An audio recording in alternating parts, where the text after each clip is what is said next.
They've been favored by 10 plus points basically the entire series. So, dude, it's entirely possible. The Knicks close this thing out tonight in Boston. The T-Wolves could close it out tonight in Golden State. Oklahoma City won last night. That was such a good game, too. I went to sleep, but yes. I mean, it's crazy because I was tweeting this out. When you watch that Oklahoma City crowd, there are some raucous basketball environments. And then there's these small towns like Oklahoma City that have an NBA team and they go nuts. Like everybody complains about wear the t-shirts. Oklahoma City, you don't have that complaint. You can see it striped out sections. They got the white, they got the blue. It's going nuts. And I think New York is a basketball town, so I think the Garden's always rocking. But I'm trying to think the last time I saw like the Staples Center or Crypto.com or whatever it's called now rocking like that. You just don't. Outside of maybe the Knicks and MSG, you just don't see arenas in big-time cities rock like that. And so this idea that the NBA always has where get this superstar out of Milwaukee, get this superstar out of OKC, get this superstar out of wherever, and put them in New York or LA. I mean, you're kind of missing the point there. That was a really good OKC team. They get the win last night. It was a raucous environment.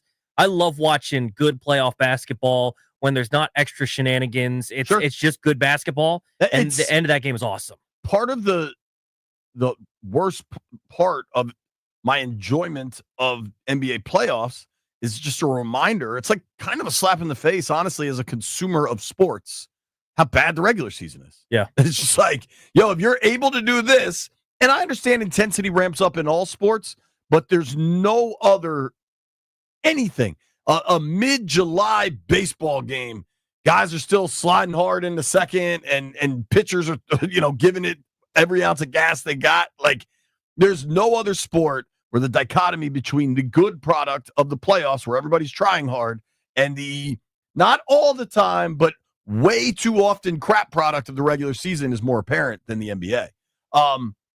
So we had, the Pacers were losing. The Pacers were down like 15, almost 20 in the first half. I watched that game. The puck, Dallas is a wagon, dude. I wonder if Dallas Edmonton could be just an epic Western Conference Finals. I think we get Leafs Panthers tonight. And Oilers Knights. I would love to see Edmonton close that out. I am very much rooting for Edmonton. Watching Connor McDavid play hockey's like a joy. He's so good. That's a 9:30 puck drop. Might be able to watch that. If you're around this evening, obviously, dude, we might have the whole damn thing before then, but the official NFL schedule release is at 8 o'clock. I got a live show of all ears tonight, schedule release show at 8:30, so tune into that. The biggest news, things are going to leak out all day, is the NFL schedule. I think hopefully we're past all the think pieces of like, why is the schedule release such a big deal? It just is, man. It just is. Anything the NFL does is a big deal. Like, you can complain about it, but I think it's foolish, and I'm over here, which ones do we know? What do we have? It is what it is. Anything the NFL does, we eat right out of their hands. They have us by the throats. So here's what we know definitively. Definitively is kind of a stretch. The two things we know definitively are Week 16 against Philly. That's going to be that Saturday game on the 20th of December. And Week 11, November 16th in Miami. I'm sorry, against Miami in Madrid. Vamos a Madrid, okay? Those are locked in. I believe Bleacher Report, or maybe he's Fox now. Yeah, he's Fox now. Jordan Schultz. Yeah. Schultz is saying Week 1, Northwest Stadium, Commanders hosting the Giants. So that is Toby's team against White Brian's team. My money's on Toby's team. I think that's the smart money. See if you, White Brian, see what lines we got. See if we got a line for Week 1, Skins Giants. Sheehan is reporting Commanders Cowboys on Christmas. That tracks. Last night I was told they're hosting on Christmas. It's either going to be the Bears or the Cowboys. So that tracks for me. Also, on a personal level, I'm good with it. You'll hear zero complaints from me about working Christmas because I don't have to travel. I know one person that'll complain. Oh, yeah. Let's see if we can get Rooster. Schedule release day is obviously a big one for him. I am really curious because there's going to be a run of significant primetime games, yet all the ones we're seeing so far aren't. Now, it's national exposure, right? Philly on a Saturday doubleheader, bang, that's a national audience. Madrid, that early morning slot, 9 a.m., whatever that is. What time does Earl Forsey's show start for the Madrid game? Ooh. Earl comes on like 5 hours before kickoff? Yeah, are we doing a 5 a.m. countdown to kickoff? When do you start? Don't you do pregame? I have not done pregame, but sometimes we'll do live. You do in-game? What do you sometimes. Kind of just depends. Who was that, Denton and Linnell? Yeah. Okay. I've done postgame with Doc. A postgame before the 1 o'clock games would be wild. Dude, I bet Doc's Madrid game postgame will be lit because everybody's locked in. Like your day is starting so early. That's a good question for the Cluster Buster. So that game starts at 9:30. 9:30. How much pregame are we going to devote to that joint? Because I bet a lot of fans will just kind of roll into that thing on television at like 9:25. Oh yeah. I'm hoping to make it over there. I think Earl should start at 6 a.m. I'll say it now. You're hoping to go to Madrid? I'm hoping to go. I like that. You're very worried about a checked bag, though. Well, I mean, I need clothes. Like you talked about, I'm pretty coordinated. All right. White Brian says we don't have Commanders Giants lines yet. And I understand the betting houses probably don't want to put out lines for games that are reported and not official yet. Well, and we don't know which of the 6 Giants quarterbacks is starting yet. That's probably Russell Wilson, but they have like 5. Right. So who knows? That's a good point. So for the Week 11 matchup against the Dolphins, you could lock that in right now. Commanders favored by 2.5. Okay. My only thought, those Europe games typically very ugly. Yeah, I might take an under. I have an early under lean on that. Yeah. See if there's a line for the Eagles game on the week before Christmas. So what we know is Miami and Madrid, Philly here on the 20th of December. Take this for what it's worth. NFL Nerd says week 2 in Green Bay, Thursday Night Football. That tracks.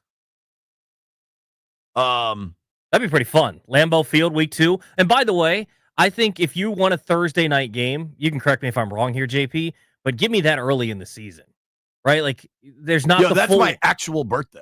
Is it really? Yeah. Celebrating, well, hey, you wanted an early game in Green Bay, right? You didn't want to have to go up there when it was snowing, so you should be good there.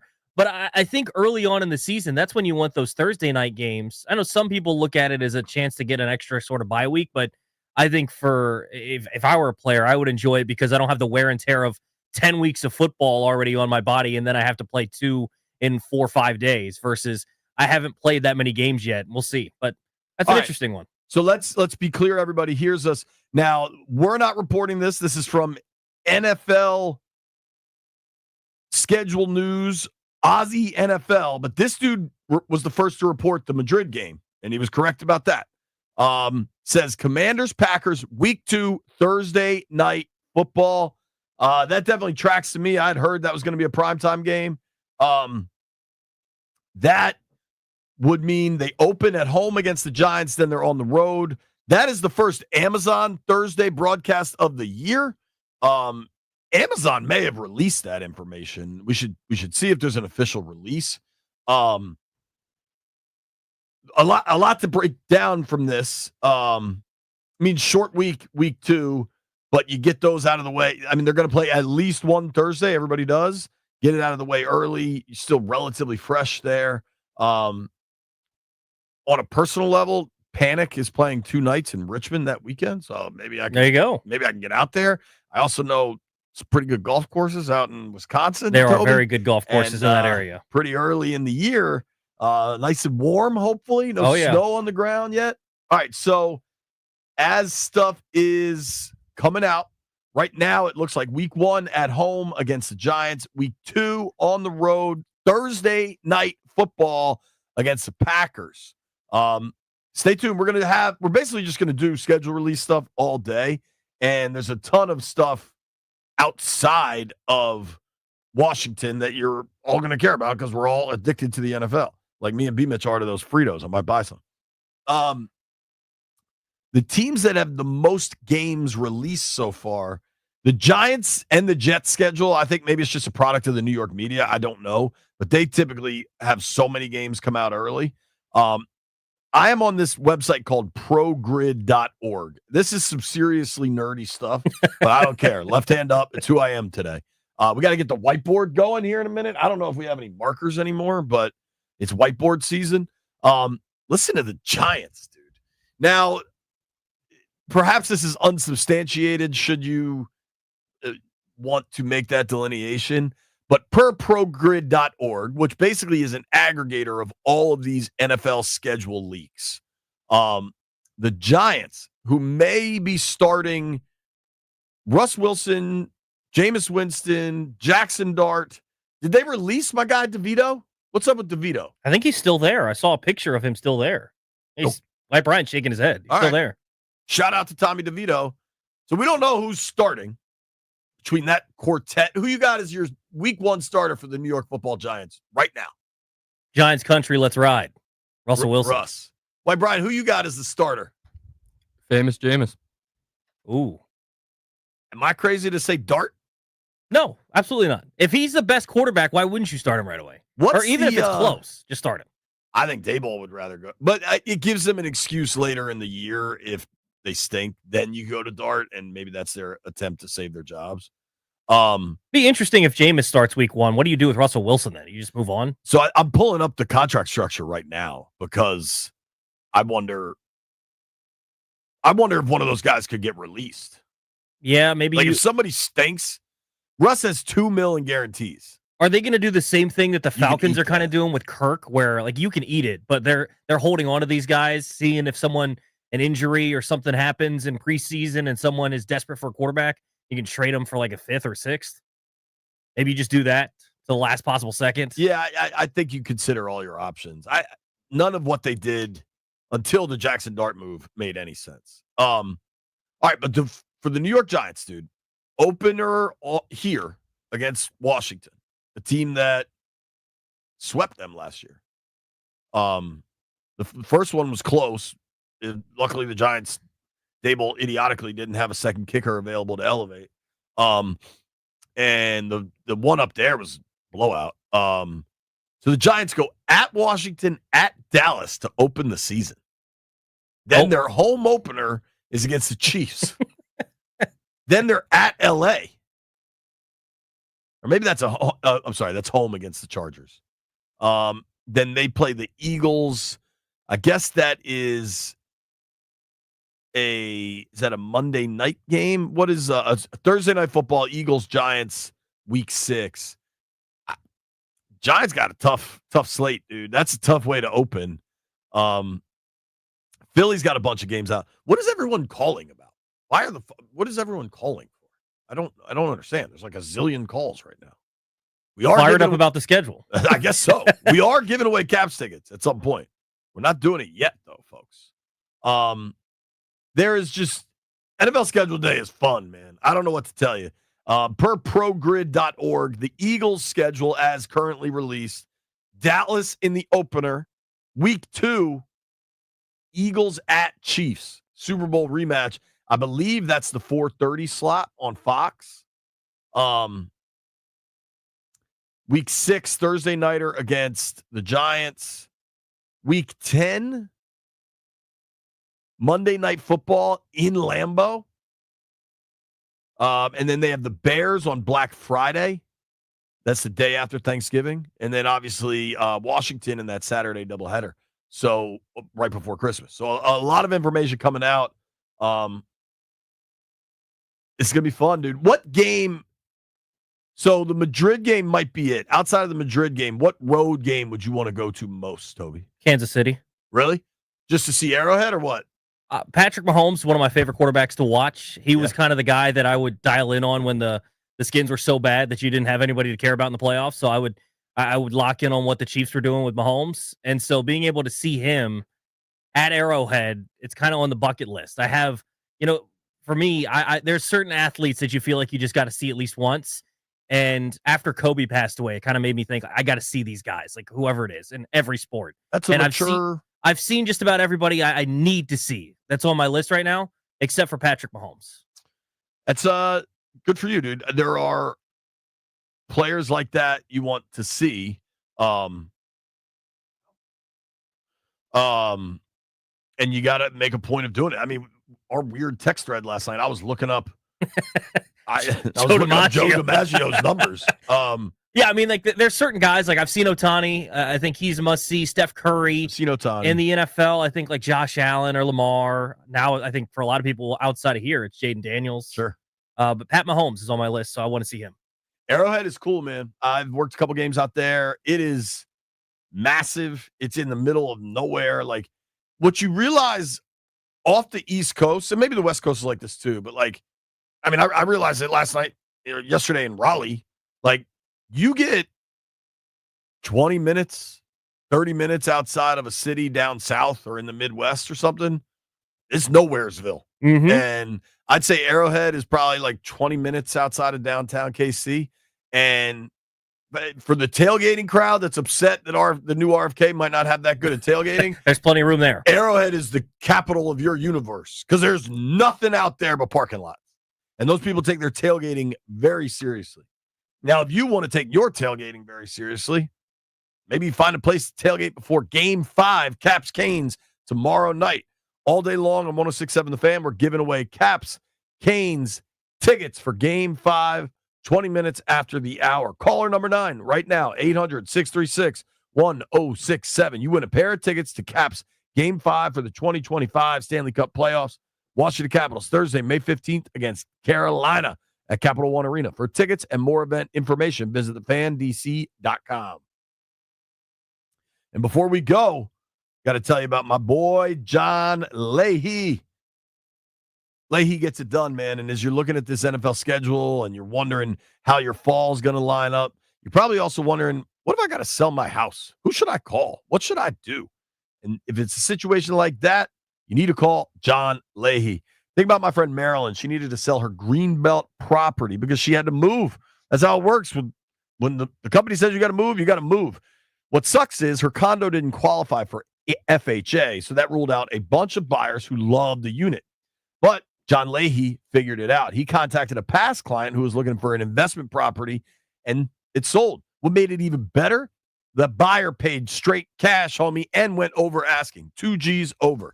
If you're looking to sell a place, take advantage of John Leahy and the Fine Living Group, their contact list, their past contacts, and their guaranteed offer program. Start out finding what your home is worth in just 30 seconds at johnsellsdmv.com.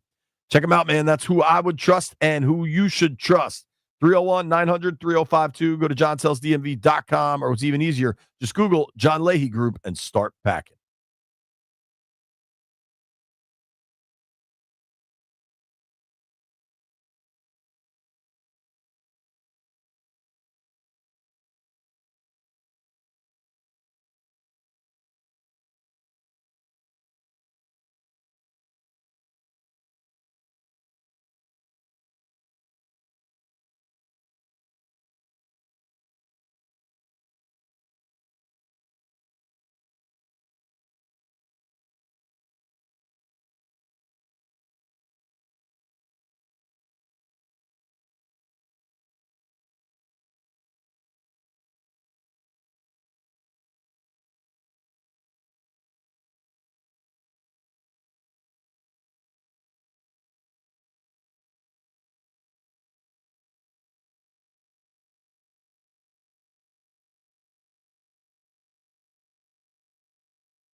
This sports update is brought to you by Paul Henry's Window Installation, your clear home improvement choice.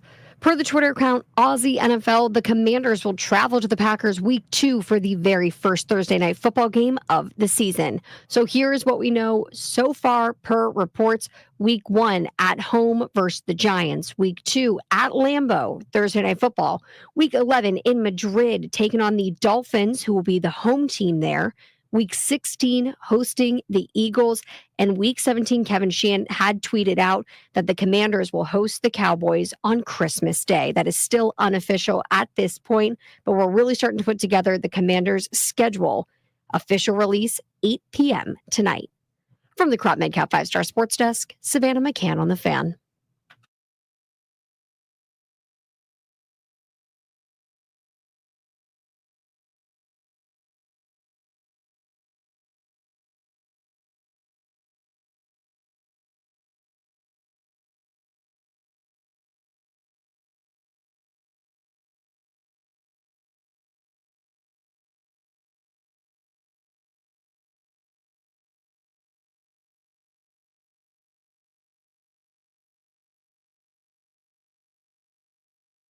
Thing. Here's the dumbest thing you're going to hear all day. Remember when HBO decided to drop HBO and just be Max? Yeah. They're going back to HBO Max because they were morons. I don't understand why people don't how do you not know how to market some of this stuff? They hire like a search firm and a consultant. And shout out to the consultants. Nobody is getting paid to do less like consultants. Shout out to consultants everywhere. I hope your expense accounts are bountiful. What is bountiful? My man Tim in Virginia just won Caps tickets. Tim, you there, buddy? Congrats, Tim. I am, thank you. And Toby, you're really a good luck charm for me. I only win when you're co-hosting the show. Well, Wow. I'm glad I could get you Game 5 tickets then. There you go, man. Shout out to Toby. Who you taking to the game, Tim? Well, I have a friend who's a bigger hockey fan than I am, so I'm going to invite him to the game. I kind of think you should take Toby. Well, if I figured he was going to be there with a press pass. Nah, Toby only sits in seats at Caps games. He has a weird thing about it, man. I'll let you two figure that out. You can tweet him at Toby Altizer. What is it? Toby_Altizer. I hate underscores.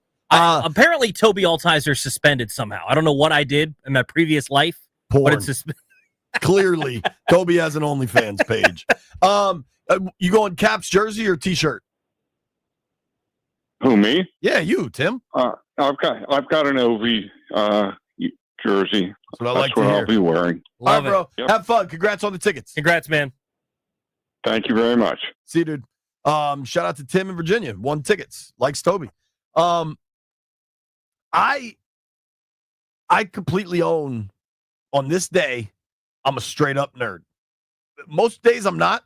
I'm a scheduled nerd, left hand up. I'm into it. I care about all the games. I tweeted out, I showed you this website, Yes, progrid.org. it is so nerdy. This is hardcore scheduled nerd bleep. But I'm into it.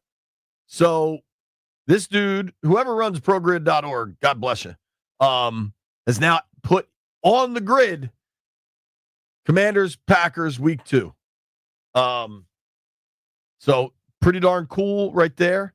I'm hoping I can just fly into Green Bay Thursday morning.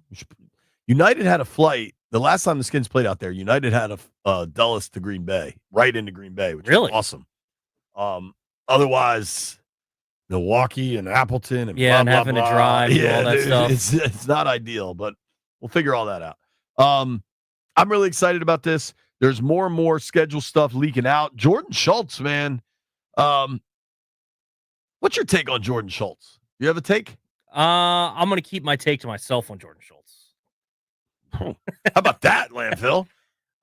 He seems like an interesting guy. Got in the wrong business for keeping takes to yourself, Toby. He seems like an interesting guy. I'll put it that way. So Jordan Schultz is a good reporter. He just got some job with Fox. I don't know if that means like he's on air with maybe FS1 or something. Like Fox's top dog is Glazer, and Glazer's.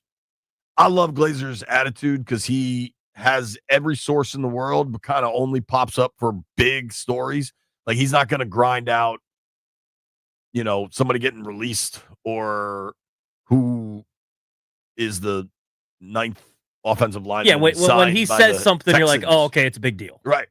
So I don't know how Schultz fits into the Fox ecosystem of reporters. He handles everything else that true. isn't big deals. Obviously, Schultz kind of had the famous shouting match at the Indy Starbucks with Ian Rappaport, and whether it's fair or not, Schultz is the son of the dude who started Starbucks. Yeah, and so he's incredibly wealthy. He grew up incredibly wealthy, and a lot of people take umbrage with that, right? And then they wonder what kind of access he gets because his dad probably knows the owners of the league, Yeah, but regardless, I mean, that's how you do this business, right? Like, that's how you do your job, is to have sources. So if he has sources, regardless of how he got them, he does a heck of a job. It's not like he's reporting stuff that doesn't come to pass. So he does a good job with it. I mean, sometimes he does.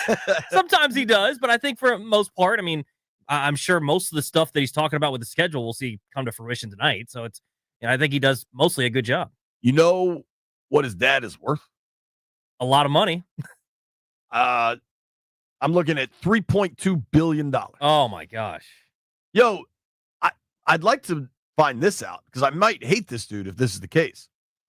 He owned the Seattle Supersonics from 01 to 06. When did they move to OKC? That sounds right around there, right? Is he the dude that sold him out to Oklahoma? Because if that's the case, you're dead to me, dog. I loved the Supersonics. Sean Kemp was my favorite player growing up of anyone not named Michael Jordan. They relocated after the 07-08 season, so not that long after. So this dude sold it to the dude that moved him. Did he know he was doing that? Gary Payton, Sean Kemp, playing Pearl Jam in the arena. The games would come on at 10:30. You'd watch them on TNT late night. Excellent.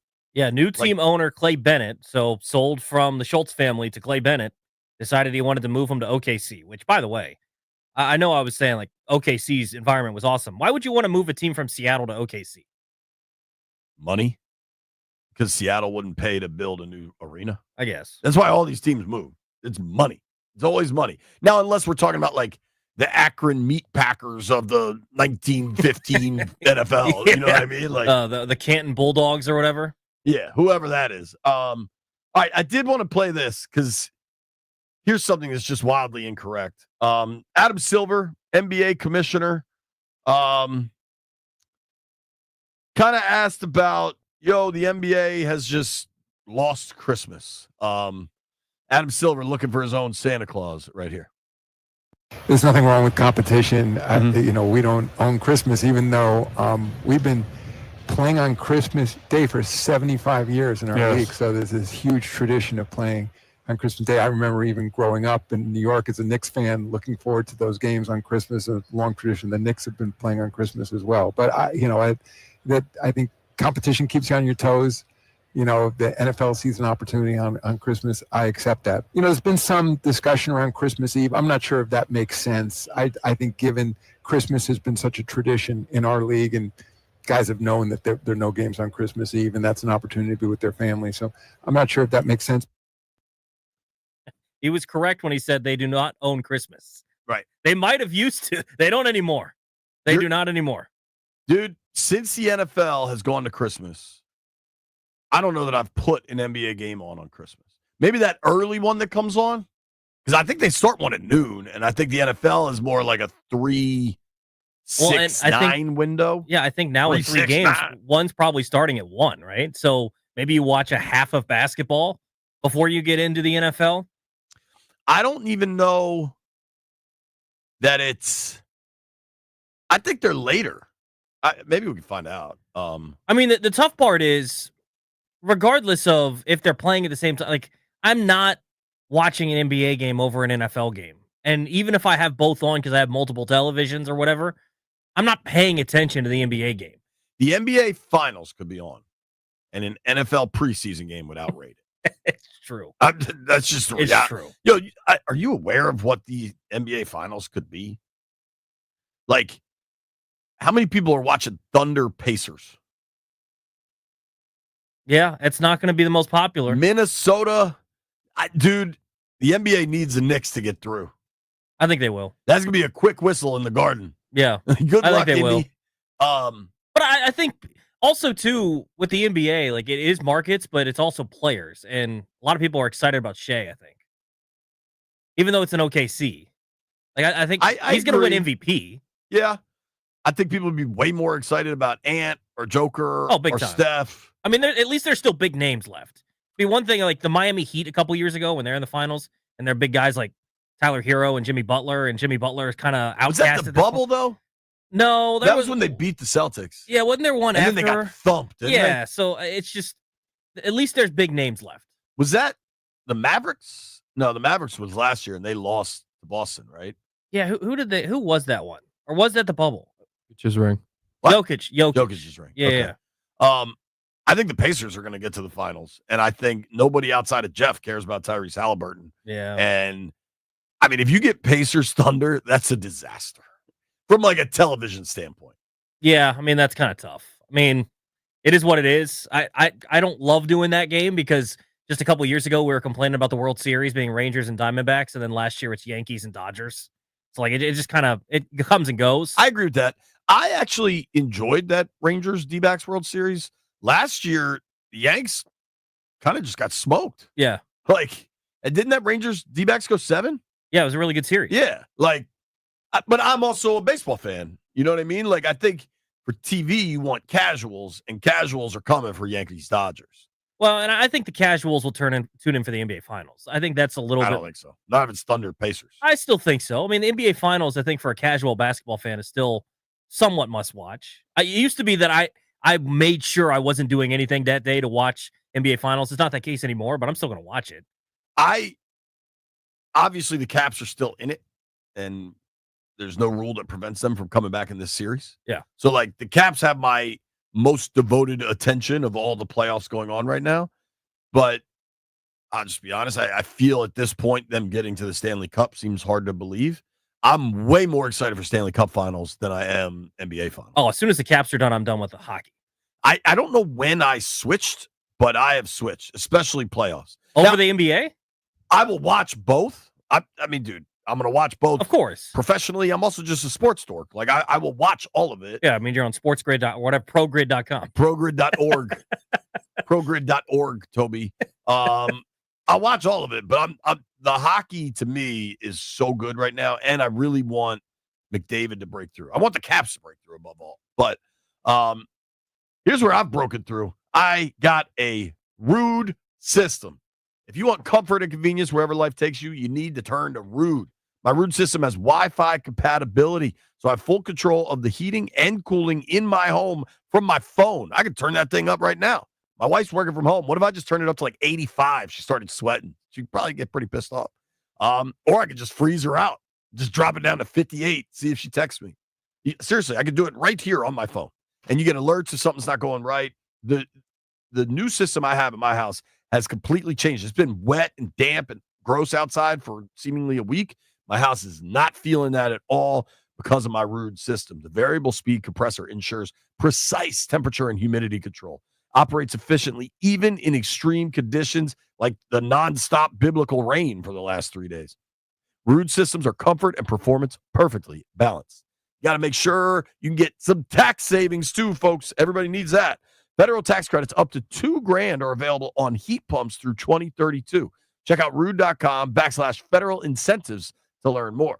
Rude makes the most reliable heating and air conditioning products in the DMV. And remember, if it ain't Rude, it ain't right.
B. Mitch Finley, 1067 The Fam. I got Toby Altizer sitting in. B. Mitch out west playing golf. Well-earned vacation. Notice how I say that. Whenever I go away, everybody's like, oh, JP's such a jerk. B goes away. I'm saying he deserves it. I hope he's having a blast. Just for the record.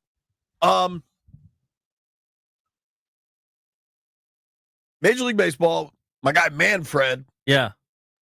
has decided that Pete Rose and Shoeless Joe Jackson, but nobody seems to care about that, are now unbanned from potentially going into the Baseball Hall of Fame.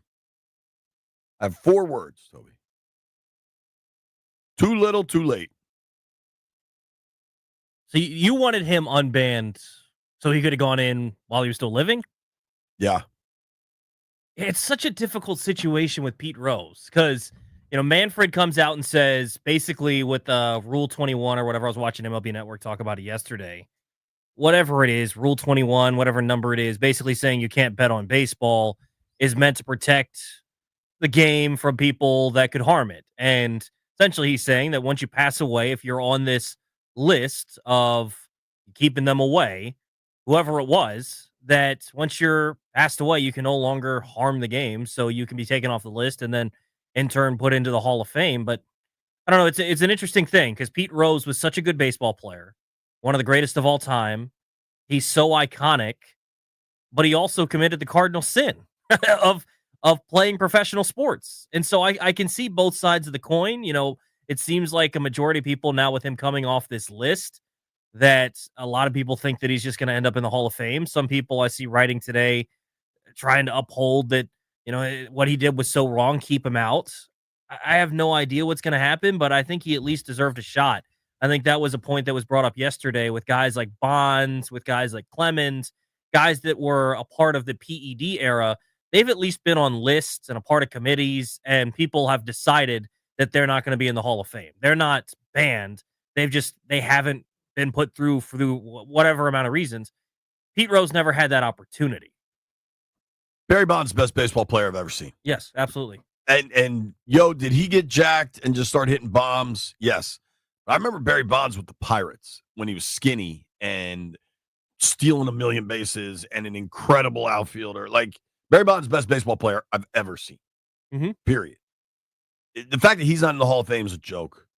Like, the pitchers were taking steroids too. He was just mashing them.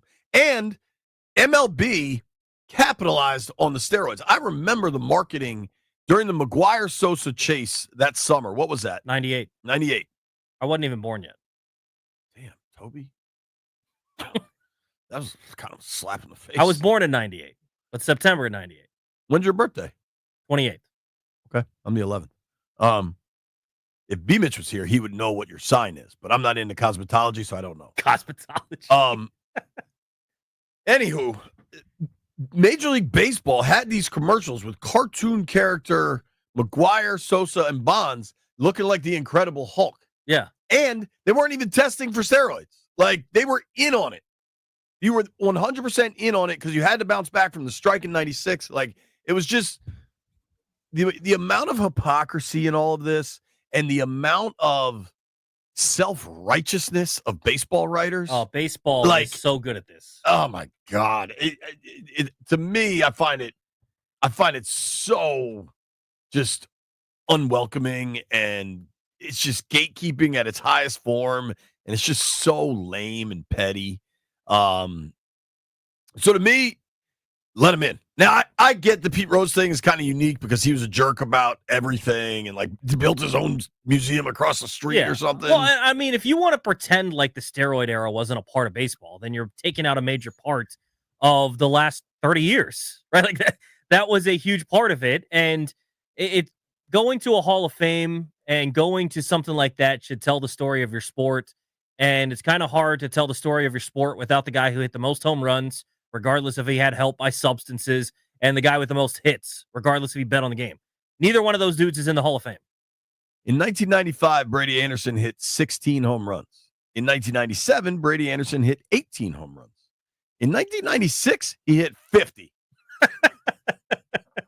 Like, you start seeing these little second basemen that are like 140. Then the next year they come back, they're 185. It's like, all right, man.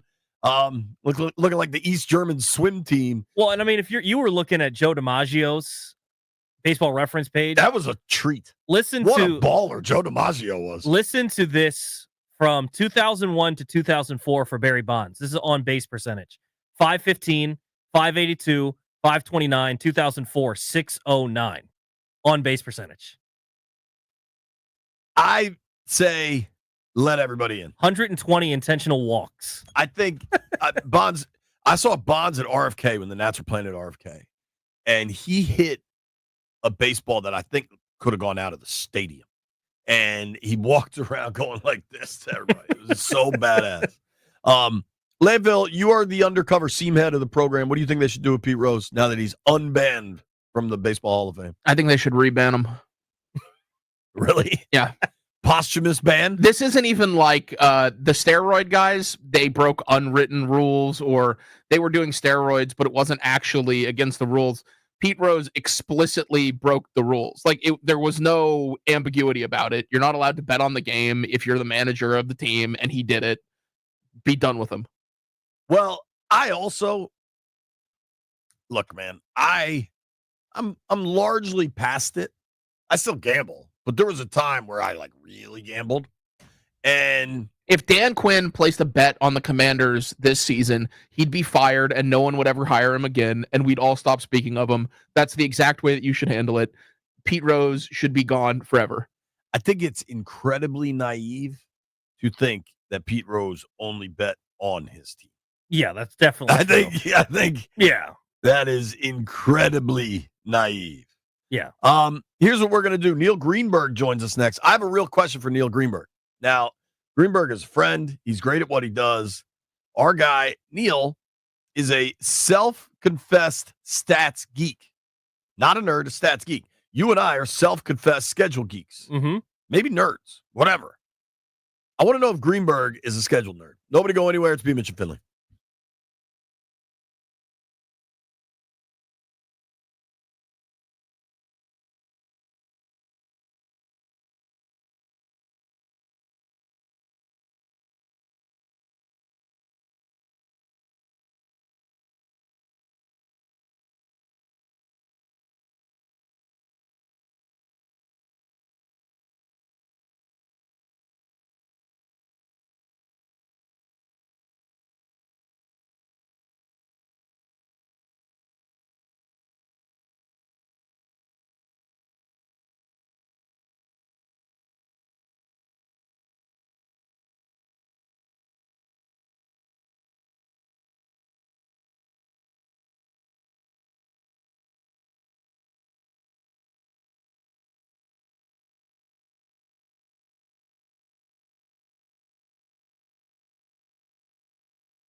Jordan Schultz just reported that the Vikings will host NFC North rival the Lions on Christmas Day in a game that will be on Netflix. So our Christmas looks like Lions at Vikings, Broncos at Chiefs, and according to Kevin Sheehan, who tweeted this out this morning, Cowboys at Commanders. Let's take a look at the Thanksgiving matchups that we know so far. The Dallas Cowboys will welcome in the Kansas City Chiefs for their traditional Thanksgiving Day home game. CBS did announce that this morning, so that is official. Cowboys host the Chiefs November 27th, 4:30 kickoff. That also means that the Cowboys, Chiefs, and Lions will play on both Thanksgiving and Christmas. We don't have the Lions Thanksgiving matchup yet, but we know, as they do every year, they will be playing. So a lot of familiar faces taking over our holidays on Thanksgiving and Christmas. We'll keep you updated on all of these schedule release leaks ahead of the official schedule release, which is 8 p.m. tonight. From the Crop Medcap 5-Star Sports Desk, Savannah McCann on the Fan.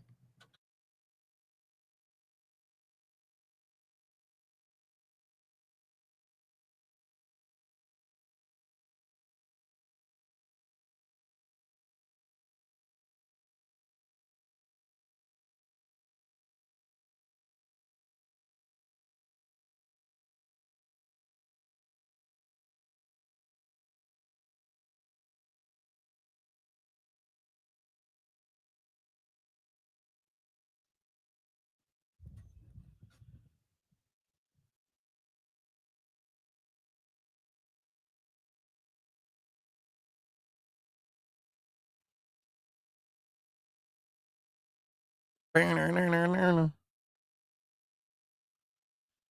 Mitch Finley, 1067 The Fan. Always fired up to talk to my guy, Neil Greenberg from the Washington Post. You can give him a follow at N Greenberg. Joins us via the Rude Guest Hotline. What's up, Neil? How are you, buddy? I'm doing super. How are you? Good, man. I'm curious. Left hand up. I'm a NFL schedule release dork. Like, I get fired up about it. I'm on progrid.org. This progrid.org website has kind of eliminated my need to break out the whiteboard anymore. They do a much better job than me with a bunch of markers. You're a math guy. You're a grid guy. Do you care about NFL schedule release? I do a little bit. I mean, we already know who the teams are playing and where. So it's really just a matter of where are some of the rest advantages or disadvantages happening. And even those aren't as big as they once were, especially coming off the bye week. So I would say its importance to me has dwindled quite a bit. I already have my power rankings. I already have what I think I need. I don't think the schedule is going to change it all that much. I tend to agree with you. For me, maybe part of it is just it's also like dictates my fall travel schedule. Yeah, you got some big international trips. Yeah, man. What do you think of that? What do you think just of the obvious of the games that have been the two official games are national TV audiences for the Commanders. And then the unofficial, the reports we're starting to get, they're playing Christmas. That's a national audience. Thursday night against the Packers, national audience. Like, clearly there's a massive appetite to watch the Burgundy and Gold. Yeah, I mean, they're the team du jour, I would have to think, right? If you're looking at, just all the other NFL franchises, I mean, you know what you get with them, right? Super Bowl champions, you get the Kansas City Chiefs, obviously big names, but the Commanders now are the team that has a lot of buzz, and it's nice to see that they're getting validated of sorts to be included in big games on a national scale. So yeah, I think it's great for the organization. I mean, this organization's on a heater, right? Like, going back to the ownership change, just getting Jaden Daniels, having that work out, the stadium, the draft, and now these international games. I mean, this is all just a lot of good fortune coming Washington's way. How do you think with the strength of schedule for the team this year? Maybe it's not as big as we once thought. Looking at some of the strength of schedule for the team, it's not like it's a top 10 strength of schedule, but how do you think that affects them this year? Well, I do think they have a relatively difficult schedule, and I think if they were to win 10 games, a lot of people would look at it as a disappointment. But I think looking at the strength of schedule and how much more difficult it is, I think a 10-win season for this organization would be a step forward. They're not playing Carolina; they're playing Kansas City. So that's a big difference. That's a big upgrade. So I think when you look at it that way, putting it in context, I think a 10-win season for this organization would be very strong. I know a lot of people won't see it that way, but I do think that this team is taking a step up in competition, and they're going to need to, really focus and win some games that are going to look a lot more difficult than they have in the past. Talking with our friend Neil Greenberg here on the Rude Guest Hotline. Rude makes the most reliable heating and air conditioning products in the DMV. Can you run a model? I don't know if you're able to do this on the fly, Greenberg, but I understand in the analytics community that you guys run models, right? Can you run a model on the odds that Chris Russell is mad about something to do with the NFL schedule? Yeah, hold on. Let me see. Beep, boop, beep, boop, beep, beep, beep. Oh, yep, 99% chance. Now, the opposite of that model, unfortunately, is what happened to the Wizards. What the hell do we do, dude? Well, the NBA has an optics problem, right? Because it seems that every time there's a significant storyline during the off season, it is offset by a draft surprise for that team, right? We saw it with Chicago and Derrick Rose. You can go back to Patrick Ewing. There was some rumblings. Obviously when LeBron left Cleveland, they got the number 1 pick, and now you have this thing with the Mavs. I mean, it's optically, it's not great. And you can point to and say, well, it's a 2% chance. It's not 0, and that's true. But when these 2% chances are happening at times where you have these narrative data points, that throws into question the integrity of the draft lottery. As far as Washington, I find it very ironic that they finally embrace the rebuild and the tanking and the non-winning of games, and they get the worst possible result. That's a dagger. I mean, the analytics on the NBA draft is the difference between the number 1 pick and the number 6 pick is like a 5-fold difference. Like the number 1 pick is worth 5 times as much as the number 6 pick. And that's huge for a team that's, I do believe, would rebuild and try to become competitive, and probably has, the ownership and the front office in place to do that. But, getting the 6th pick when you've won only a handful of games, that's going to set you back quite a bit. How do you rework the odds? Is it something that it's an issue with the top, where I know they readjusted it, so now the bottom 3 records all get the same percentage, it's 14%. But I think my bigger issue with it, Neil, is that there was a 50+% chance that they weren't even going to pick in the top 4, which just seems ludicrous to me that there's a 1 in 2 chance that they're not even going to be in the top 4 picks, and obviously they end up picking 6th. It just, how do you rework those odds? You have to incentivize winning, and right now it's incentivizing losing. So my tweak would be the 3rd worst team gets either the number 1 pick outright or the best possible chances for the number 1 pick, because then at least the team has motivation to put a serviceable product on the field, right? You can't just go out there and just let things happen. Like, you have to work on improving your club so they're not the worst and they're not the 2nd worst team. So I would have the 3rd worst team get the number 1 pick or the best chance. Number 2, the 2nd worst team gets the 2nd, and then the worst team has the 3rd worst. So then you're not incentivizing a team to just go out there and lose. You need to do something to help these teams at the bottom, because if they're not going to get a number 1 pick to build around, then they're just going to keep. There's like 2 really bad spots to be in the NBA, right? Like, there's that messy middle of the low lottery non-playoff team, and then there's a terrible team that doesn't get one of the top 3 picks. And the Wizards are just finding themselves in both those spots quite too often over the past couple of years. Yeah. So that would be my fix. The 3rd worst team gets the best chance at the number 1 pick. At least you're incentivizing winning. I got a wacky idea. I thought of this last night watching Pacers Cavs. All right. The 4 worst teams are the only ones involved in the lottery. and the lottery is not 1,000 ping pong balls or whatever they do. There are 4 outcomes, and you draw it out of a hat. This would be electric live. All right? I'm serious. I swear to God, this would work. The 4 outcomes. I've had someone else mention to me, like, you take the 4 worst teams, or Hold on, let me tell you my idea before this guy a tournament for the top seed, for the top pick. There's 4 worst teams. There are 4 outcomes. The number 1 pick, the number 2 pick, the number 10 pick, and no pick. Oh, no pick. Oh, my goodness. Dude, oh, my that would goodness. incentivize, like, that changes all of this stuff. If getting no that pick does, you're is an right. option. They're right. That incentivizes winning. You're absolutely right. And maybe that's right. too extreme and would mess up the order, but fine, 32nd pick. You want to make teams play hard in this stupid league where nobody plays hard?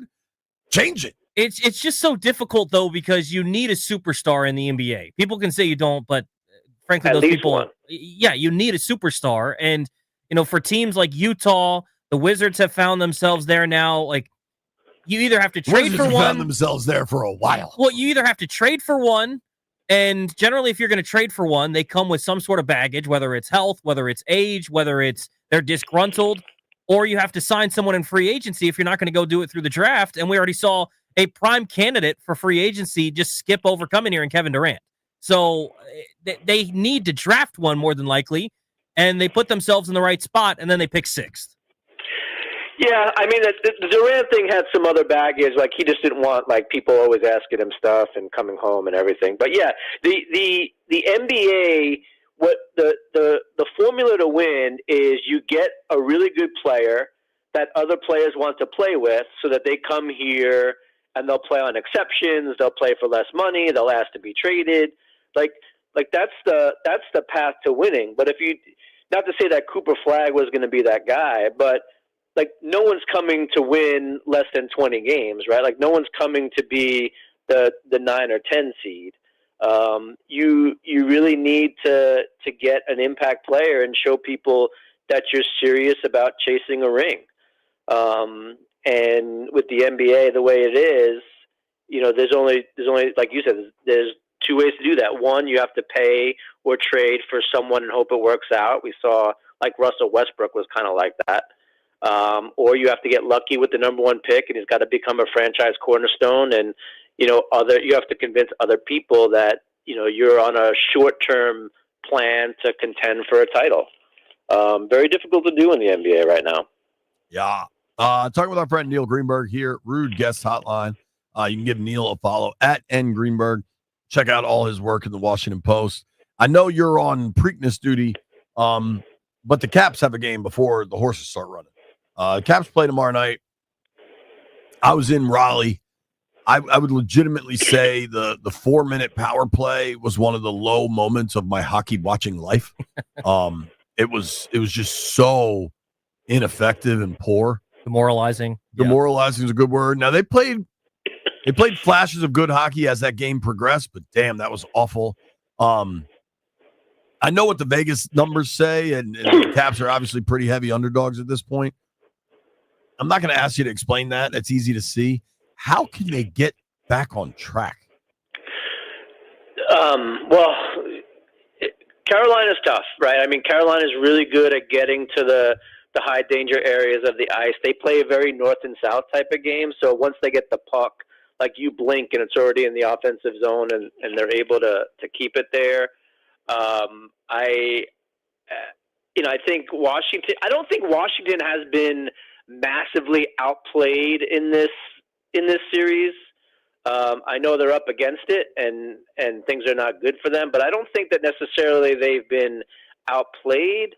Their bad stretches are just bad, and they're letting Carolina kind of do what it is that what they want to do, and it just makes it very difficult. You can't win games that way. But Washington certainly has the coaching, the goaltending, the defense, and the offense to make stuff happen.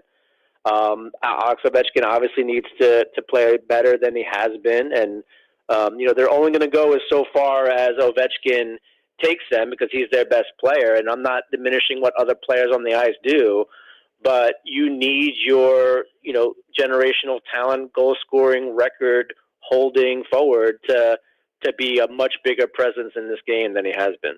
Was it just a case running into Carolina that this is just the wrong matchup? And this, it seemed like all the models had them as someone that was a real cup contender going into this series. They were favored heavily in this series. Was this just a wrong opponent at the wrong time? Yeah, I mean, a lot of people talked about like how disrespectful it was that Washington was an underdog, but I've been talking about Carolina for a while. I mean, they're a well-run organization from top to bottom, and they have a lot of that good young talent that can score, a lot of depth. And like I said, that North-South game, I mean, they led the league in offensive zone time. Once they get the puck past the blue line, it's very difficult to get them out of there. And it was a tough matchup, I think, for Washington, being Carolina's younger, faster. But we've seen Washington, win games in all sorts of ways, and they're going to have to figure out. Now it's one game at a time. The cliche must-win game, the most must-win game of must-win games, and they just have to focus on this game and try to do their best to keep Carolina neutralized once they get in the offensive zone. Oh man, how do you feel about that actually happening? Not good. I mean, they haven't been able to do it so far. But again, I mean, you have to have faith in the coaching staff to look at what's happening and know how to fix it, right? But knowing how to fix it and then the players execute are two different things. And then again, I mean, a lot of people don't like to hear this, but there's a huge luck factor in hockey. I mean, goals are greasy and dirty, and they bounce off of weird spots. And I heard Alan May on this radio station talking about how they just have to get pucks to the net and hope that physics takes its course in their favor. And that's certainly true. I mean, you get a whole bunch of goals in a whole bunch of different ways. But I do think that the ingredients are here. I'm not ready to write them off. It's obviously bleak, et cetera, but this Washington team is good, and I don't think they've been massively outplayed. And it wouldn't surprise me if they were able to take a game or two and extend the series a little longer. It's funny. All the real hockey people I've talked to, even going into this series, are like, yeah, tough matchup, but you never know in this sport. You never know in the playoffs. You've got guys going as fast as they can on knives, on skates. Like anything can happen. And I think you're right. I think they could come back and win. I'm not sure I expect it, but there's no rule that won't let them, Greenberg. Yeah, I mean, we just saw a 2% chance happen with the Wizards lottery. Why can't Washington win a game? Yeah, why can't one go in Washington's favor this time? Right. Neil, thank you, buddy. Appreciate your time. All right. Love you guys. Talk to you soon. Speaking of the Washington Capitals, Jeff, press the button. We're giving away Caps tickets right now for Game 5. Caller number 9-800-636-1067. You win a pair of tickets to Game 5 for the 2025 playoffs. Caps versus Canes, Thursday, May 15th at Cap One Arena. For tickets and more event information, visit thefandc.com. That's right. Caller number 9 right now, 800-636-1067. You win a pair of tickets. We're giving away 2 more pairs of tickets at 12:20 and 1:20, and then Grant and Danny will be giving away all afternoon. You want Caps tickets for Game 5? Call, baby.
This sports update is brought to you by Door Pro America Garage Door Service. Go with the pros at Door Pro America.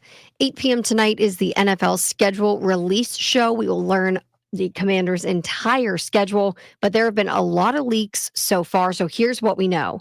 Right now, week 1 is going to be at home taking on the New York Giants. The Commanders for week 2 will travel to the Packers for the very first Thursday night football game of the season. And we've known this already. Week 11 is in Madrid. The Dolphins will be the home team. So Dolphins versus Commanders in Madrid for week 11. Week 16, the Commanders are hosting the Eagles. And week 17, for the very first time, the Commanders playing on Christmas Day, taking on the Cowboys per reports. That's what we know thus far. Still more leaks, and everyone's putting together the schedule up until 8 p.m. when it will all become official. Go with the pros at Door Pro America. From spring repair or replacement or a brand new garage door to boost your home's curb appeal. Call 877-DOOR-PRO today and ask how you can save $60 on a repair or $150 on a new garage door. Visit doorproamerica.com. From the Crop MedCap 5-Star Sports Desk, Savannah McCann on the Fan.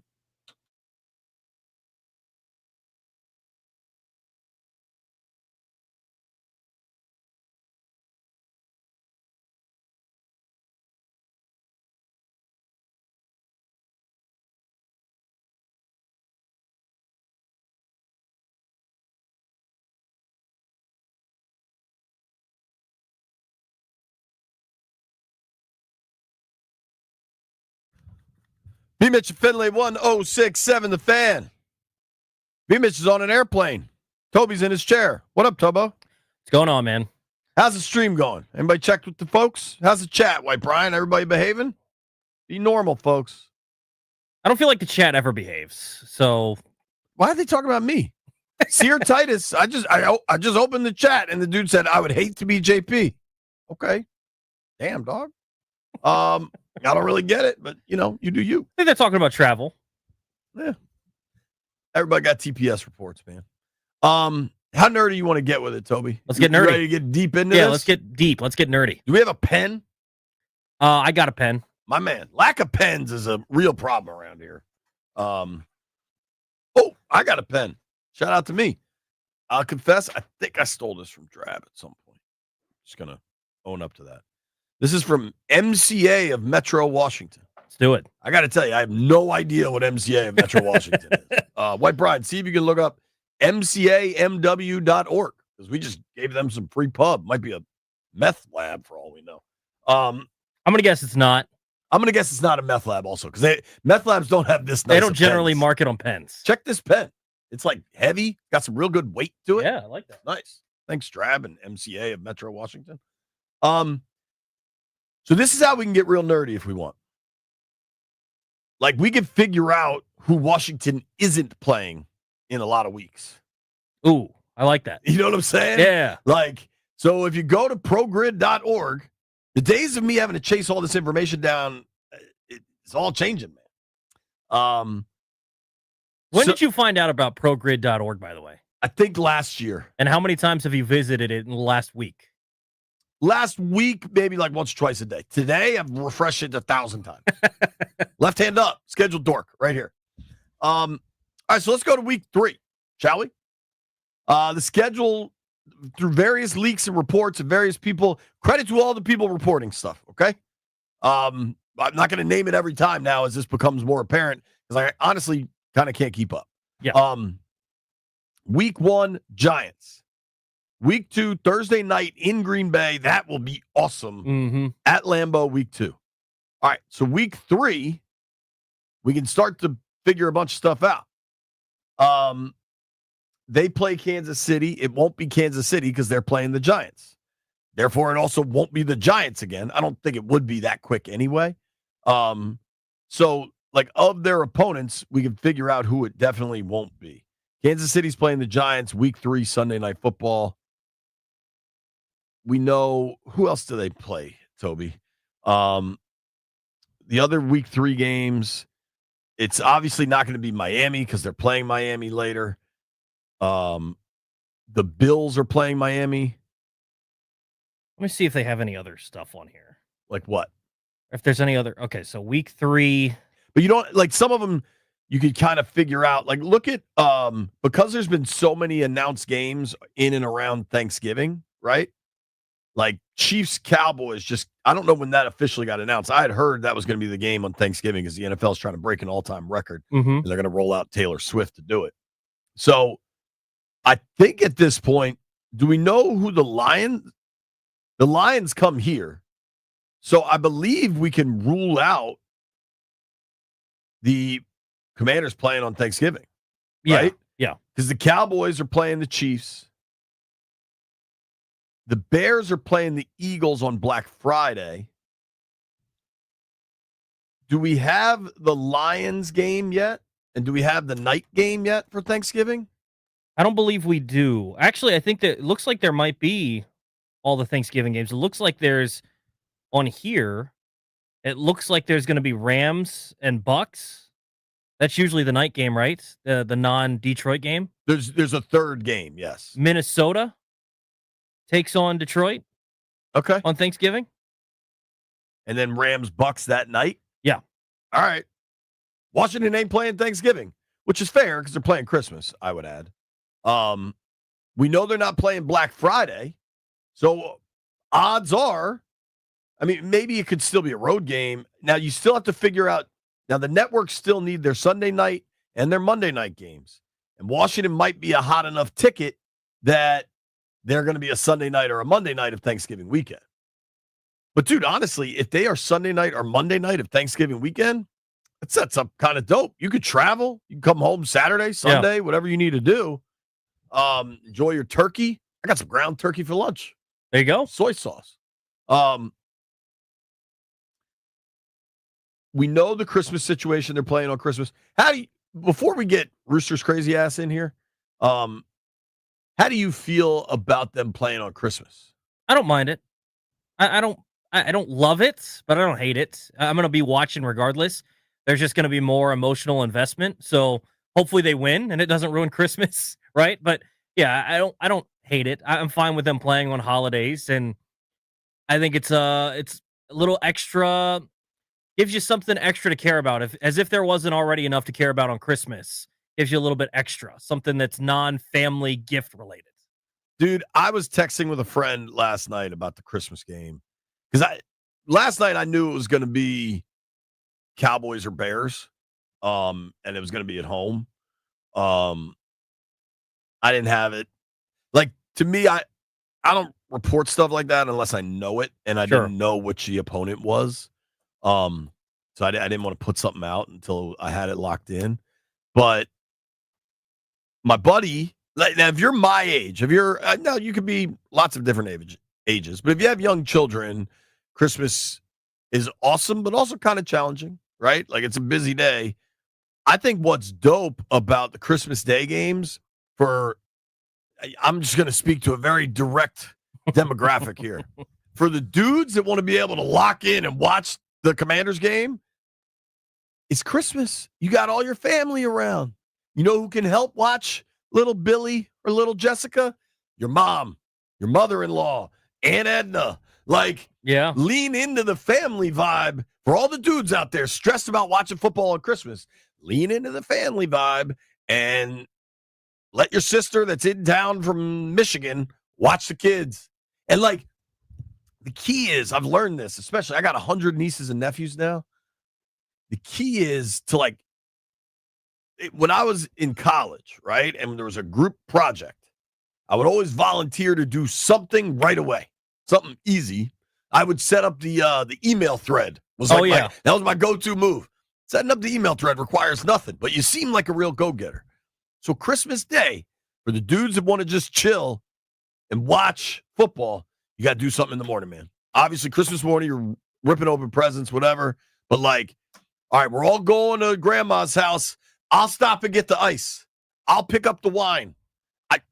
We're out of whipped cream. I'll go to the store. Like, be the guy, Johnny on the spot till 1:00. Yeah, and it sounds like, at least Sheehan was saying, that they might be the first game, which might be even more ideal, JP, because you can lock in for the first game. And then even though there's still going to be football on, you've got the rest of the day to still do odds and ends if you need to.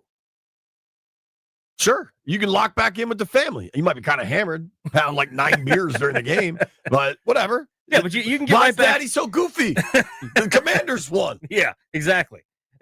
So yeah, maybe it's going to be an interesting thing. I think some people hate it.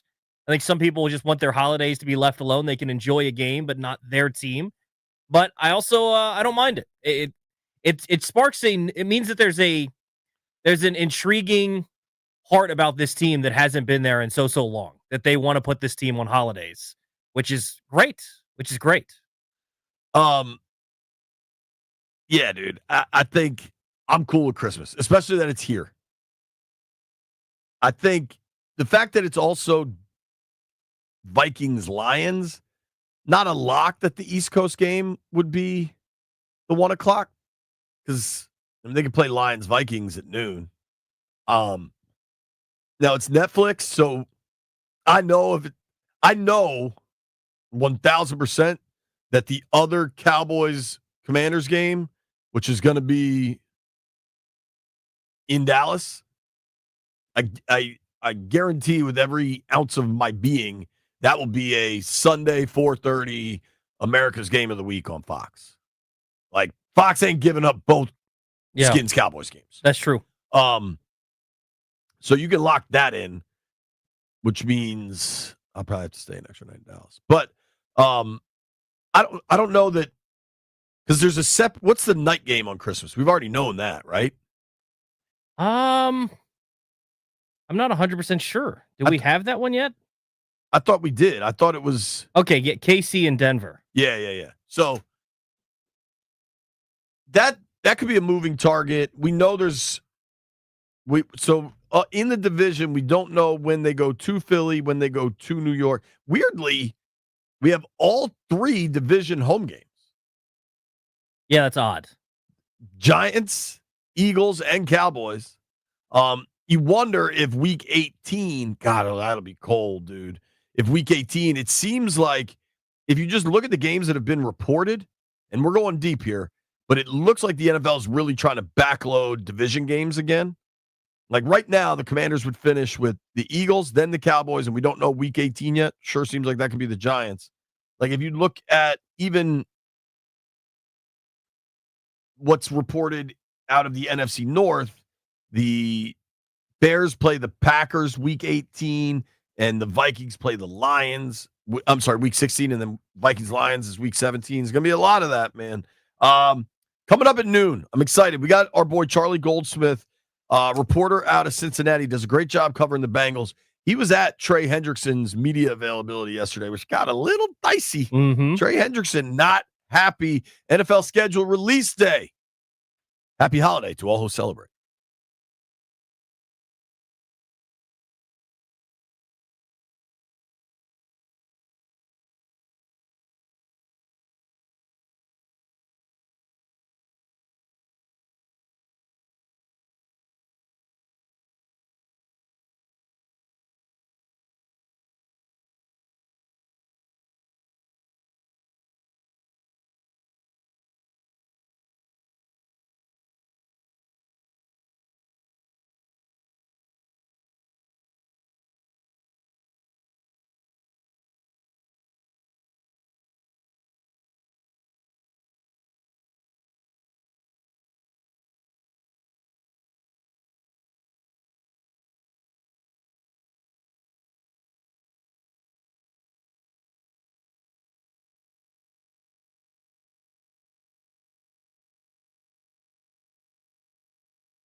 Welcome back. It is B. Mitch and Finley. Toby Altizer in for B. Mitch today. Right now, get a chance to win some Breaking Benjamin tickets. Be caller number 10 to 800-636-1067 to win 2 tickets to Breaking Benjamin and Stained. Wednesday, May 21st at Jiffy Lube Live. Tickets are on sale now. For tickets and more event information at thefandc.com/events. Be caller number 10 right now, 800-636-1067 for Breaking Benjamin tickets. What was the date of that show? May 21st, Cool. I will not be there. a week from today. Shout out to Breaking Benjamin and Stained. 2 bands I've never heard of. But I know they got their lane, I got mine, and we could all drive on the same road, man. Everybody enjoy Absolutely. themselves. I'm sure they got great music. No idea what it is. We're going to talk to Charlie Goldsmith from Cincinnati in 10 minutes. Get the latest on this Trey Hendrickson situation. Listen, man. Mike Rizzo's, and we'll see how it goes with Adam Peters. He had a hell of a first year, but Mike Rizzo is the best general manager this city's seen since Bobby Beathard, okay? And Mike Rizzo delivered a World Series to this town. Mike Rizzo knows how to build baseball teams. Mm-hmm. Davey Martinez, teams start a little rocky, and he just is the most steadying, calming presence. Davey Martinez knows how to manage baseball games. This team, the Nationals, stink because of ownership. Ownership, period. The Nats are playing bad baseball right now. They've lost 7 in a row. I am out. I hear me. I am completely out on the let's get rid of Davey crowd. The people that are mad at Davey about this. Now, are there specific things you want to point out? Yes, but I want to be very clear. Davey ain't the problem. Agreed. I'm not a fan of Davey as a in-game manager. I haven't been really in his entire tenure here, with the exception of the 2019 playoffs. I don't know that there's a single manager that could have managed that playoff run any better than he did. But in general, I'm not a fan of the decisions he makes in games. I don't love his bullpen management. I don't always love his lineup construction. But right now, if you get frustrated by his bullpen management, his pitching management, it's difficult because he either pulls a pitcher too early or too late. He goes to the pen and chooses a guy who he can't depend on because, frankly, there's no one in the pen outside of Kyle Finnegan that you have any sort of confidence in.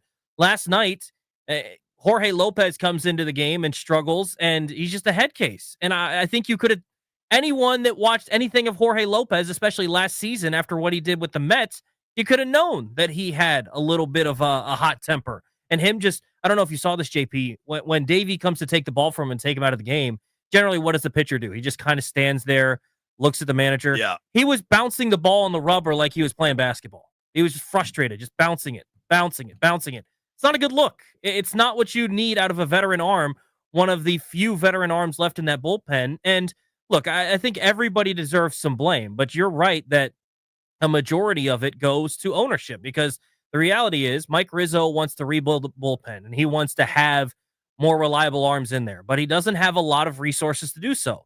On Mike Rizzo's side, last year, it's not like he had more resources last year than he did this year, and he was able to at least find a couple of arms. So not to say he was without blame, because he brings in Lucas Sims, Colin Poche, Jorge Lopez. 2 of the 3 are already gone before the couple of weeks into May. So I understand that he's not without blame, but he's also not given a lot of leeway and a lot of freedom to go do anything.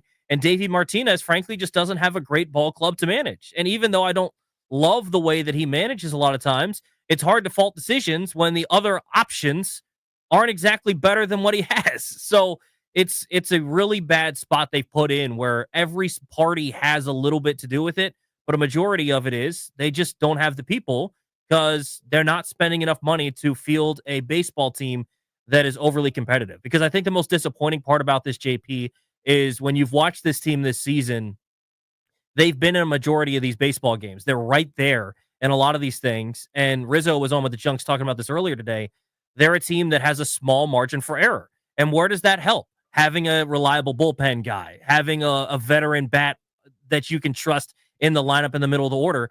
And they didn't spend for either of those things this offseason. So they're just in a really tough spot where they've been the last couple of years where they're on the precipice of taking a step, but they're lacking in certain areas that keep them in that 71 win range. Landfill. That was an impassioned Nats rant from a man, Toby. I've also learned, as we do more of these shows together, Toby, I can just ask you about the Nats and do something else for 5 minutes. Kind of awesome. I was just checking out the schedule. Davey ain't the problem. The owners are the problem. You're mad at Davey because it's easy. It's low-hanging fruit. Yeah. Like, I mean, there's stuff that he needs to improve on. But fans can't yell at the owners, so they can yell at the manager. yeah, I mean, there's stuff he needs to improve on. Right. Like, I didn't love last night. I know some people are saying he's checked out. I don't buy that. I think Davey is a really good. The thing that he's best at is he is a really encouraging voice in the clubhouse, and I think the young guys really, really like him. But last night it was a little bit disappointing that Dylan Cruz is rung up on a questionable pitch. Depending upon what you look at, Baseball Savant has a more accurate strike zone generally. Looked like a strike there. On TV, it was outside the box. So it was kind of borderline. It could have gone either way, but he gets rung up to end the game. And Dylan Cruz, who generally does not chirp at an umpire, even if he disagrees with a call, is chirping at the home plate umpire saying that's not a strike, complaining about it. And Davey they cut to a picture of him and he's staring at it mystified. Go say something. Cruz kind of stared at him as he walked by. I did notice that. Yeah, like say something. Like it seemed like Cruz was kind of looking at Davey as he walked by. And it was weird because it's like Davey used to be the guy that was very impassioned about balls and strikes. So I don't know if there's something going on there, but I agree with you in general that it's not his fault, even though I don't necessarily always love the way that he manages games. We're going to Cincinnati when we return. What is up with Trey Hendrickson? And will he actually get moved? Nobody go anywhere. It's B. Mitchell Finley.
This sports update is brought to you by Door Pro America Garage Door Service. Go with the pros at Door Pro America.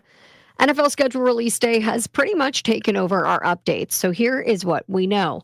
The Detroit Lions, Dallas Cowboys, and Kansas City Chiefs will play on Thanksgiving and Christmas this season. Here are the Thanksgiving games. This is all per Aussie NFL. That Twitter account has been doing a great job tracking everything. The Detroit Lions will host the Green Bay Packers on Thanksgiving Day. That is the 1 o'clock game on Fox. 4:30 p.m., that game on CBS. Cowboys will host the Chiefs. And then the Rams will host the Tampa Bay Buccaneers Thanksgiving night on NBC. For your Christmas games, the Washington Commanders will host the Dallas Cowboys, that game on Netflix. The Minnesota Vikings will host the Detroit Lions, that game also on Netflix. And the Chiefs will host the Broncos Christmas night on Prime Video. Of course, 8 p.m., everything will become official as the official NFL schedule release will happen then. But we've been putting together a lot of this. Looks like the Commander's schedule coming into place. Go with the pros at Door Pro America. From spring repair or replacement or a brand new garage door to boost your home's curb appeal, call 877-DOOR-PRO today and ask how you can save $60 on a repair or $150 on a brand new garage door. Visit DoorProAmerica.com. From the Crop Medcap 5-Star Sports Desk, Savannah McCann on the Fan.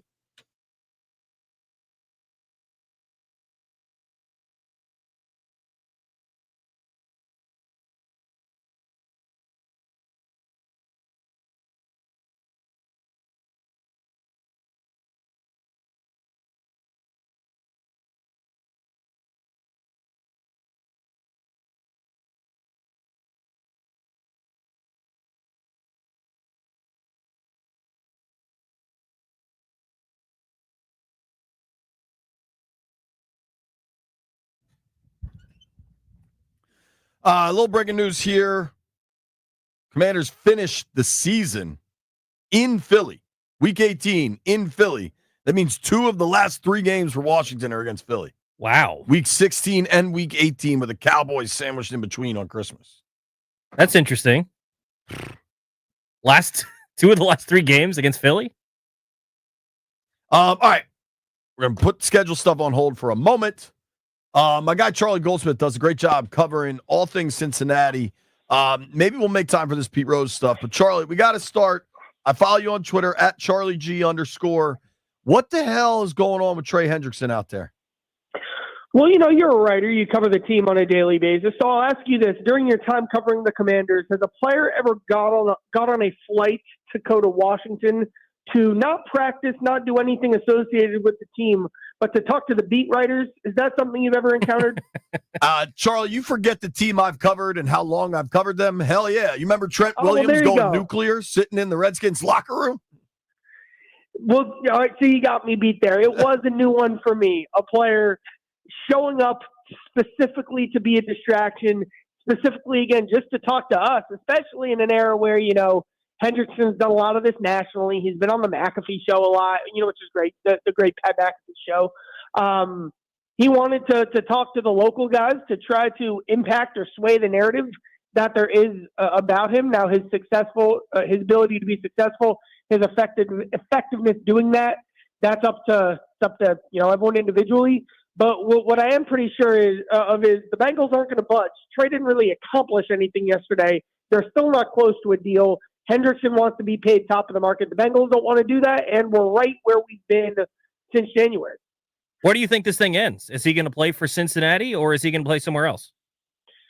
I don't think the Bengals trade him. I think the best case scenario for the Bengals, or I think what the Bengals are holding out for is, all right, Trey eventually is going to recognize if he's as good as he thinks he is, he'll have which is in his mind he is.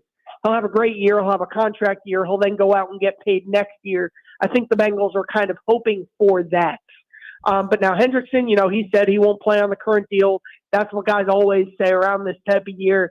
I remember covering the Jesse Bates saga, and Jesse was like, "Yep, I'm not playing either." And then he did. And I remember I asked him at the end of the season.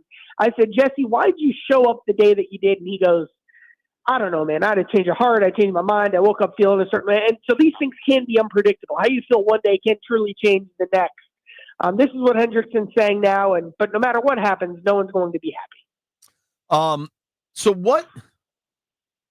Perhaps this is an oversimplification. Like everything I heard at the combine and at owners' meetings, where kind of the whole NFL gets together, is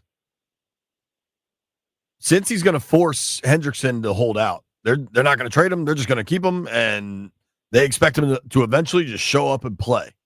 Does that still sound right, or do you think a trade is a way more legitimate thing? Now, if someone called them right now and offered them the farm, that's a baseball term, but sure, the Bengals would entertain that. They'd look at that. But it sounds like most of the trade pursuing window, which they gave Hendrickson the permission to go and seek out and find a trade on his own, which clearly there wasn't a match there. And so if Hendrickson's more motivated to get himself traded than the Bengals are, and if Hendrickson wasn't able to find that trade, I don't know that the Bengals, who have much less motivation, will be finding that trade now. If, again, a team goes out and offers them something unbelievable, all right, sure, maybe the Bengals would consider it. What I do believe is that for a trade to get done now, when you look at how the Bengals roster is made up, I do think they'd need a quality defensive lineman coming back in return in addition to a pick. Because if you lose Trey and you don't replace him with a defensive lineman, your whole defensive line is kind of like sunk for the season. So I do think they'd need something back in terms of immediate impact now that free agency is over. But those are really difficult trades to make. There's a reason we don't see those types of player plus pick for player type trades very often, because they are pretty difficult. What do you think it takes? Like you mentioned the defensive player. What do you think in terms of picks does it take? If Washington were to get into these sweepstakes, what are we looking at them having to move if they did want to go get Trey Hendrickson? I'm pulling up the Commanders depth chart. I'm forgetting his name. It's kind of not an older defensive end. He's on like a $10 million deal. Cleveland Farrell. I might have the contract wrong, but if it were like Cleveland Farrell plus a second, okay, that's interesting. Like something like that, I'd entertain that. I just don't know how they view Farrell particularly, and it would be about how they are like if the Eagles offered like Bryce Huff plus a second or a third, like and I know Bryce was bad last year, but you kind of be taking a bet on a young guy to be the next Trey Hendrickson. Hendrickson wasn't even that good before the Bengals signed him. Right. I think that would kind of be the only model left that would make sense for all sides. How worried are they about the message they're sending to other defenders on their team if they become really, really good players that, hey, we're going to focus on Burrow, we're going to focus on the receivers, and we'll just figure everything out on defense. We're not worried about paying you guys. Well, first of all, this has been the Bengals for the last 50 years. They've prioritized quarterback and the receiver position, and if you're not at one of those spots more often than not, you've probably been squeezed out and frustrated by the process, and you felt like there's a lack of communication. And, we've seen this movie before. It feels a lot like the Andrew Whitworth situation, with the exception of, Hendrickson isn't Walter Payton Hendrickson's a nice guy, but Hendrickson isn't a Walter Payton Man of the Year 10-time captain like Whitworth was. That really shook the locker room. Hendrickson, not a captain, maybe doesn't quite have that weight that a Whitworth did. So maybe that has, that does have less people in the locker room talking about it. Also, when you look at the defense right now, there's literally no one who's in line to be paid. And by no one, I mean no one. The guys who were technically up for extensions, Cam Taylor-Britt got benched last season, and he's rebuilding his value from scratch. Dax Hill moved positions, then tore his ACL. The class behind that, it's like DJ Turner, who probably won't start this year, and Jordan Battle, who still hasn't really shown anything from what he can really do as a starting safety. So, no one on that defense is even really thinking about an extension. So they're not, that's kind of not on the front of the mind for them. But certainly it is a trend that continues about how the Bengals approach this that the team is aware of. It's interesting. We're talking with our friend Charlie Goldsmith. You just got a new job, dude. You're on TV out there now on the Fox affiliate. Contributor on Fox 19. Yo, congrats, man. I know how hard you work. I'm glad you're getting more pub, man. I appreciate that. Yeah, dude. My read on Hendrickson is not a player I know well. How uncomfortable did he seem having to do that presser where he nukes the team like that? You know what? So Hendrickson doesn't talk to the media. He's just one of those guys. He doesn't talk to the media unless it's like a 2-sack performance in a win.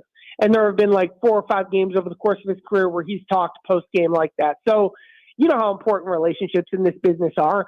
Hendrickson hasn't really opened up the opportunity for a lot of us to build that relationship with him. He's just one of those guys, and that's fine. That's who Trey is, and I'll add too.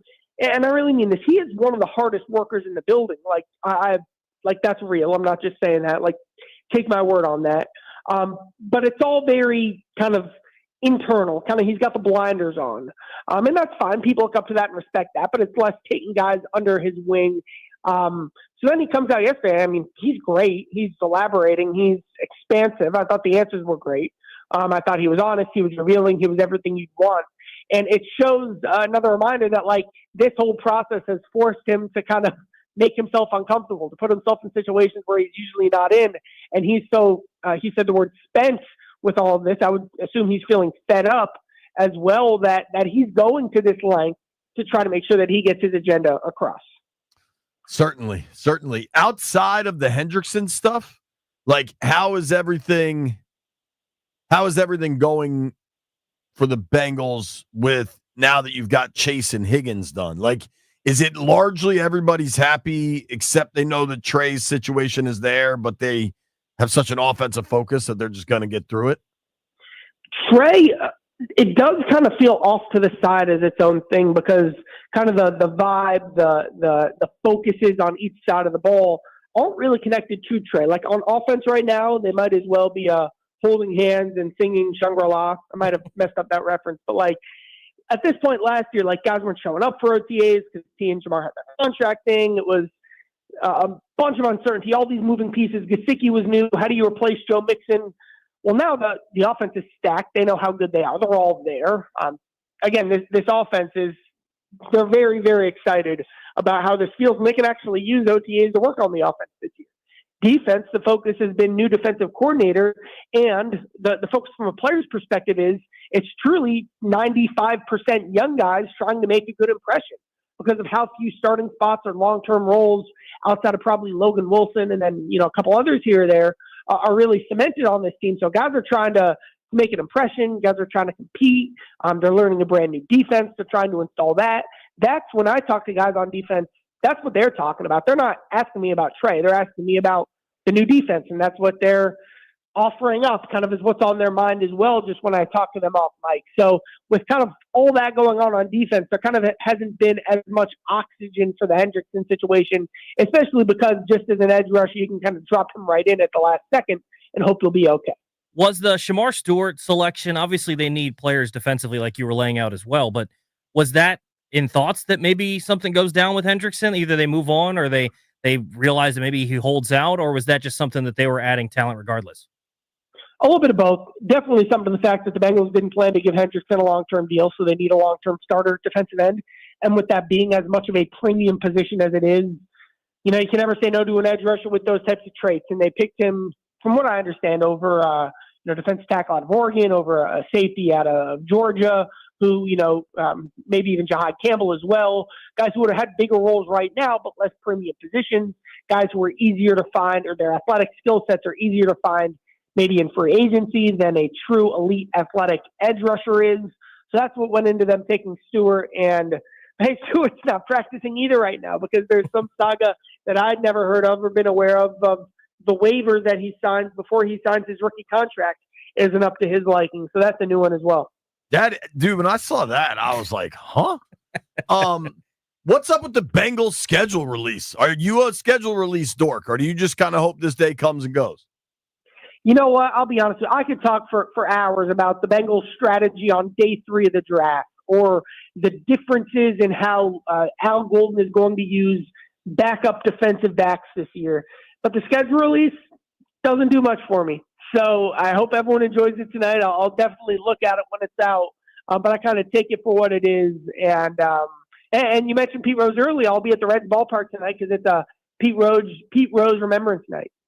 What is the deal there in Cincinnati? It sure seems like people love Pete Rose.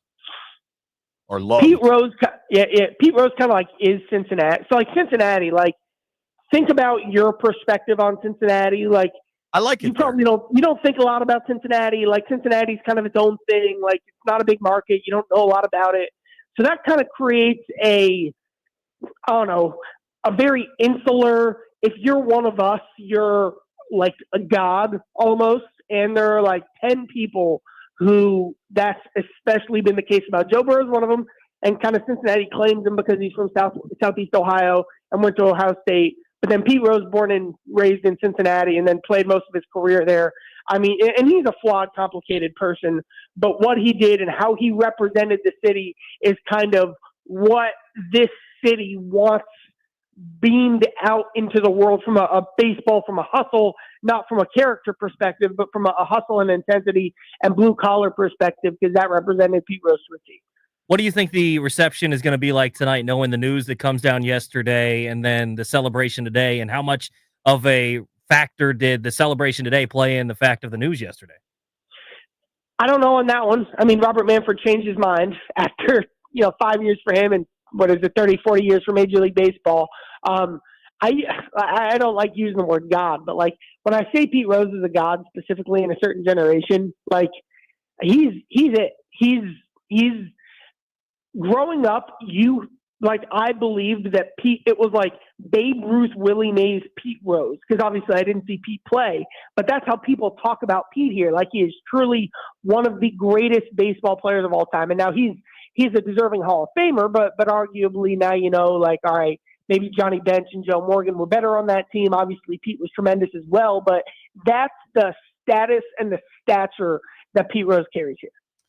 Could they put Pete Rose in as a player and just never mention the manager stuff?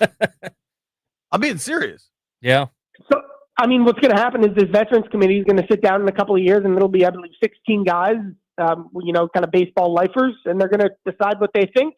And that's going to be that, which is kind of, I mean, I would rather him be on the writer's ballot to give him a fair shot, kind of with the due process that every other player gets. But obviously, this is a unique case, and we'll see what happens. I think he belongs in the Hall of Fame. But regardless, Pete's been a Hall of Famer in Cincinnati, like kind of spiritually, since the day he retired, even with everything that went down. Pete got to experience that feeling as a Cincinnatian and as a Red when he was alive. Well, dude, in the road, Pete Rose Way or whatever. When Pete I saw Rose that, Way, I was like, they damn. got the statue. It's a lot of references to like 42 or 4192 within the ballpark, and the Pete Rose within the ballpark that I'm forgetting right now. But like things are 14 feet away, I believe, home plate from the backstop. Like a lot of little things that they do in addition to retiring his number, honor Pete Rose. I tell you what, the irony was not lost on me. My boy Lee set up like a Sunday afternoon watching football in Cincinnati because the game was Monday night. So we all were watching games at BetMGM in Cincinnati, and BetMGM was on Pete Rose Way, which just seemed quite appropriate. Did you bet on the Reds? Reds have legit fans, man. That was the last game of the year, I think, for the Reds, and they were 10 games under 500. It seemed packed. Everybody was wearing Reds gear. You asked, I don't often think about Cincinnati, Charlie, but when I do, I like Cincinnati. Jeff Ruby's Steakhouse is banging. I like the little downtowns, easily walkable. I want to go out there for an opening day. You know about Cincinnati for opening day, right? It's the oldest ever or whatever, right? They're the only team that plays at home opening day every single year. Good for them. That stadium, the baseball stadium's way cooler than the football stadium. Do you agree with that, Charlie? Yep. That is a long political, local Cincinnati politics discussion for another day about relationships between politicians and teams and deals you labor to work and taxpayer dollars. That is a long conversation that we're kind of having again here in Cincinnati with the Bengals stadium deal that they signed initially. They kind of need to be updated now, and that's kind of its own little saga here. Yeah. We know a thing or two about stadium deals. Yeah, dude. That's right. You guys are the expert on stadium deals. Charlie, thanks for the time as always. Congrats on the new gig with Fox in Cincinnati. Appreciate it, man. Thanks, guys. That's our guy, Charlie Goldsmith, does a really good job on Twitter. You give him a follow at CharlieG_. Here's the moment you've been waiting for. I can report the Commanders will play the Bears on Monday Night Football, Week 6. There you go. After the Hail Mary, it's going prime time. Here's the other moment you've been waiting for. You want Caps tickets? Jeff, press the button. We're giving away Caps tickets 20 minutes after the hour all day. If you want Caps tickets right now, caller number 9, 800-636-1067. You can win a pair of tickets to Game 5 for the 2025 playoffs with the Washington Capitals. Thursday, May 15th against Carolina, Capital One Arena. For tickets and more event information, visit thefandc.com.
JP Finley giving us some Commanders schedule news. The Commanders will finish off their regular season on the road versus Philly.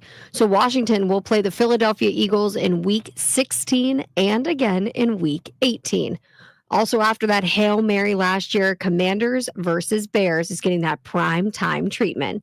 Sources tell JP Finley as he just tweeted out, Chicago at Washington on Monday Night Football, week 6. Mark your calendars. From the Crop Medcap 5-Star Sports Desk, Savannah McCann on The Fan.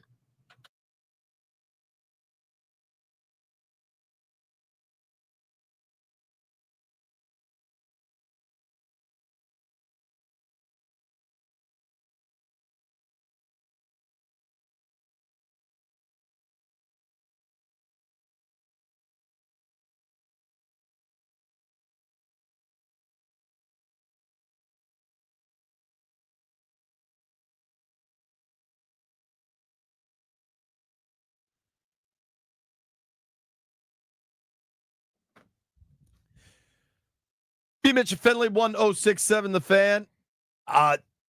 Toby, I think Josh Harris is on the phone. Oh, we have a celebrity on the phone? Hey, Josh, how's it going?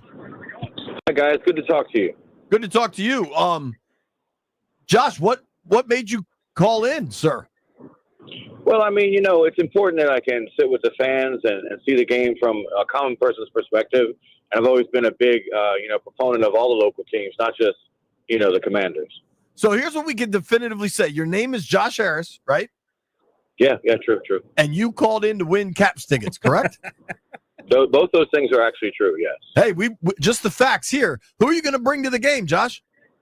I don't know. I was thinking about having like a draft to see, who might be selected to come to the game with me. I like that. Toby is available. Oh, noted. I will put you in the running if you have eligibility. Yeah, I would love to hang out with Josh Harris. How is it At a weird Caps for game. you, with your relationship with the Devils and everything? Will you be rooting for the Capitals? So, I mean, what I can do is I'm going to wear, a blue sweatshirt, and then that way it'll be, kind of unilaterally, I could be a fan in that manner. Perfect, man. Yo, like enjoy it. the game, dude. Thanks for thanks, buying guys. into the bit. All right, I appreciate it. Congrats, All right, man. Congrats. All right, that's Josh Harris. He won Caps tickets. Is it possible there's more than one person on this planet named Josh Harris? It's possible. Or it's not, and we have the Commanders owner calling in to win Caps tickets. You never know, dude. I mean, I bet Harris at least was a Caps fan. I'm sure he was, yeah. I imagine that changes. It probably changes when you own a different team, but maybe you still have an affinity for that team. Kind of like if you move cities, you have an affinity for the new team, but you always have that old love. So I'm sure he still is. The Devils are out. He probably wants the team that dispatched the Devils out as well, which would be the Hurricanes. So there you go. Josh Harris can cheer for the Caps. At this point, he should be rooting for the Caps for sure.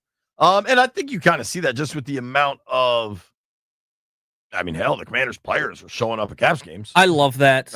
Me mean, too. You see that in cities all over the U.S. and for Washington for so long, that wasn't it was the case, but not for Commanders, right? Or not for the Redskins at the time. Like it wasn't that embrace from that team with the other teams in town. Now there is.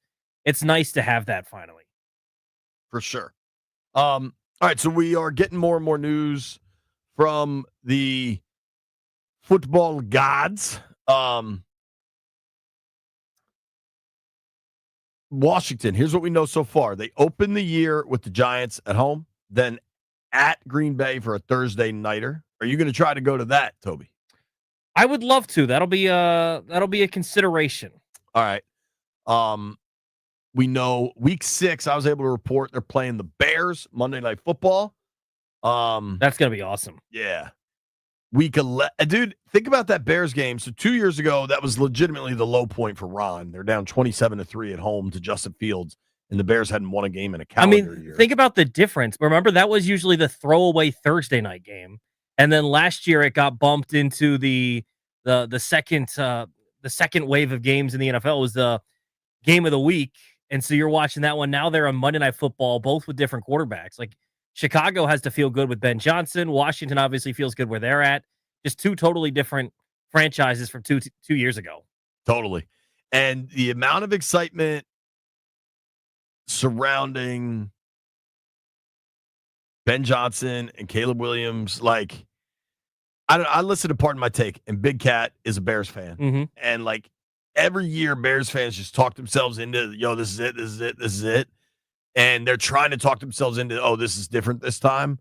And you know that Eric Bieniemy's on that Bears coaching staff? I saw a video of him yelling at some running backs. It was Jamal from Hogs Haven retweeted it. That's how I saw that same video. And knowing what I know about Eric Bieniemy, who's obviously a very hard charging coach, and that's fine. There's space for that. I feel like that now he and Johnson may have some long-standing relationship I'm unaware of. Having that dude on your staff as a rookie head coach in Chicago just seems like a lot. I don't know. I'll be really interested to see how Johnson does. I think for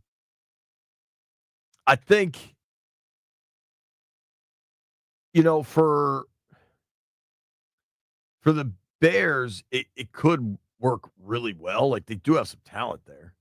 But that'll be a fun game, dude, especially after the Hail Mary last year. I liked that they brought in Colston Loveland. I think he's going to be a lot of fun with them. So I'm interested to see. And then they added Luther Burden as well. So if you're wondering, they don't have the offensive line they obviously had in Detroit. But, you're like, oh, do they have the amount of weapons? After the draft, I think they do have the amount of weapons. Not the caliber. There's no Amon-Ra on that team. Or, we'll see the type of steps Roma Dunze takes and some of those guys. But they have plenty of weapons now that they can kind of do a lot of different stuff. Burden kind of fits in, a motion sort of role. Debo, remember he was kind of compared to him when he was possibly going to come here to Washington. So, yeah, I think it's going to be an interesting offense to watch. And one thing about it, too, is, those two quarterbacks, Caleb Williams and Jaden Daniels, at least from Chicago's point of view, are always going to be connected. Because from this side, it really doesn't matter because you got your dude and you never had a chance at Caleb Williams. For them, they're going to look at it and say, oh, we're glad we got Caleb, but, man, we could have had Jaden. It's honestly kind of weird, the vibe with Bears fans. Mm-hmm. Like, they seem to feel animosity that I don't think Washington has. Have you noticed, even on Twitter and stuff, Bears fans will be like, oh, this is the year Caleb proves he's the guy. Yeah. Caleb might be able to prove he's the guy or a guy, but, we're good here. We don't care about you. Yeah. Congratulations. You can say whatever you want, try to talk. Just don't talk down about our guy. We don't care about your guy. I know that he's a local guy and you root for a dude from the area. But I'm cool if he's good. Yeah. I'm glad. I hope he does well. I actually really like Caleb Williams, but I don't really care about the rivalry thing that you're trying to make it. We've got our guy and we're quite happy with our guy. Right. Exactly. So just looking at everything that's on, you can go to progrid.org. Open with the Giants. I think for all the angst about Sunday 1:00, I think that's going to be a Sunday 1:00. Fox would, or whoever, I assume that's a Fox game, but now it's different. Whoever has that game, there is no better way for them to kick off their year. Because if it's Fox or CBS, that's the first NFL game they get that year with Commanders Giants. You get the New York market, and then you get Jaden Daniels. Yeah, and I think EB was talking about this morning on the Junk, saying this is the sexy team right now. And I think they are, because you think about coming out of the previous season, you had quarterbacks, but last year's quarterback class was so good and you had so many dudes. So the people that everyone wanted to watch were Caleb Williams and Jaden and Drake May and all these guys. And then this year's quarterback class was kind of underwhelming, right? Cam Ward goes number 1. He's the least hyped number 1 overall pick I can remember because no one ever talks about that guy. And so the team that they still care about. It is bizarre that the entire draft, whether it was his own doing or the NFL's doing, regardless, it was all hijacked by the Shador story. Yeah. Nobody talked about Cam Ward. And you know what? Cam Ward was electric as a playmaker at Miami. Awesome. He was awesome to watch. He's awesome. But because of the fact that people were down on the class overall with quarterbacks, I think you just revert to the other young guys and how well they did last year. So Jaden being the best of the bunch, I think he's still the top dog in terms of the guy that people want to see on television. So that's why you're going to see the max amount of primetime games. That's why you're not going to see a lot of Sunday 1:00. Well, and I think people have to understand that, it's more about national windows than necessarily primetime. Primetime, technically, would be Thursday night, Sunday night, Monday night. You're only allowed to have 6 of those, but you can maximize other national windows. The Madrid game's an example. They're the only game on TV. That'll drive people to their televisions. Yeah, 4:25 starts and all those things. Like the Christmas game, whether it's 1 or 4, They're the national game. They're the only game on. People will watch it. Honestly, I think that they might end. I'm curious on that Christmas game on the timing. The week before against the Eagles on Saturday, they're the only game on. People are going to watch it. So it's not just about prime time. It's about national television windows that they really want to maximize. As we look around the league here, obviously some of these Chiefs matchups are going to be huge. Chiefs Lions has been reported Sunday Night Football week 6. So I mean, if you look at your primetime games that week, Sunday night is Chiefs Lions, Monday night is Commanders Bears. That's a good little stretch of ball right there. The Chiefs are going to play the Cowboys on Thanksgiving, then the Chiefs are going to play the Broncos on Christmas. Let's look at some other marquee teams. Well, and you would think playing Washington, that's probably a prime time as well. So that, I mean, they're obviously going to be incredibly popular. Washington right in there. I think that, But here's the other thing we know, dude. If the Thursday night game's already been reported with the Packers, I'm reporting a Monday nighter. There's going to be at least 2 Sunday nights. I think you're getting 2 Sundays, 2 Mondays. So they're almost maxed out on prime times. Yeah, absolutely. And remember, late in the year, that stuff could get flexed. Week 18 is going to be all TBDs. There's no time assigned.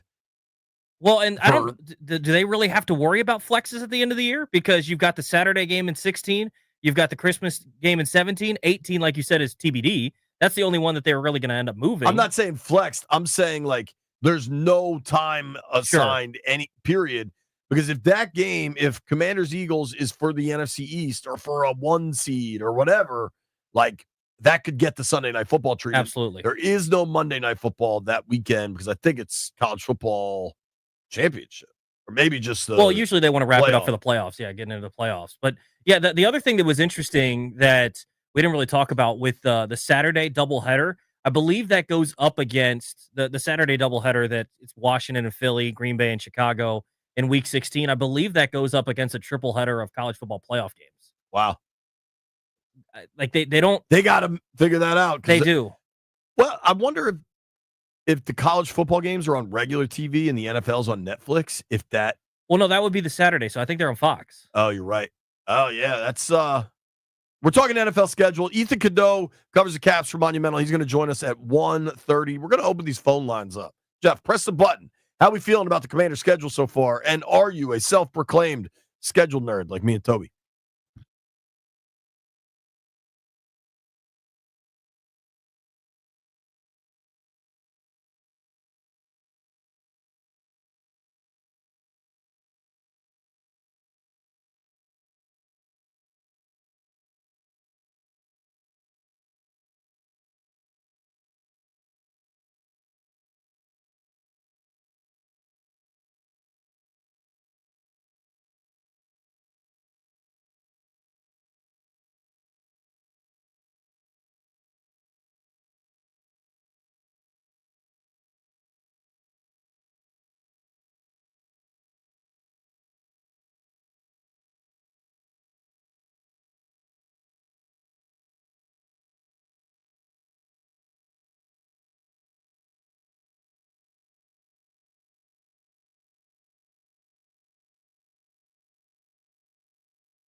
All right.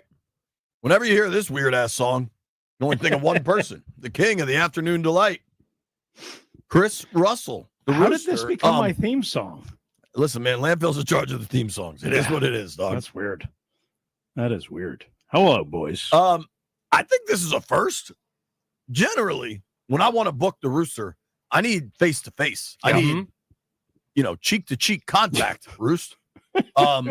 Where the hell are you? You're on the Comrex? Yeah, I'm working from home today because, boys, the Rooster got into a minor car accident last night in the rain. Yeah. You all right? Let's start with this. Yeah, I'm fine. I'm fine. Nobody got injured except for my right tire, which is down and, of course, needs an alignment. And I'm sure they're going to find some other kind of damage to my rim that I'm going to have to pay hundreds of dollars for that I don't have after doing a brake job last weekend. And, I'm sure that's going to happen. I'm just waiting for that call as soon as I start on the radio. So I guess it's coming anytime soon. Well, I'm sorry to hear that. Was it your fault? No. Sure? No, it was a rainstorm. Somebody was driving like a bat out of hell along a curvy road and without their lights on for some reason at about 7:15, 7:20 last night. And I saw them at the last second as I pulled out to make a left turn and cross over. And I swerved basically to avoid them because they were driving too fast in the rain without their lights on. And I drove into one of those island things, I guess is the best way I could put it. Yeah. Yeah. Not fun. Well, glad you're doing all right. Thanks, boys. He's got that strong pullout game. Yeah. It's hard for me to it's hard for me to do my regular stuff with you, Roos, when you're coming off a bad night. So I'm sorry. No. Go ahead. Feel free, JP. I mean, I'm with you, man. Right. I need to laugh a little always bit. Complaining about something. So it's not that out of the ordinary. I mean, it's pretty easy. The Commanders play on Christmas. Thoughts? Yeah, that sucks. I was hoping that it would actually be a road game so that I could actually, like, in my mind say, nah, I don't need to be there. I don't want to be there. I don't want to spend Christmas Day in Appleton, Wisconsin. So I was disappointed by that. I had faced the reality that they were going to play on Christmas Day in the last couple of days, especially when that leak for Fox came out that they were going to play the Eagles on Saturday, December 20th. I knew that was a setup. Well, what's weird is, at least according to Kevin Sheehan, and I guess others, is it's not Green Bay, it's not Chicago, who is playing in that other game on that Saturday. It's the Dallas Cowboys at home. So we don't get them on Thanksgiving. Yay! A reprieve, right? People can actually, I don't know, be with their kids or family or actually be a human being and not be sentenced to dealing with the NFL 24/7, 365. But, of course, they punish you a different way by putting you on Christmas Day, which is worse than Thanksgiving Day, quite honestly. Bruce, no one is sentencing you to do any of this. You can choose not to do it. No, JP. If I told you, a dad of two beautiful little girls, that you didn't, that you don't have to be there. I mean, you should be there, but you don't have to be there. You're a professional. Would you be there? I mean, you probably have to work for NBC4 is what I'm guessing. Yeah. On Christmas night, right? Or Yes. Christmas Day. You have to work, right? It's not an optional thing. Now, do I have to be there? I guess I don't. It's one of 8 home games, for God's sakes. I need to be there. That's where your money is made. That's where your connections are made. That's where your information that you get, that you glean, that you don't pick up on your own. It's the Cowboys and it's the Commanders. And it's probably at the worst time, from what I'm guessing or what I'm hearing, is it's probably a 1:00 game. So it's kind of like, you got to kind of leave home at 9:30, which, is early. I mean, I wanted to spend the day with my kids. Sorry. I mean, I'm sorry if that offends anybody, but, that's the truth. It's understandable, but this is kind of what happens when your team is popular, and this team is good now, that they're going to be playing at these times. Yeah. I don't know what the issue is, though, Roos. Well, the issue, again, the issue is, Toby, But here's my thing. Toby, you don't have kids. Hold on, so there is no right. issue for Brewster, you. I hear you on the kids. I would have been really upset if I had to travel on Christmas. That's just left hand up, telling the All truth. right. Okay. So it's better that it's at home for you, which It's I am huge. happy for. So this way your kids get to see you in the morning, But and here's whatever. But But you're talking about having to leave your house at 9:30. Games. It's a 1 o'clock. Is my understanding. Yeah. I'm gonna. We're opening the whole can here, Roos. So don't get mad at me. I don't believe you. The Commanders have tightened up field access pregame significantly. Right. I don't believe you have field access pregame. I do not. No, I do not. I am not special. So, dog, get there at 12:45. Dog, There's not have gonna you be any ever seen the traffic trying to get into that place, especially for a Rooster, Cowboy game? Hold on, dog. Hold on. It's Christmas. You're not going to have the usual Beltway traffic. I know, but you're You still can going to have leave- 65,000 people trying to get into Northwest Stadium. Yeah, but That's a lot the of them are problem. going to get there at 9 a.m. I bet you could leave your house at 11 and be comfortably sitting in your seat of the offensive line in the second row of that press box by 12:45. JP, how has that gone for me in the past? Do you remember Week 3 in Philadelphia a I couple sure of years do, ago? but you also didn't Do you leave remember yourself a enough couple of time. weeks after that at MetLife Stadium? Yeah, I do. You always come in with a suitcase. I'm aware of all of it. Yeah. Rooster, I mean, I get the frustration, but you probably could just go a little bit. Actually, I have an idea, Roost. Why don't you just dress up as Santa and go early and hang out as a tailgate Santa? Yeah, dude. Bring the kids. Tailgate Rooster. I mean, what I'm going to have to do is I'm going to have to import my young adults now for Thanksgiving, being that I guess we don't play on Thanksgiving. And now I'm going to have to switch the plans that I have. I like to spend Christmas with my kids. I'm sorry. It's football is not as important as my kids as If family. that's the truth, It's just then not. don't go to the game. I understand that, but I feel obligated to go to the game. I know CK is not making me go to the game. That's not what I'm bitching Jeff, about. go see if CK could join us real quick. No. Let's see There's if we no can get need. the There's cluster no buster need here. for CK to join Because us. he's going to tell you to stay home and Yes, enjoy your of family. course. Of course. Rooster, do And- you want me to go on your behalf?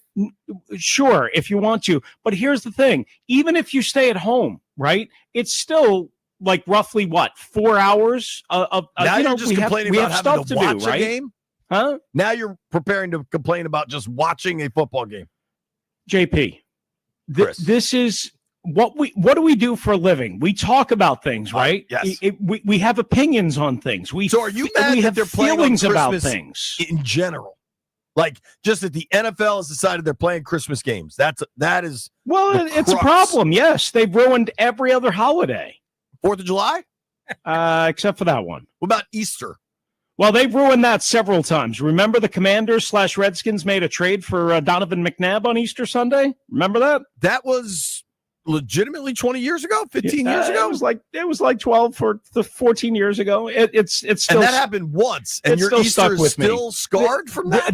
There was another roster move on an Easter Sunday. I remember that. I mean, I remember they ruined it a couple of grinding times. out the old way they did roster cuts and it ruining my Labor Day weekend. Like I get some of it. They also had previous ownership and a previous team president that enjoyed messing with people. I know, and especially the media. I know. Those days are over, Roos. Let it go. I got it. I don't have to. Listen, I'm going to be there and I'm going to just work. Yeah. But you guys know how to provoke me and get under my skin. What? I got one more for you then, Chris. Yeah. What if I told you? Uh-oh. I'm not necessarily reporting this. Just bear with me here. What if I told you, Chris, there will not be a single Sunday 1 o'clock game in the months of October or November?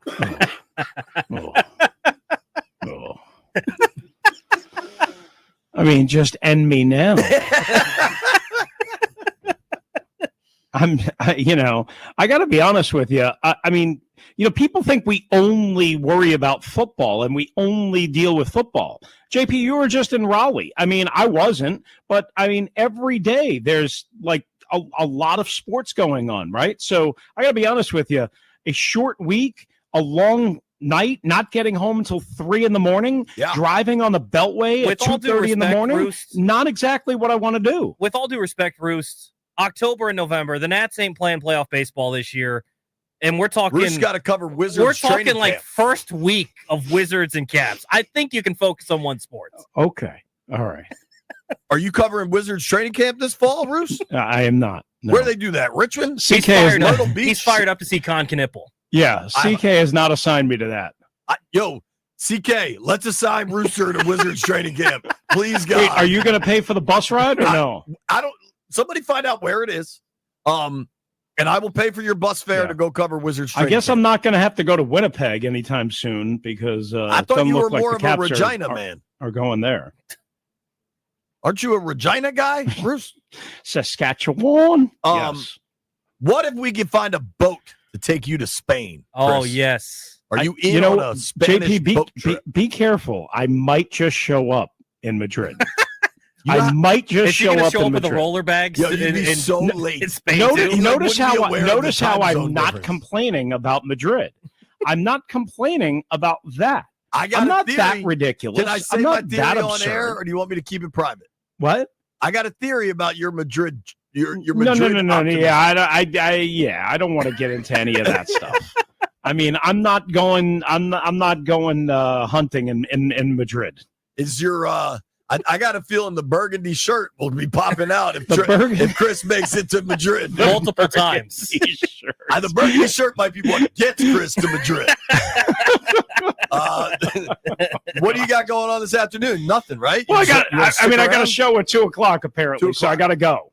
I'm sorry the NFL is just ruining your life, Chris. Yeah, it is. It is. Goodbye, dude. All right, thank you. Have a good day. The legendary Chris Russell.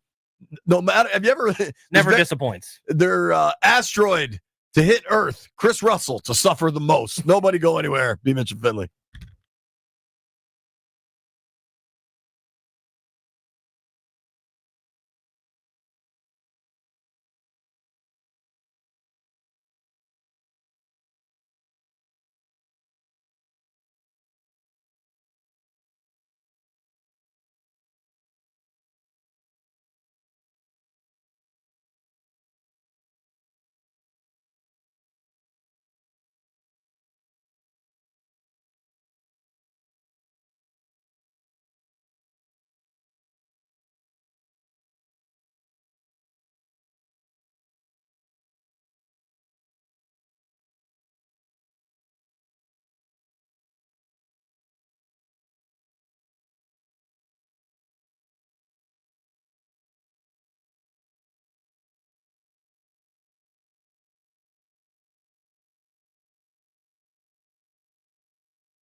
This sports update is brought to you by Paul Henry's Window Installation, your clear home improvement choice.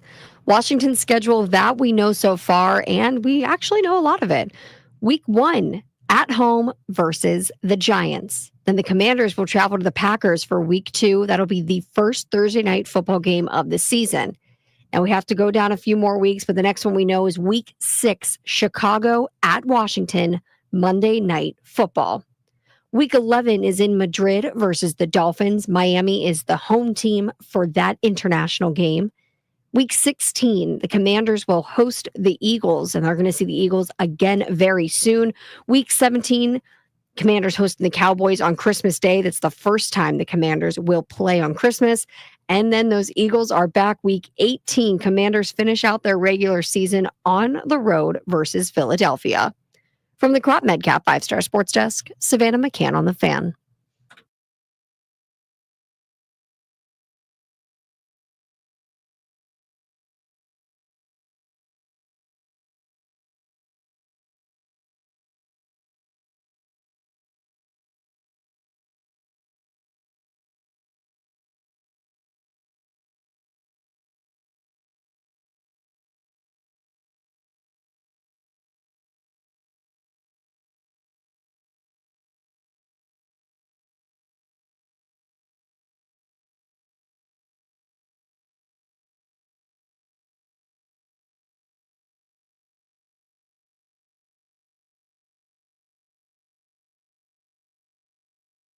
Sweet, sweet fantasy, baby. 1 o'clock in the afternoon in the District of Columbia. Opening these phone lines up, 800-636-1067. Here's what we know so far about the Commanders' schedule. They open against the Giants. That was reported from people in New York. I did not report that. I don't want to not give them credit, but the entire Giants' schedule has leaked, which seems like happens every year. It seems like the Giants people are probably kind of pissed about that. Packers, Thursday night, week 2. That's actually my birthday. Then we know Bears, Monday nighter, week 6. The Hail Mary goes from afternoon to prime time. We've known the Madrid, the Dolphins game for some time. Then listen to this last 3, Toby. Goodness gracious. Eagles at home, Cowboys at home, at Philly to close it out. That's just insane. Someone on here has Giants in week 15 at the Giants. So you're going to go 4 straight division opponents? Who are you getting that from? That's on the ProGrid, your thing, progrid.org. Uh-oh. I don't know who. Well, I'm telling you, I think the entire Giants schedule has leaked. Yeah, it is on here.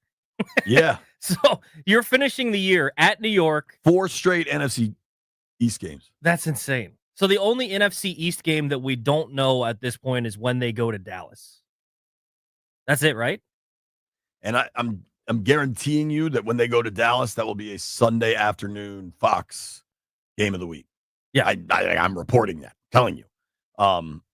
So I think that'll probably have to be mid-October. Yeah, somewhere in there. Gosh, 4 straight NFCs to close it out. It's just wild to me. 2 of the final 3 weeks are against Philadelphia. That can either be a good thing or a bad thing. That's one of the best teams in the league. That's probably someone you're fighting for the top of the division. So if you're 2 games back, you could easily still come back and win the NFC East. You could also bury yourself. So those are difficult games. Yeah, I mean, there's no in the attrition on every NFL roster by the time you get to that point of the year. Let's see what Rusty thinks of the schedule so far. Rusty, the Commanders got the Bears on Monday night, and they play 4 straight NFC East games to close out the year. What do you think? I absolutely love it. I don't even care that we play 4 straight division games to end it. I think that just makes it for must-see TV or must-see attendance. But I will let you guys know I'm already 2,700 deep on that Green Bay trip without the tickets coming out. So Jackson and I will be at Lambeau Field. You spent $2,700 already to go to Green Bay without tickets? Flights and hotels. Are you flying private and staying at the Ritz? That sounds like a lot of money for 2 people to get to Green Bay, dog. Well, we're going to stay until Monday. Okay. You're going from Wednesday to Monday? Going from Thursday morning to Monday, yeah. may I ask why? Have you ever been to Green Bay? Because I want to. I mean this the best possible way. When there's not football going on, I'm not sure that Green Bay has a lot to offer. Yeah, there's not a whole lot around Green Bay. So on Sunday, we'll find somewhere fun to watch a bunch of football at, and we'll make it a trip for me and my oldest son, who loves football as well. It's a football town. We'll visit anything that we can do that relates to football. If you like golf, there's good golf in the area. Yeah, well, a 10-year-old's probably not the best golfer, but on the football field, he's pretty nice. There is good golf. All right, bro. Well, that's great. You better. Yeah. Lambeau's a blast. It's so much fun. We're super excited. We had this planned out. We were going to either Green Bay or Kansas City. We just weren't going to go after November 1st because of the cold ass weather. Yeah, that's understandable. Thanks, Rusty. Take care, bud. Yeah. Jeffrey. I'm going to check in with the Chief Commander fan who is making it known that he's getting to Madrid one way or another. You can hop on Rooster's paddle boat over there. Jeffrey, how do you feel about the Commanders finishing the season with 4 straight NFC East games? I'm not even worried, JP. I'm not worried.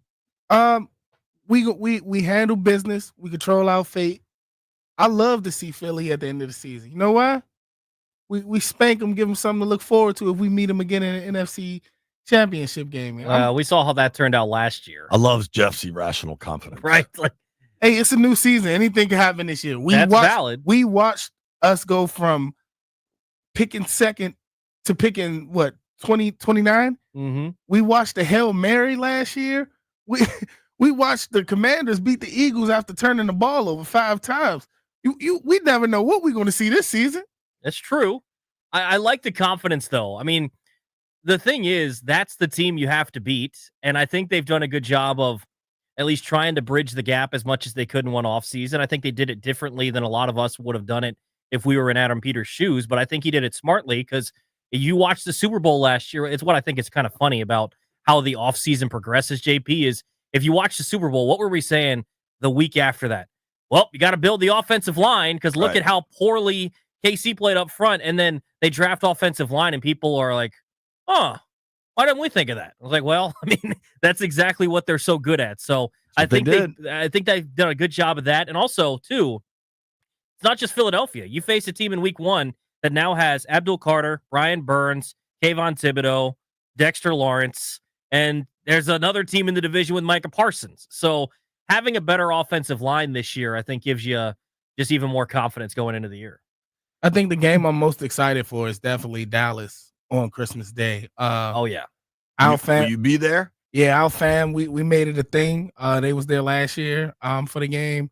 We made it a thing that we're going to go. Is your dad a Cowboy fan?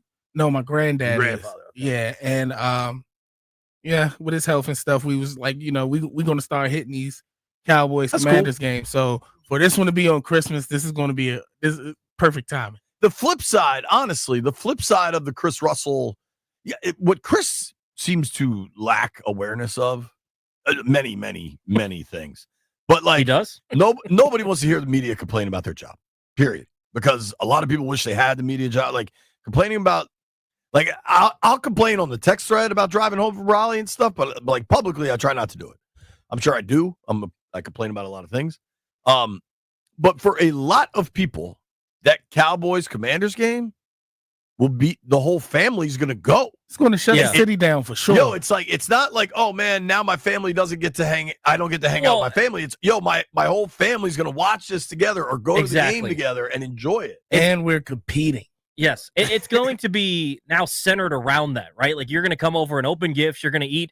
Why? Because you're going to get ready for 1:00 to watch the Commanders and the Cowboys. So I think that is missing the point a little bit. I think for so many people, that's going to be a marquee matchup, regardless of how you generally feel about holidays.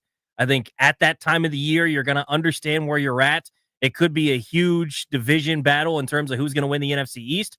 Could be playoff positioning on the line at that point as well. So, yeah, I think it's going to be a real fun one. Landfill, how you feel about the schedule? 4 straight games to close out the year. I like it. I think they'll probably matter. At least the Commanders-Eagles games will, because they're going to be in contention. And then I guess division games are tiebreakers, so that's cool too. I like that we're going to get to humiliate the Bears on Monday Night Football again. I hate their fans, and I'm tired of it. The Bears really need to relax. Yeah, they do. Like, what are you mad about? They're mad that they had the first overall pick, but they took the second best quarterback. That's what they're mad about. They're mad that they made a bad decision. Might not even be the second best. We didn't do that. We didn't make you take Caleb Williams. You could have drafted Jaden. He was available to you. Don't blame us for it. Yeah, I think it's probably just a frustration at their front office. And two, like Ben Johnson, I think he's a good play caller, but he has a little bit of that edge and subtle shots at people in the media too. He does a little bit of that. I think generally he's having fun with it, but it is little jabs here and there. So I think now that's going to fit right in with them. Yep. Make sure we get Adam back on the show too. Adam Rank. Yeah. Yeah. Well, maybe we try to book that for next week or something. So as of now, we know a Thursday night game in Green Bay against the Packers. In my defense, by the way, I asked for calls and then you guys locked the lines. So that's why there aren't calls. But I lock them back up because in 4 minutes we got to press a button for you know what. Jeff's long fingers. Somebody snuck in though. Jeff, answer that young man or person, human, and see if they're calling about the NFL schedule or if they're just trying to jump the gun on the damn Caps tickets. How wild was that Josh Harris won the tickets? It's insane. Who knew? He's a diehard Caps fan, apparently. Dude. Despite owning another NHL franchise. I think it should also be noted, Toby, that I've been trying to get you to one of the, like, to be somebody's plus one. I do appreciate that. Would you go on a blind date to a Caps game? Absolutely. With a dude? Yeah, why not? All right, cool. We learned something about Toby there. Give me free tickets. All right. If anybody wants somebody to take to the Caps game, Toby's available. Now, do you not have 8 baseball games to watch tomorrow night? No, I mean, the Nats will be done. They play at 12:15 tomorrow or whatever. Shout out to a daytime Nats game. I don't know how it hasn't rained in Atlanta when it's done nothing but rain here. But whatever. No complaints on that. White Brian, as our resident Giants fan, the Commanders will host the Giants week 1. Then the Commanders play the Giants again week 15. The dates are September 7th and then December 14th. By my math, that's 3 months difference. Who starts for the Giants at quarterback week 1 and who starts for the Giants at quarterback week 15? Jameis Winston week 1. Jackson Dart week 15. I don't quite get the Jameis thing, but I definitely think Jackson Dart starts the second game. I don't think there's any question that happens. Now, here's the question. Is Brian Daboll still coaching the team in week 15? Yeah, they're going to be in first place in the NFC East. Hold on, wait, Brian. You just, I'm gonna be honest. I was a little distracted there, but you brought me right back in. Give me the scenario upon which the Giants win the NFC East. Jameis Winston throws for 5,000 yards. Malik Neighbors wins Offensive Rookie of the Year, and the defensive line covers up everything else wrong with the defense. It's his second season. Offensive Player of the Year. Oh, okay. What in that scenario with Jameis going for 5K? How many receiving yards does Malik Neighbors have? Probably 3,000. How does it make you feel that Malik Neighbors would rather be here in Washington anyways with Jaden? Not great. That White Brian legitimately lives in a world of fan fiction. Yeah, 3,000 yards for Neighbor. I love it. Delusional Giants fan. I get it. Because really, that's the only way you can have faith as a Giants fan right now. Who do you think is still employed by the Giants by week 15? I know a guy who's not. Who's that? Saquon Barkley. And that decision might impact some other people's. Yeah, I think this has got to be the end of the road for Shane and Daboll, right? Like, that's got to be it. I just don't see that unless Jackson Dart is somehow incredible to end the season, and I don't see that. I don't see any way that they're back next year, which is just a terrible cycle, by the way, to draft a quarterback and then bring in a new coach, a new GM. Yeah, I wonder if Shane Ride gets to stick it out. I'm telling you, when you first start hearing the little divide, like we even heard it with the Niners, which I think is crazy, but there was that Michael Silver story about Kyle Lynch and ownership didn't want to pay. Who's a receiver that we had to deal with his Instagram all last year? Why am I blanking on the guy's name? Ayuk. Like that Kyle made them pay. And when you start to hear that, when shifting of the tectonic plates, Toby. Oh, White Brian, I've got other good news for you. It's been brought to my attention that the Giants have the hardest schedule in the NFL this season. So you might need 6,000 yards from Jameis Winston, man. He can do it. He definitely can, but there's going to be like 35 interceptions. What does Cam Scattaboo go for in your fan fiction alternate reality? Tyron Tracy and Scattaboo both have 1,100 rushing yards. Well, that's a little more reasonable. Yeah, just two running backs with 1,100 yards. That sounds about right. Do you think Scattaboo is actually going to be good? He runs tough, man. He runs tough. I mean, he's hard to tackle, but he doesn't have that breakaway speed. So maybe he's just going to be a solid 4 or 5 a pop guy. I don't know that he ever breaks long touchdowns like he was able to at Arizona State, but it'd be interesting to see. I'm intrigued. I wouldn't have taken him personally, but I'm intrigued. Certainly intrigued. I know something intriguing. I don't know if you're aware of this. Maybe I already said this on the radio. I don't know. Krosky Merritt, the 7th rounder, prefers to go by Bill. Yeah. Lil Bill. Bill Krosky Merritt. Not Jacory. Bill. Not Billy. Bill. I like not it. Will. Not Willie. Not Gilly. Bill. Got that? Yeah, I got it. Bill. All right, well, you got this. Jeff, press the button. We're giving away Caps tickets, damn it. Caller number 9, 800-636-1067. Caller number 9 right now. You win a pair of tickets to Game 5 for the 2025 Stanley Cup playoffs. Washington Capitals, Thursday, May 15th, taking on the Carolina Hurricanes. I almost said a word there that I kept to myself. Caps Canes tomorrow night, Cap One Arena. For tickets and more event information, visit thefandc.com. 800-636-1067. Caller 9. You win a pair of Caps tickets now.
This sports update is brought to you by Oarsman Alexandria Kia. Let's ride together.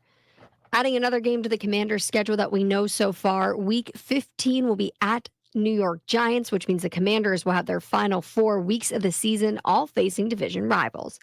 Now some non-schedule release news. Steph Curry has been cleared for shooting drills and light on-court workouts despite straining his left hamstring. This does give him a chance to play for the Warriors if they can force a Game 6 against the Timberwolves. Minnesota takes on Golden State tonight, 9:30 p.m., but they can take this series with a win. We'll see if they force that Game 6 and if Steph Curry can come back. Also on tonight, the Knicks have a chance to eliminate the Celtics tonight, 7 p.m. tip-off. Oarsman Alexandria Kia keeps their customers happy by offering great deals on the area's best selection of new Kias, each backed by the Oarsman Lifetime Edge, featuring up to $1,500 in extras. As they say at Oarsman Alexandria Kia, let's ride together. From the Crop MedCap 5-Star Sports Desk, Savannah McCann on the Fan.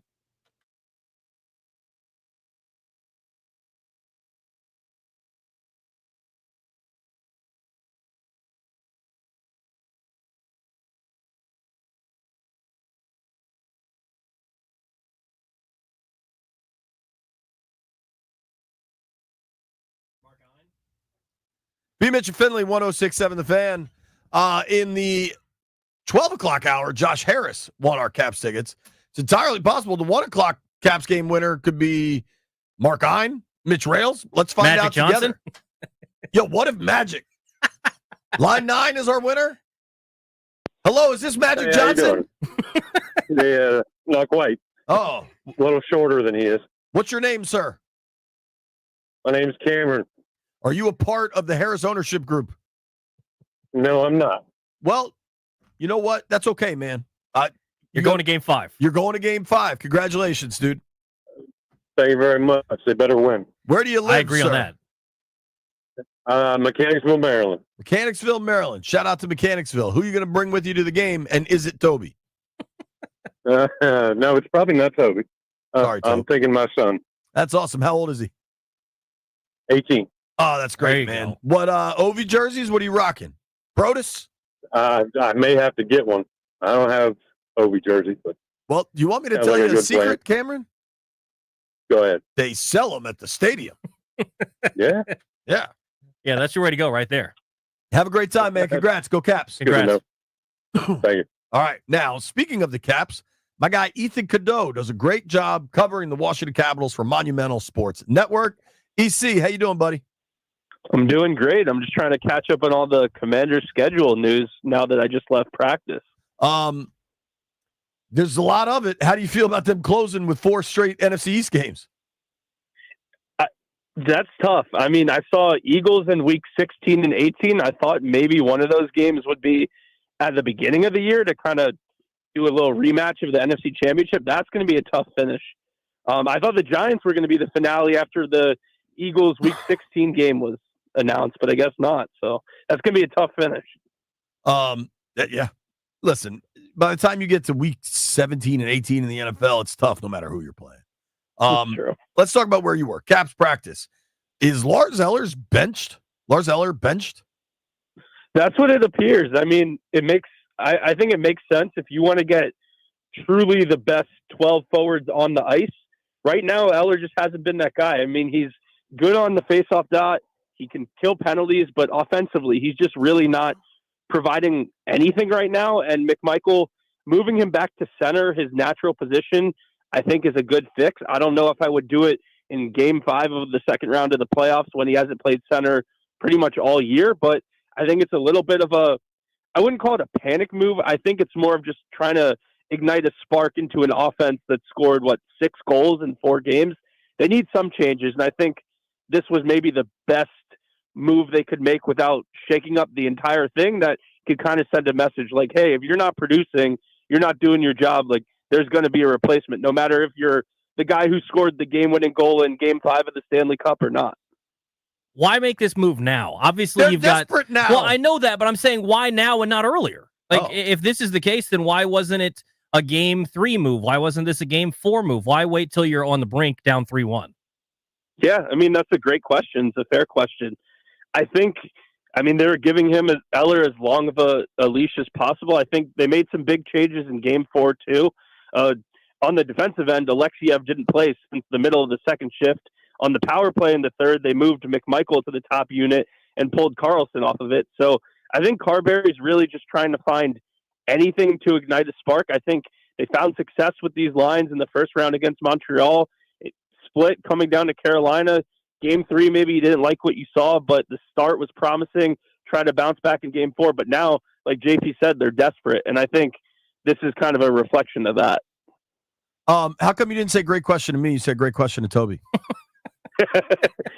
Because if I say great question to you, I'm going to have to say it after every other question. My question was average. Are you, I asked this to some folks the other night. Ethan was there in Raleigh with me. Are you surprised how this series has gone? Yeah, a little bit. I thought going into it, I thought the Caps were the better team. They struggled down the stretch a little bit, but maybe I was falsely given false hope by the way they dominated Montreal, turned things around when they faced adversity in Game 3, came back Game 4, win in a tough building there. I mean, the Canes, Spencer Carberry said it himself, the Canes play such a specific style of hockey where the pre-scouting is not hard. You know what you're going to get from them every night. I think Logan Thompson's been a little bit off his game this series. I think he'd be the first to tell you that too.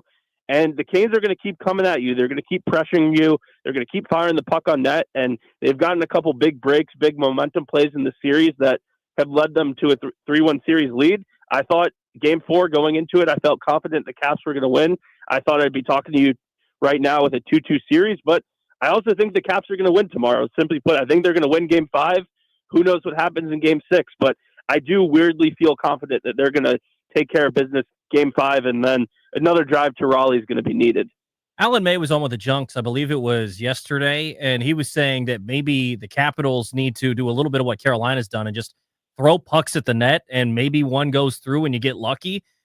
Should they have made some sort of adjustment, or you're the top team in the East and you're just going to go down to maybe a team that's playing a little bit better? Is that kind of the case with this?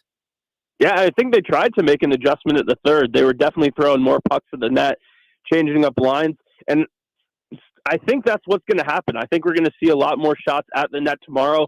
I mean, they have nothing to lose at this point. If they're not shooting the puck and if they lose, their season's over. I think they got to test Anderson a lot more. He's been stout this series. His numbers are really good, but he hasn't been tested enough. I mean, 76 shots through 4 games, that's under 20 shots on goal a game. That's not going to win a lot of hockey games like that. I know the Caps are kind of picky. Their system, they really kind of wait for great high danger looks before firing the puck on net. But I'd be surprised if we had another game where the Caps are 18 to 20 shots on goal. I think they're going to try and get closer to 30 and really test Anderson to see if he's having a great series or if just the Caps are not testing him enough. What the way this series has gone, like what, if any, like do they have to make, let's say they get knocked out tomorrow night, or maybe it's Saturday in Raleigh, whatever it might be. Do they, this is a division opponent. Like we see this, the Commanders are building to beat Philly, right? They know their O-line has to get way better. This is how they're going to do it. Like, do the Caps have to make an adjustment to beat the Canes? Or is that oversimplification? I mean, I think it's a little bit of both. I mean, the Canes, if they win, it'll be their third Eastern Conference Finals in 7 years. So they're kind of the cream of the crop of the division right now. And same way the Commanders are trying to overtake the Eagles. It's the same thing. Like, if the Caps and the Canes keep making the playoffs, they're going to play each other in the second round or the first round, depending where they finish in the division, just because of how the NHL playoff format is, where you play your divisional opponents first. So I think, I mean, in the offseason, we can get to that point when it officially becomes the offseason, but I think secondary scoring is a big need. They rely a lot on their top 6 guys, getting depth down the middle. I mean, the third line, they really only play like 10, 11 minutes a game, and we just haven't seen much production from them in the playoffs at all, but really towards the end of the regular season too. So I think in the offseason, they look to add guys on that middle 6 that can score 20 goals a season and come up with those timely goals you need in the playoffs. Because right now, I mean, unless it's those top guys scoring for the Caps, I'm not expecting the bottom 6 guys or the middle 6 guys to score. You're really counting on your Stroms, your Wilsons, your Ovies to get you back in the series when it needs to be guys on the third line like Mangiapane or Duhaime on the fourth line that are coming up with these big goals. So I think that's the area they need to improve. You mentioned some guys there. Who really needs to step up? Because it feels like for the Canes, there's a couple of guys that are playing really well. And you look at the Capitals throughout this series, and there's maybe one or two you can say are playing kind of to their standard and above. I think Tom Wilson's one of those. But outside of one or two guys, it feels like most of the guys maybe aren't playing up to their regular standard. Who has to step up if they're going to come back and at least win Game 5 and maybe even make a chance at coming back to win this thing? Yeah, I'm looking at Wilson's line mates. I think Wilson's arguably been the best player on the ice for either team in this series, but Protas got moved back down there. He's still recovering from that skate cut that he cost the last 7 games of the regular season, but he just really hasn't looked like the same 30-goal scorer that we saw throughout the playoffs. And then Pierre-Luc Dubois is another guy. I think the Capitals wish they were getting a little more production out of him. He took that penalty late in Game 4, right after it was 3-2, where it kind of cut any chance the Capitals had in coming back into that game. So that line, I think the Capitals are going to be counting on a lot tomorrow night, and they need to come through in order to win in Game 5. You got a prediction for tomorrow night? Yeah, I think the Caps are going to win. I've been saying it since, honestly, right after Game 4. I was like, I think they're going to go home and win Game 5. I'll go Caps 3, Hurricanes 1. Caps 3-1. Okay. They could use a win. How do you think the arena will be? How do you think fans are at this stage? I think it's going to be packed. I mean, I was in a similar situation in 2021. I mean, it was the COVID year, so it was only like 30%, 40% full. But I was at that Bruins Game 5 when they were down 3-1, and I remember as many fans that could be there were there, and it made a difference. So, I mean, this team's been resilient all year. They led the NHL in comeback wins. I think there's a good portion of the fan base that thinks the series is over, but I also think there's another portion of the fan base that'll show up tomorrow thinking if they win Game 5, then they just have to steal one in Game 6, and then anything can happen in Game 7. So I'm expecting a loud building tomorrow. I think it's going to be fun. I'm going to confess something now. I committed to a event tomorrow night, like a couple months ago. It's the McBrien group. My friend Scott McBrien is having this dinner. Mike Loxley, a ton of really smart high school football coaches. This is a ball knowers only type event. There might still be tickets left. I'm gonna tweet out this link, but I'll be there for pregame, and then I'll be watching on TV. I'm counting on you, EC, to get a dub here. All right. I'm gonna do my best. Tara can't blame me if they lose. Game 4, so. What's that? It didn't work out for us in Game 4, so hopefully it works out in Game 5. I was there Game 2, though. Just saying. I will say I've only been in the building for 2 playoff games, and they've won both of them. And the only game they won in this series, I was there. So if someone wants to get me a ticket, there's me lobbying for myself, JP. Yeah, Ethan, do you have a ticket for Toby? I already gave away my staff tickets, but I'll look around. Do I get staff tickets? Yeah, you should. For every game? Because I use them for I got Cody tickets for Game 2. I think it's 1 per series, but I'll shoot you a note offline. Okay. Toby, maybe I can help you, dude. It'll help the Caps. They haven't lost when I've been there this year. They are undefeated with Toby in the building, you see. Sounds like you got to be there then. I think so. Tell everybody your Twitter handle and where to find your work. Yeah, you can find my Twitter handle at Ethan_Cadeau, CADEAUX, and then all my work is on monumentalsportsnetwork.com. So there you go. That's where to find me. Thanks for making time, bro. Appreciate it, man. Yeah, appreciate you having me on. See you tomorrow. Go Caps. That's our guy, Ethan Cadeau. You can give him a follow at Ethan_Cadeau, CADEAUX. His last name is not pronounced Cadeau, contrary to public opinion. Here's what I can tell you definitively. Unlike Ethan's last name, which I've never pronounced correctly, I can tell you definitively what a joy it has been for me to get a new garage door. My old garage door sounded like Rooster talking about NFL scheduling. It was loud and cranky. My new garage door, silent. It's like Toby watching a baseball game. Focused, laser focused. The folks at Door Pro America did a huge service to my house. When I reached out, they sent me this Photoshop of all these different garage door options for my house.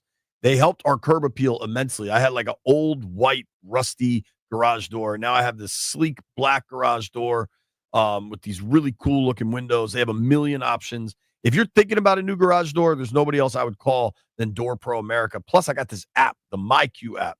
I can open and close my garage door from anywhere in America, at least anywhere I've been so far. Maybe in Madrid. I'll test it in November. If you need a new garage door, or maybe your garage door isn't that old, but something's wrong with it, it's making noises on you, they can do maintenance too. Hit them up today. You can save $60 on a repair or $150 on a new garage door.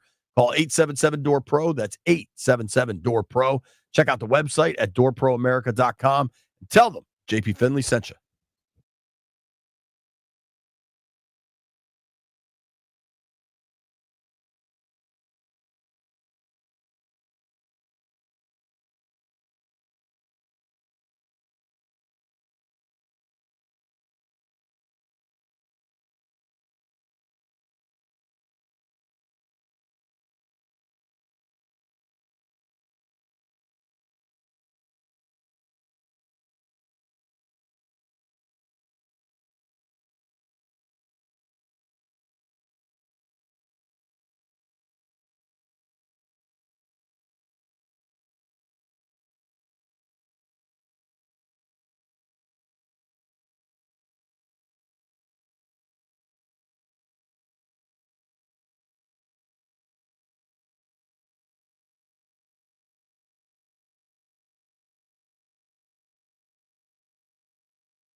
B. Mitch and Finley, 1067 The Fan.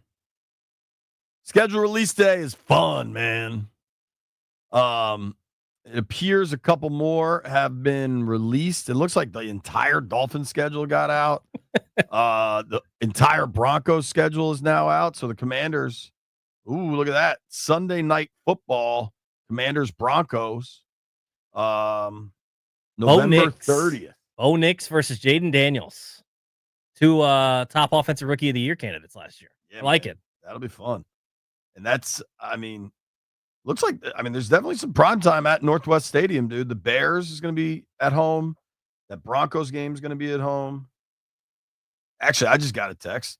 Let me break one more before the show ends. Let's do it. November 2nd. I got to tweet it first before some aggregator will run with it. We'll live type and talk. Commanders will host Seattle. What week is that? For Sunday night football, Toby.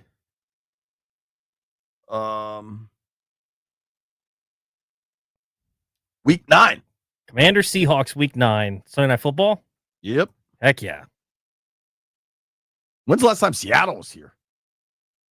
Feels like a long time ago. I don't know the last time. We get to bully Drab that whole week. Think about that. Take that, Drab. Sam Darnold coming to town. He sucks. I know you're fired up about that one, Landfill. He's so bad. Yeah, I like that. Sunday night football. So right now, what do we have? We have Monday night football week 6. We have Sunday night football week 9. Madrid in week 11. What did you say that Broncos game is prime time? A Saturday game in week 16. Christmas in week 17. I mean, if you're not in the market and want to watch this team, you probably don't even need to buy an NFL Sunday ticket this year. I mean, seriously, dude. I had somebody tell me they're not going to play a single Sunday 1:00 in October or November. So all those games you can get. That's crazy. That's crazy. I mean, November 2nd. This is a team everyone wants to watch. Well, and I'm also glad that they're getting home game prime times. Yeah. It's gonna be fun, folks. Schedule release day. Yo, you want schedule release juice? I got a live all ears tonight on NBC4, 8:30. We're gonna be on the app. NBCWashington.com. You can watch it on the website. Be there. Tell everybody the Henry news. Yeah, Derrick Henry signed a 2-year deal worth $30 million, most ever for a running back over the age of 30.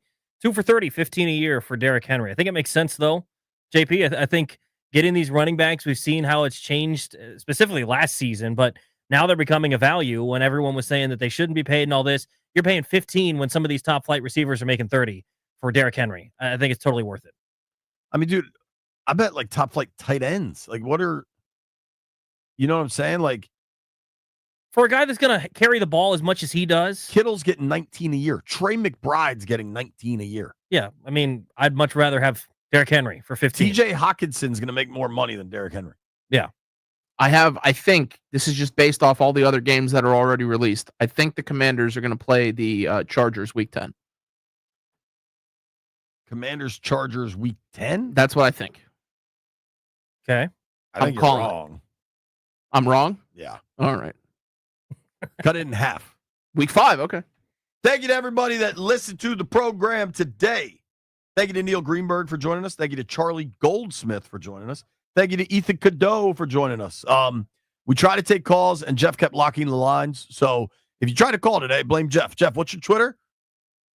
Jeff Too Funny. If you're mad, tweet Jeff. Tomorrow, short show, early Nats game. But maybe we just open the phone lines up, man, and just do schedule talk. Because everybody's favorite game is you go through the schedule and you decide how many games they're going to win. God, I love schedule. 17-0, baby. Damn right. Another fun day in the books, Toby. Always great, man.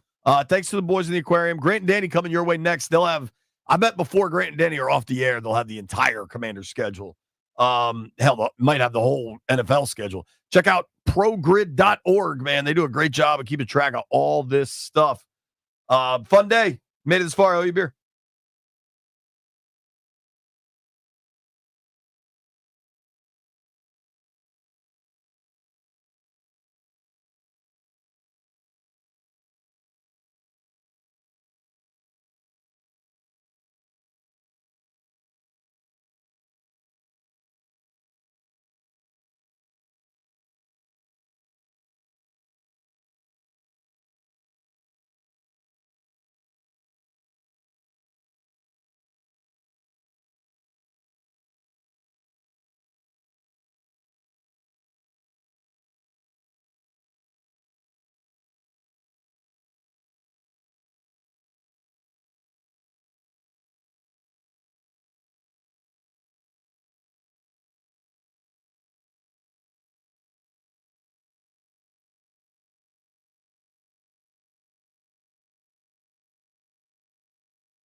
This sports update is brought to you by Oarsman Chantilly Kia. Let's ride together. The Nationals look to snap their losing streak tonight, 7:15 p.m. first pitch versus the Braves. Mitchell Parker is on the mound for Washington, so make sure you tune in right here to 106.7 The Fan so you can listen to that game live. And the NFL schedule release is tonight at 8 p.m., but we actually know a lot of the Commanders' schedule. Here's what we have so far. Week 1 at home versus the Giants. The Commanders will travel to the Packers for week 2. That'll be the first Thursday night football game of the season. Week 6, Chicago at Washington, Monday Night Football, another primetime game. Week 11 is in Madrid. That'll be playing against the Dolphins, who are the home team for that international matchup. Week 13, Broncos at Commanders. That'll be Sunday Night Football. That's being reported by Aussie NFL, who has been tracking all of the schedule release leaks throughout the day. Week 15 will be Commanders at Giants. Week 16, hosting the Eagles. Week 17, the Commanders will host the Cowboys, their very first Christmas Day game. And to finish out the regular season, Commanders will go on the road versus Philadelphia. Now, all of this will be confirmed at 8 p.m. for the official schedule release. But if all of this looks good, the Commanders plenty of primetime action this season. Oarsman Chantilly Kia keeps their customers happy by offering great deals on the area's best selection of new Kias, each backed by the Oarsman Lifetime Edge, featuring up to $1,500 in extras. As they say at Oarsman Chantilly Kia, let's ride together. From the Crop Medcalf 5-Star Sports Desk, Savannah McCann on The Fan.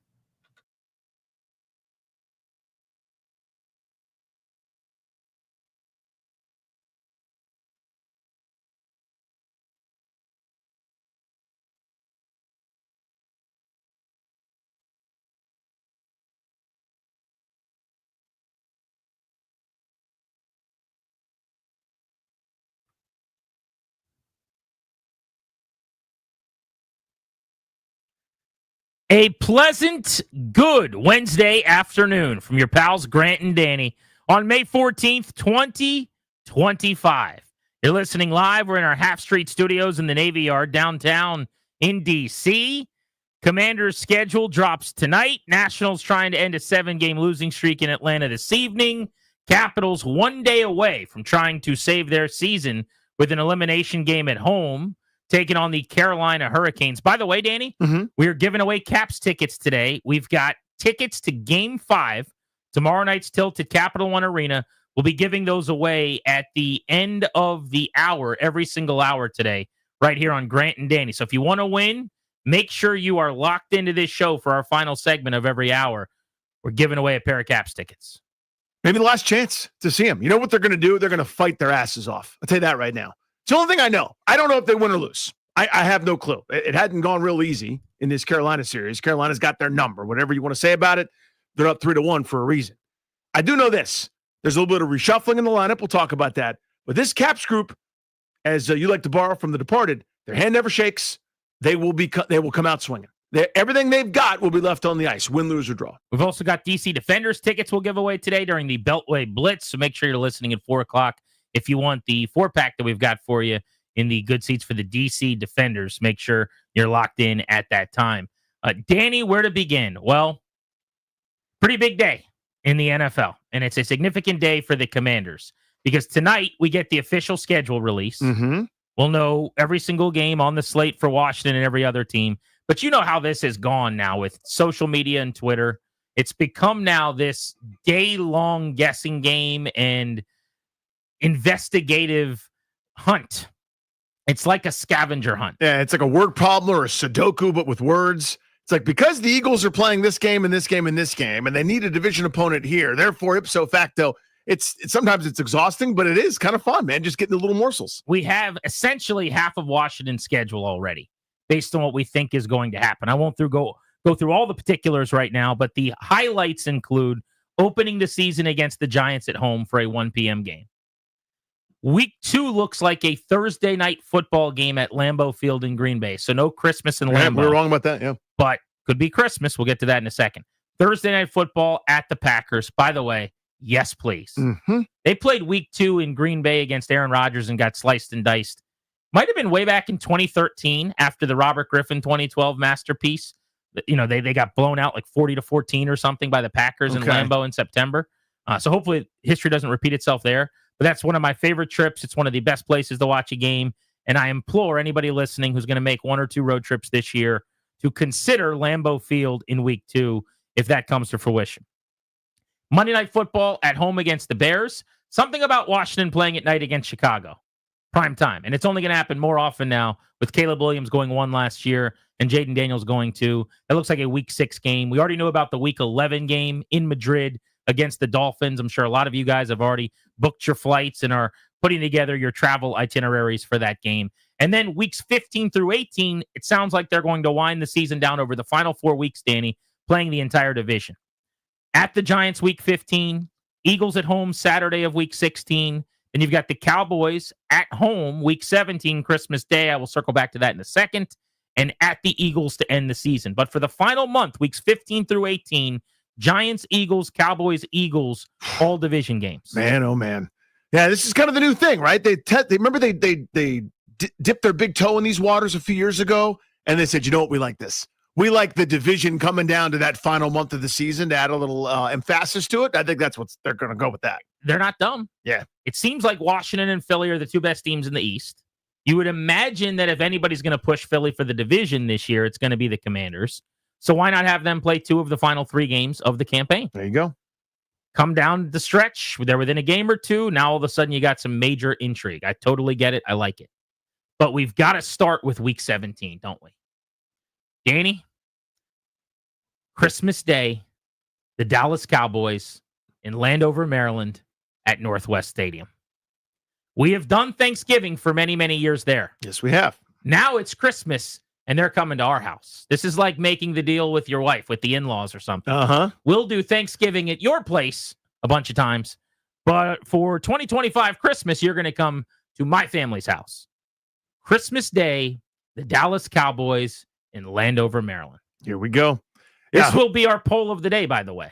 In or out on Christmas Day football at home. Who knows what the Dallas Cowboys will look like then? Honestly, I mean, we could be post Pickens meltdown, post what's going on, who's the quarterback after Dak. It could be. Are they picking 7th or are they the 7th seed as a wild card forcing their way in? It could be they're better than everybody thought. I mean, I think they've had a pretty good offseason, just judging by it. But everyone dismisses that. But still, I have no idea what to expect from the Dallas Cowboys this year. So I frankly care less about the prediction of the game and what Dallas is going to be then, of course, which I understand what you're suggesting. But we're bearing the lead. Christmas Day football. Yeah. At home. I am team Thanksgiving Day football because Thanksgiving Day games are almost always on the road. And I get to eat and drink and hang out at my house and be merry and do my family time and do my food. And then I get my football and I plop down and they're in Dallas and I get to watch the game on television. I will be there as a job obligation. I will be at the stadium when they play home games. That's how it works. I got to tell you, Danny, for the Metropolitan Moving and Storage poll of the day, do you like a home Christmas game on the schedule or not? I am a big, fat no. Oh, how about it? This is what we call a holiday ruiner. I think this is going to be very simple. If you have kids, you will hate this. If you don't have kids, you might like it. We can go around the horn here in a minute, but just talking to Darius before the show, he's fired up. He's going to get his tickets. This is a marquee matchup. This is where he wants to be this year. If he goes to one home game, maybe it's Christmas Day against the Cowboys. That's a way to think. Here's what I know. And my kids wake me up super early. All the videos of them ripping open packages and presents. That's pre-7 a.m. It's dark outside. Yeah. It's 6:07 in the morning. So whether it's a 1 o'clock or a 4 o'clock, it won't be the night game, but potentially in the future, I guess it could be. Doesn't really matter that much to me.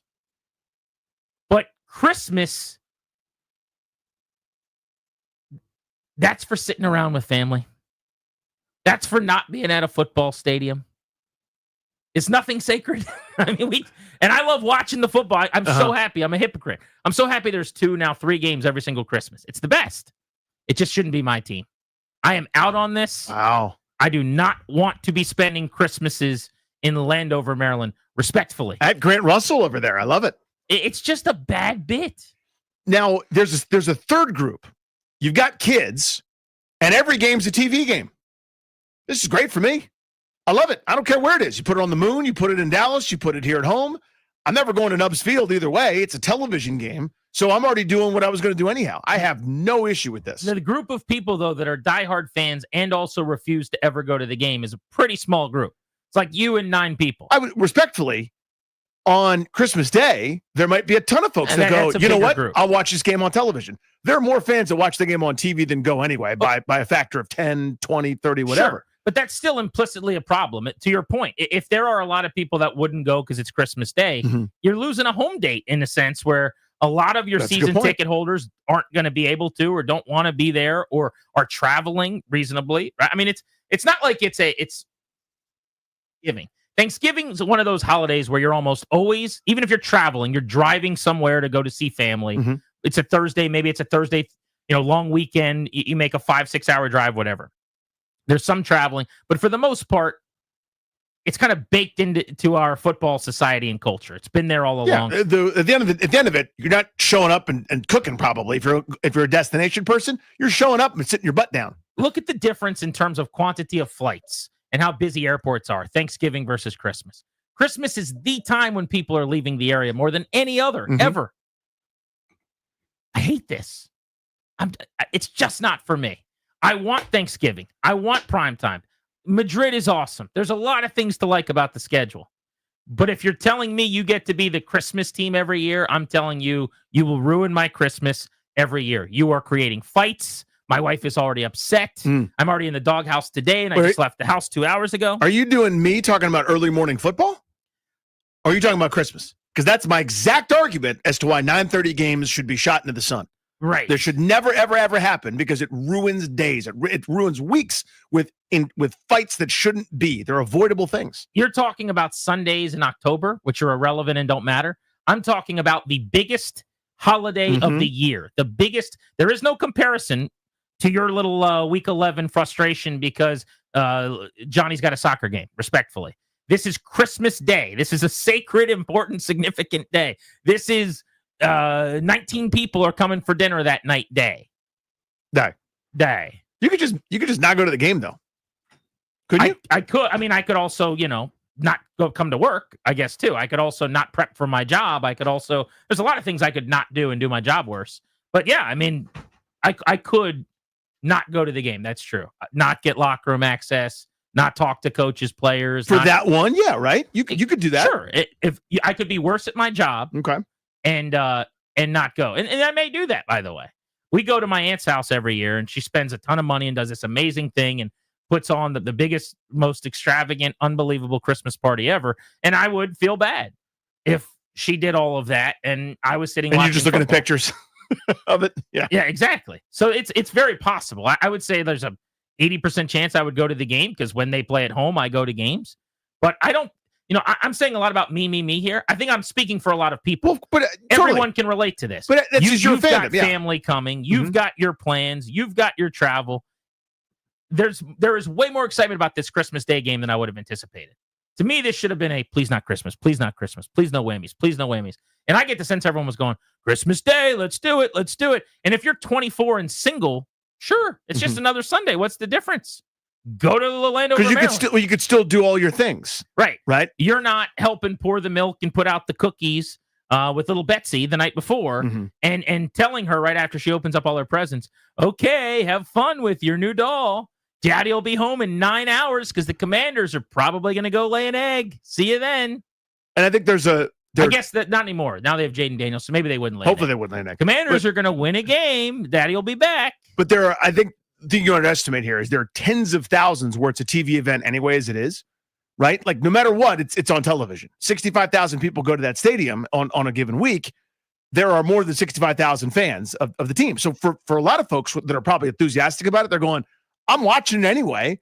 I'm home. I woke up way too early on whatever day it is because whether it's kids or my nephews and nieces and wherever I am, we're up and at them. And all I got to do is do what I do on Thanksgiving and sit and watch. I think that's why a lot of people are into it. So I'll get to those people in a second. But you're acting like 65,000 is nothing.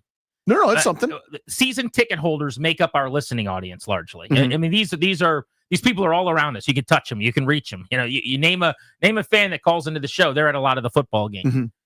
This is a slippery slope we're about to slide down here. I mean, do we want to be the Christmas team regularly? Like, I think you might not have a choice. No, I don't want to do that. That's all I'm saying. Mm. I don't want to be the Christmas Day guy. I want to be the with my family on Christmas Day guy watching the Chiefs play the Raiders. I'm happy when the Texans get blown out by the Ravens. How do I sign up for more of that? That was a lot of fun on Christmas Day. Mm-hmm. But do you agree with me that this is a do you have kids thing or not? No, that's the point I'm trying to make.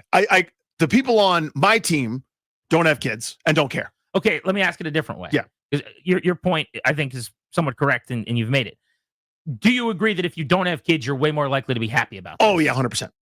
No question about that. I think there's going to be a generational gap here, where if you are young to mid-20s, single, Mm-hmm. not married, and/or maybe you are married, but you don't have kids yet. That's right. Let's go. Yep. But if you have a 6-year-old or an 8-year-old, you're not bringing them to the game probably. And they don't want, you know where they don't want to be after they just open up all their presents? In the parking lot at Northwest Stadium. I can assure you that. Oh, man. We're going to the Orange Lot, Papa, for true? Now, you're talking about this situation and how wonderful it is for you at home. I disagree with that, too. I already plop down in front of the TV and watch way too much football and feel subconscious and bad about it. Think about all of the distractions. Think about all of the kids running around and the, relatives asking you questions and Uncle so-and-so that comes over and is standing in front of the TV, staring at the picture on the wall or whatever. Mm-hmm. This is not a Danny Rouillet healthy football situation. That's what I thought about Thanksgiving initially until we experienced it. And I went, this is perfect. So it's the same. There are plenty of family around, plenty of distraction, but everyone gets it. I'm lucky enough that everyone understands this is old Fanny Mouyer's gig. This is his job. So he cares a lot about it. Okay, it wasn't my that's job. specific to you and I. Yeah. Whereas I get the same treatment, and it's very, very kind, where everyone's like, hey, they get it. Grant's going to go plop down in front of the TV. We're not going to think of him as useless. He's just doing his gig.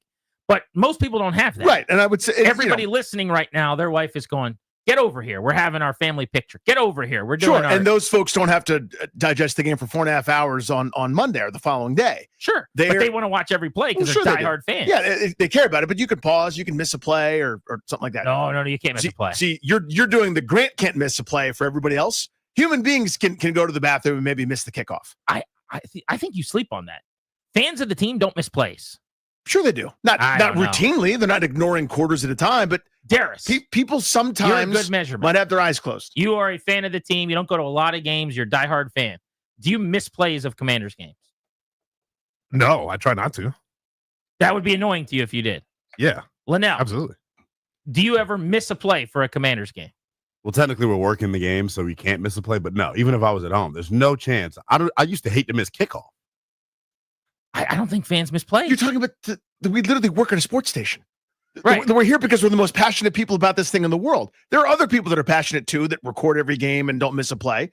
I'm saying regular folks sometimes might miss a play or two. Unacceptable. I'll take your word for it, but I don't know those people. Those aren't the You fans just can't imagine outside your own sphere that you would miss. It's possible. What's the point of watching then if you're not watching the game? Clary, do you ever miss plays of a Commanders game? No, I try not to. Like, maybe I'll miss one while I'm grabbing some chips and dip, but there's commercial breaks for a reason, and that's when I have to do what I have to do. So I try not to. I'm sure it happens time to time, but do you guys ever, like Danny, you do this all the time, and God bless you for doing it because you're a good family man. You will just come home like 3 hours after the game and just watch it on DVR. DVR it. Not in 1 million years could I do that. I couldn't do it. I don't want to say it's your norm, but you do it a lot. It's become the norm. The last 2 seasons. Yeah. That's kind of become the norm. It's more often that I do that than not, just because of my oldest son's soccer schedule. Sports on Sundays is the dumbest thing I've ever heard of, by the way. I mean, thank God for it. Seriously, thank God for sports on Sundays. Why is that? Because the middle of the week is hellscape. That where everyone used to do it, right? Well, for everybody, Yeah. like working people that are scrambling to get home. This now working people. These are people that go into What work. era are you talking about? This is now the people that have jobs that actually have to go into the job, and Yeah. like have to leave at a reasonable time, not like 2 and just like pretend they're at lunch. But like when we're scrambling to get multiple kids to multiple practices in different places or different games or whatever. Thank God they started putting games on Sundays. it is so much easier to make them, so much less conflict. Because parents are around, nobody's working. Yes, happy to do that. I'm not in a rush. I'm not sprinting from one thing to the next. We can take it to the thing on Sunday. It is one of the great developments. So the question I have, and this is less for the people that'll be watching at home, because I think if you're watching at home, then to your point, it's like a Thanksgiving game, and it's pretty awesome. For the season ticket holder who goes to every game, for the fan who is at the stadium, is a Christmas Day game something that you like or not? That's the question. 800-636-1067. 800-636-1067 is the number on G&D. Remember, in about 30 minutes, we're giving away the first pair of tickets of several today to see the Caps in Game 5 as they try to extend their season tomorrow night at home against the Hurricanes. You're listening to The Fan.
I'm Linnell Willingham, and here's what's happening. Happy NFL schedule release day to all that celebrate. Here's what's been leaked so far for the Washington Commanders. The season opens up at Northwest Stadium, hosting Abdul Carter and the Giants in week number 1. And week number 2, Washington's in prime time, taking a trip to Lambeau to take on the Packers on Thursday Night Football. In week number 6, Washington hosts Caleb Williams and the Bears on Monday Night Football. And then in week 11, as we found out yesterday, the team goes to Madrid to take on the Dolphins. In week 13, the team hosts Bo Nix and the Broncos on Sunday Night Football. And in week 16, the team hosts the Eagles in a rematch of the NFC Championship game.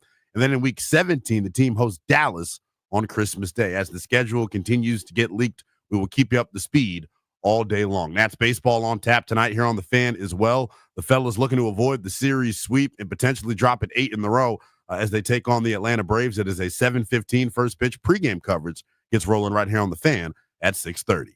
From the Crop Metcalf 5-Star Sports Desk, I'm Linnell Willingham on The Fan.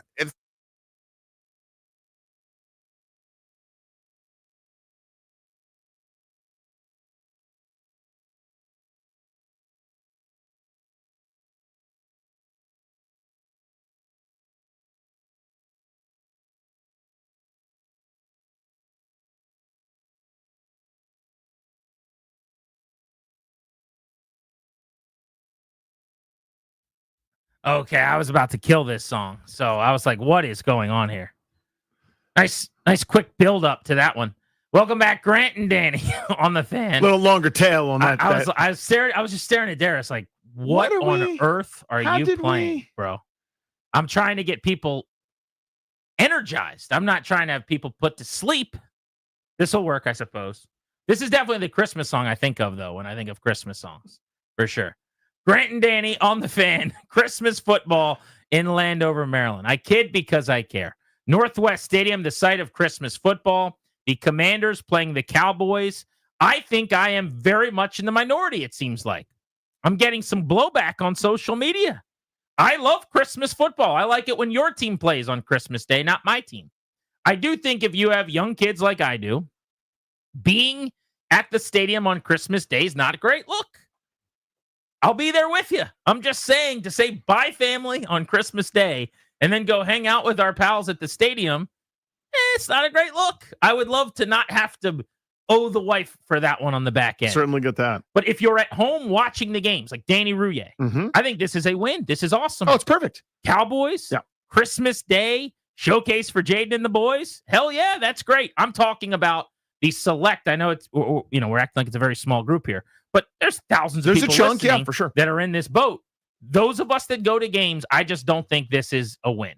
What do you guys say? 800-636-1067. By the way, this is our Metropolitan Moving and Storage poll of the day. Darius posted it over at the 1067 The Fan Twitter account. Local, long distance, residential, commercial, 3 decades of best-in-class service and experience. Are you a yay or a nay on Christmas football at home? So it's easier for me to say yay because, as you said, I don't go to the games. I don't go to Nubbs Field. But for those that do, I get the sense there's more that are excited about this than not, which is actually mildly surprising to me. It's just one of those, I'm just thinking out loud here. Maybe it's, we're going to do our Christmas thing in the morning, right? And maybe it can be, part of the family event that day. Maybe it can be the special treat for, like, when I got a new baseball glove for my dad, I want to go out and play catch with it. Maybe that's that version of this, right? Where I get a brand new Daniels jersey and I'm going to go play catch with it at the game. I'm wondering, maybe that's catch with your jersey. Well, you know what I mean? It's like that version of that. No, we'll get to a call, but I think I mentioned this to you during the break. A caller had said, I'll give my kids tickets and I'll give them the New Jersey and we'll go to the stadium together. Like, that's an awesome Christmas. I totally get that. And that's something really cool and romantic that I wouldn't have had because, maybe there's a Christmas Eve game or something, but you're not getting a Christmas Day game. Growing up, they just didn't do it. Let's go to Rusty in Delaware on the Fan. Hey, Rusty. He is gone. Let's go to Hudson in College Park on G&D. What's up, Hudson? Hey, guys. How you doing? Hey, bud. Good. I think I'm a yes for it. I'm a big fan of the whole Christmas Day. I think that it's going to work out in everyone's favors. You got to think about like jersey sales too. They're going to get a ton of them just as Christmas gifts. It's going to work out for everything. I'm a yay. I'm a big yay for it. So that's a win for the team. Base. That's awesome. What about me? What about you? What about, do you have kids? Do you have a wife? Do you have family that comes every year? So I am a 21-year-old college student. Shocker. So little bit definitely.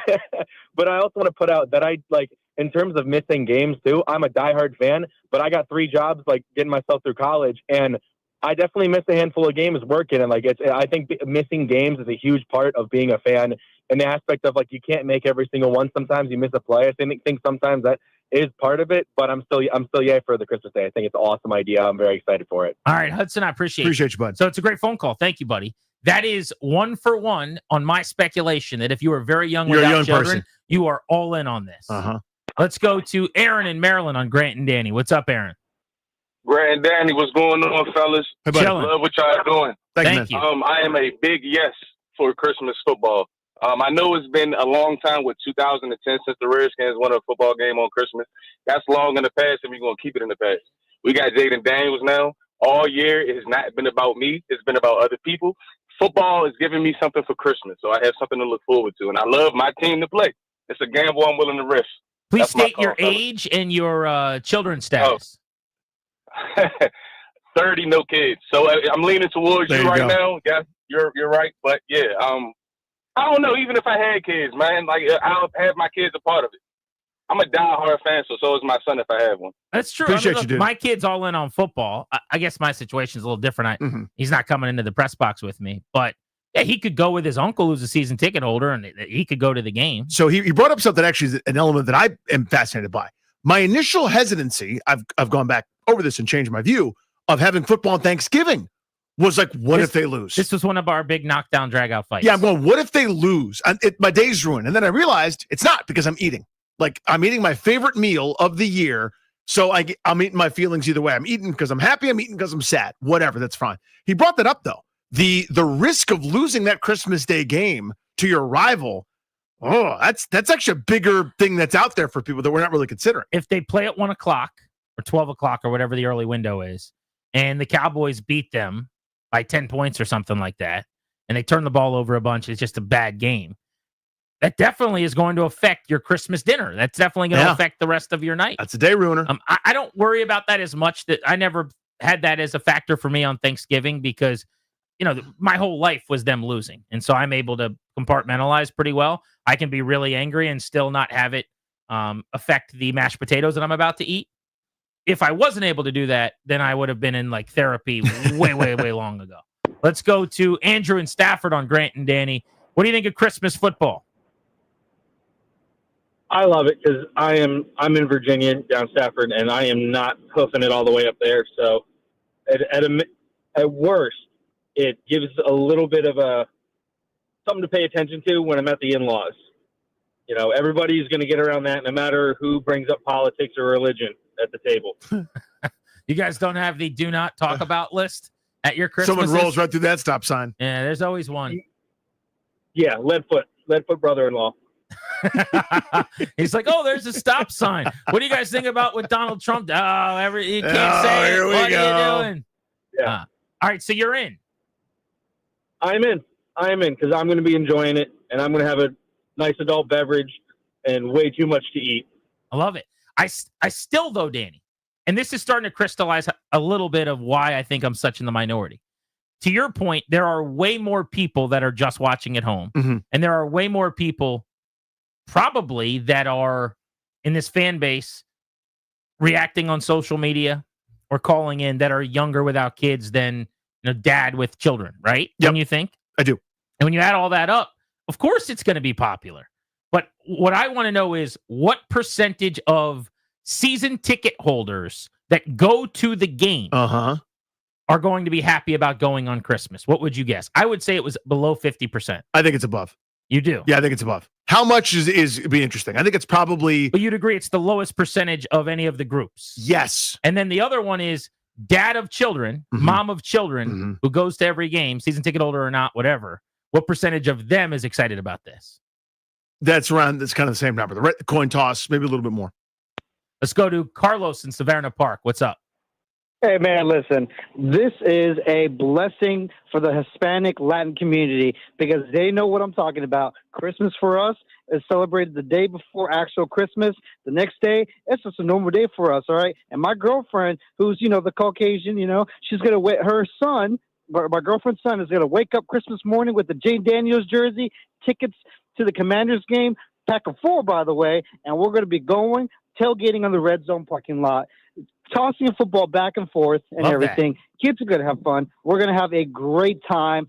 Drinks all around. May your days be merry and bright. I get steamed. Get Darius to DJ that for you. You guys can take a little nap to listening to Christmas music in the parking lot right before the game.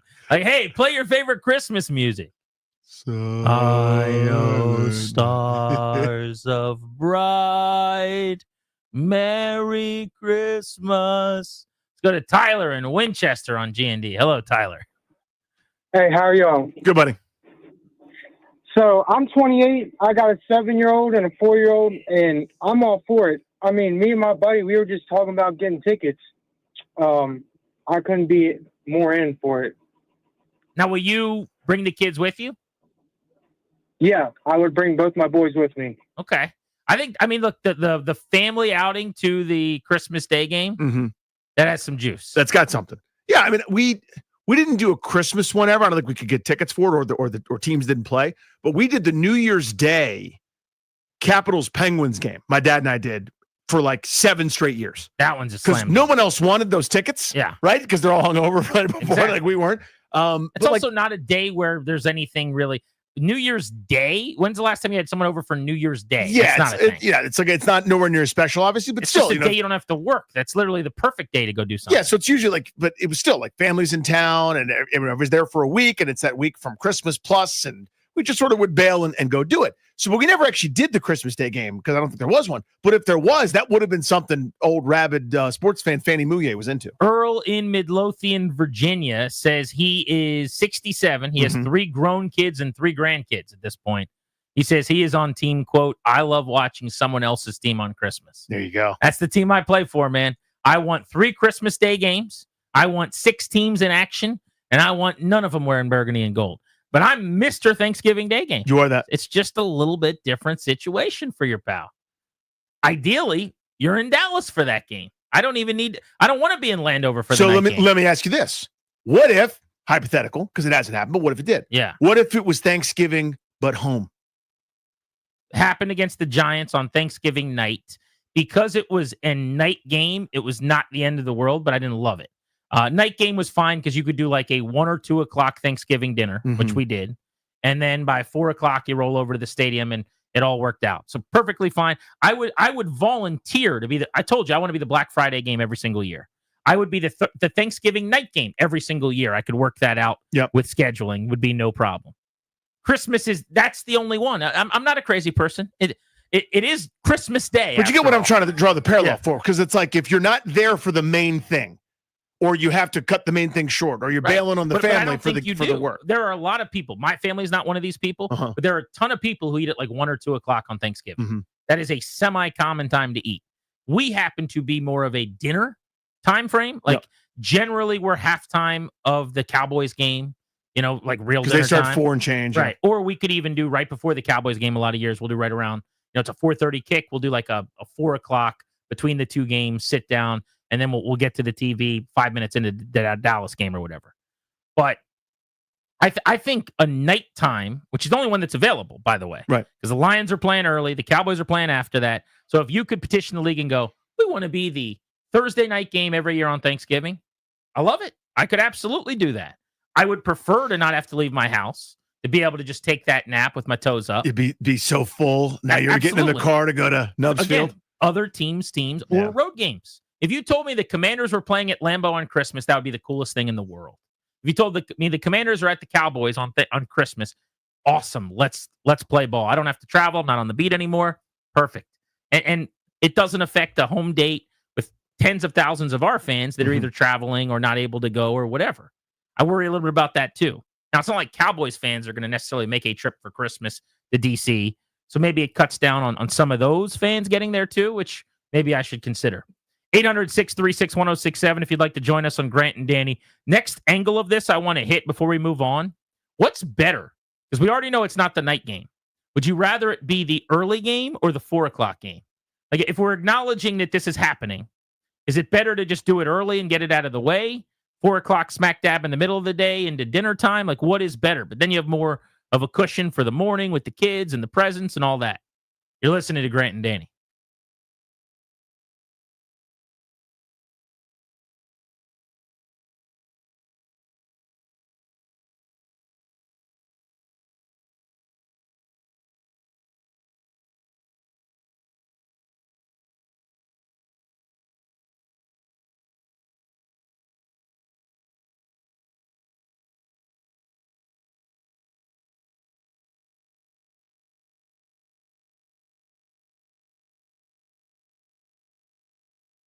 Hey guys, it's GP for my friends over at FanDuel. FanDuel is the best place to find all your favorite player props. And now you can make the smarter play with new performance trends. If you want to see if a guy's hitting the over consistently or maybe if they're flirting with triple doubles regularly, you can do that right in the app. Get the latest stats inside the app, see who is heating up. Once the game starts, that's when things get interesting. You can combine live prop bets into a same game parlay for a chance to win big. If you don't already have FanDuel, it's not too late to bet on the action. You'll get started with $200 in bonus bets if your first $5 bet wins. That's $200 bonus bets. $5 bets got to win. Go to FanDuel.com/GP, promo code GP. FanDuel.com/GP. Got to be 21 in Virginia. First online real money wager only. $5 deposit required. Bonus issued, non-withdrawable bonus bet expires 7 days after receipt. Restrictions apply. Terms sportsbook.fanduel.com. Gambling problem, 1-800-GAMBLER.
Had a boy. Traditional Christmas music.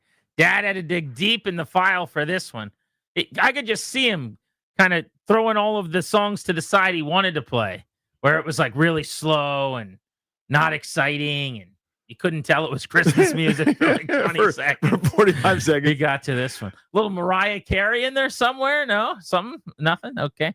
Caps have made major lineup changes. I want to get to that right at the top of the hour at 3 o'clock. Speaking of which, we're giving away Caps playoff tickets coming up in just a few minutes here on Grant and Danny. You got to be listening. You're listening for the cue to call. We'll blow out the phones, and then we will grab the winning caller. That's all coming up within the next 5 or so minutes. So make sure you're locked in. Let's put a bow, though, on this conversation. Danny, it does sound like I am just swinging a sword. Alone on an island, brother. 1,000 people running at me. But we have mostly heard, I would say, from the people that I would anticipate liking this, younger people, non-kids, whatever. But I am speaking on behalf of the season ticket holder, I think.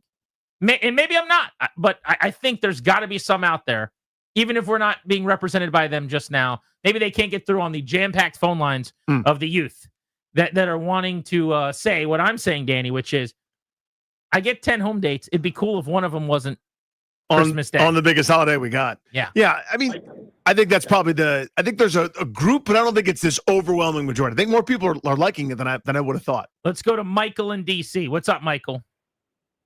Hey, guys. Hey, buddy. Well, I'm one of those that are against it. I'm an old guy. I'm grandpa. I'm pop-pop. I'm 76 years old. And Christmas Day is NBA. And I think the NFL is being greedy again. They're encroaching in on where they can get more money. And for me, Christmas Day is all about those NBA games and the official start of the NBA season. Been that way for ages.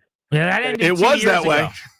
2 years ago, the NFL said, "Oh, you think you own a day? Get over here." Oh, that's cute. Oh, LeBron is going to yell at some referees for a couple hours? Not anymore. And then they went 5-1 on their ass with TV ratings last year. So the NBA can just move to the side like everybody else. So your point, by the way, sir, is correct. Yes. The NFL said we could do this, and they did. You're either the steamroller or the pavement. Yeah. And the NBA is going to be the pavement. In Windshield that matchup. versus bug.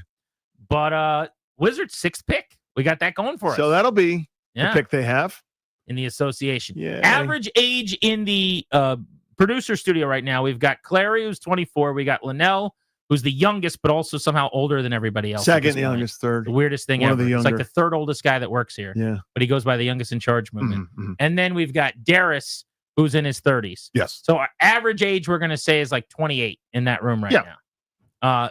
Around the horn, I won't bury the lead here. You guys can take it wherever you want. Christmas Day football in Landover.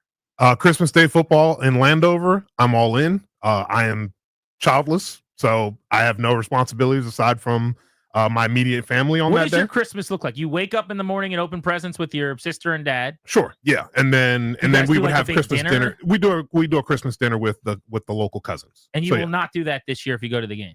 It's very possible I'll skip out on that. Yeah, And what will they be salty at all? Do you have to deal with any blowback from that? I don't think there will be much salt. I really don't. See, I think that's where this is coming from. I am going to deal with blowback. Mhm. That's maybe what this whole thing. That's really what this boils down to. It seems Yeah. like if Is someone going to throw salt over their shoulder at you? oh, no problem, just go to the game. I don't think I'm getting that. That's how I'm feeling. 25 years old now, not 24. I feel like a 4-year-old where I'm like, I'm actually 5. But Yeah. Well, 25 are you 25 and a half? 25. I'm 25 and a, actually, yes, I am 25 How many? and a half. This many? Show me with fingers. Yeah. I have to count it with like 5 different hands now at this point. Wow. It's a lot of hands. It's a lot. 25 years Pretty old. old. He is a corporate guy now. I am corporate. I'm an old guy, but I'm all in on Christmas football. I mean, Christmas Day for my family, like up until my grandfather passed away, like we just kind of do our own thing Christmas Day. Christmas Eve has always been the big deal in our household, and that's the way I like it. So Mama Clary's not having you over for Christmas dinner? No, we'll do a Christmas brunch. Like we'll go out to a nice place because again, Not Christmas, this year. You won't. No, we will. We'll do it. We'll do it in the morning though. We'll do it in the morning. The We'll- game's at noon. Okay, we'll have a Christmas breakfast then. We'll go to a silly breakfast place. How early are you? You going to Metro Diner at 7? No, we'll go to a nice brunch in DC at like 9 a.m. We'll get back by 11:30. I mean, we'll be golden. We'll have 20 minutes from DC brunch spots that open at 9 a.m. Yeah. It'd be They just do. fine. We Chris, do it maybe every holiday year. may be We different. do it but every year on still. holidays. All right, Yeah. at 9 a.m. All right, I'll take your word for it. So you get out of there at 10:30 and you get over to the stadium. I'm not going to go to the game, but I would potentially. Oh, no, that's what I'm. So if you're not going to the game, then nothing matters. Then you could do the brunch at 11. Yes, exactly. Gotcha. So yeah, we'll do that. Important point of order again. Yes, though. it is the distinctive so you don't thing. have interest in going to the Christmas Day game. No, I actually no, I would. I think I would go. Like if you offer tickets, yeah, if or you got tickets as a Christmas yeah, present. if I was offered tickets, I'd absolutely go. Linnell, Christmas Day football. Love it. I don't see any issue with it. I think it's great. I like Thanksgiving football. I like Christmas football. I have a weird bit though. Like you guys are talking about going to the stadium. Danny, I totally agree with you. I've been to one Redskins game in my life. Watching football in person is like the worst experience ever. It's much better on the TV. I agree with your second point. I think your first point is a bit of a hot take. It's not a bad experience at all. It's a Not different that it's a bad experience, Yeah. but it's different. I mean, it's not as enjoyable. It depends what you're looking for. The tailgate's a huge part of it. Like the party is a big part of it. It won't be at the new stadium, so I'm not even joning. But that's something they got to contend with. I think for people that go to games, it's not really just about 1 to 4. It's about the before and the after, and setting up your TV and having your buddies and having your tailgate and watching the early games or the late games while you're sitting in the parking lot having one more pop. I did tailgate during my one experience. Hell yeah, that I you went. did. It was good. It was a fun time. I was hopping around. I can imagine tailgating now that like people kind of know who I am. It would be much more fun. Youngest in charge. You heard that? Now that people know who I am, man, that must be nice. What's that like? I walk around a lot of places after 15 years on these airwaves. People walk right by me. That must be something, huh? Now that people know who I am. That was the sound of tooting your own horn. You need to get on that Linnell wavelength, huh? What's it like being Linnell? Walking around, people knowing who you are. It's a good bit. Sunglasses indoors. Feeling good? You like my sunglasses indoors bit, I know. I mean, Well, it seems like the masses of people do too. Getting recognized everywhere. If I was you, I would wear sunglasses indoors too, because I don't want to be recognized. I only do it at the Bethesda Theater. Where does your security detail hang out to keep the paparazzi away from you? Have you hired a security detail for any of the events that you've done? No, That we're not day that doesn't big. count. Don't need security detail, but we do, keep our Because head it's on the so swivel loving. for those It's people not- that say hi. There's no animus. Like all the people that come up to you, it's normally very positive. Yeah, normally. No, so who needs security then? Someone's chastising me about. Never mind. Okay. He's like, the Beatles didn't need security either. I know. It was all very positive. Everyone was very happy. I mean, I got a dad at Little League the other day. Like, are you Danny from the show? I've heard of you. That's about as far as it's gone for me. Big. Grant and Danny on the Fan. We promised you a chance to win Caps tickets, so let's do it right now. Let's blow out the phones and welcome caller number 9 at 800 636 1067. 800 636 1067. You are winning tickets to go see the Capitals Game 5. It's a pair to tomorrow night's game against Carolina to extend the season May 15th. Capital One Arena. For tickets and more information, go to thefandc.com. The Caps are making lineup changes. Let's get into that next on The Fan.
I'm Linnell Willingham, and here's what's happening. NFL schedule release day in the National Football League. Here's what's been leaked so far for the Washington Commanders. The season opens up at Northwest Stadium, hosting Abdul Carter and the New York Giants. In week number 2, Washington having to deal with the hassle of a short week. They're in prime time, taking on the Green Bay Packers on Thursday Night Football in week number 2. In week 6, Washington hosts Caleb Williams and the Chicago Bears on Monday Night Football, a rematch of last year's Hail Maryland. And then we found out yesterday, in week number 11, the team going to Madrid to take on the Dolphins. In week 13, the team will host Bo Nix and the Broncos in prime time on Sunday Night Football. And then in week 16, the team will host the Eagles in a rematch of the NFC Championship game on Saturday on Fox. And then in week 17, Christmas Day action against the Dallas Cowboys. The season then wraps up with a second meeting with the Philadelphia Eagles. Other NFL news, the Ravens have come to terms on a 2-year, $30 million extension with running back Derrick Henry. Nats baseball on tap tonight as well here on the Fan. Nats in Hotlanta playing game 3 of a 3-game set, looking to avoid the series sweep. Mitchell Parker on the bump for DC. It is a 7:15 first pitch. Pregame gets rolling at 6:45 right here on the Fan. From the Crop Metcalf 5-Star Sports Desk, I'm Linnell Willingham on the Fan.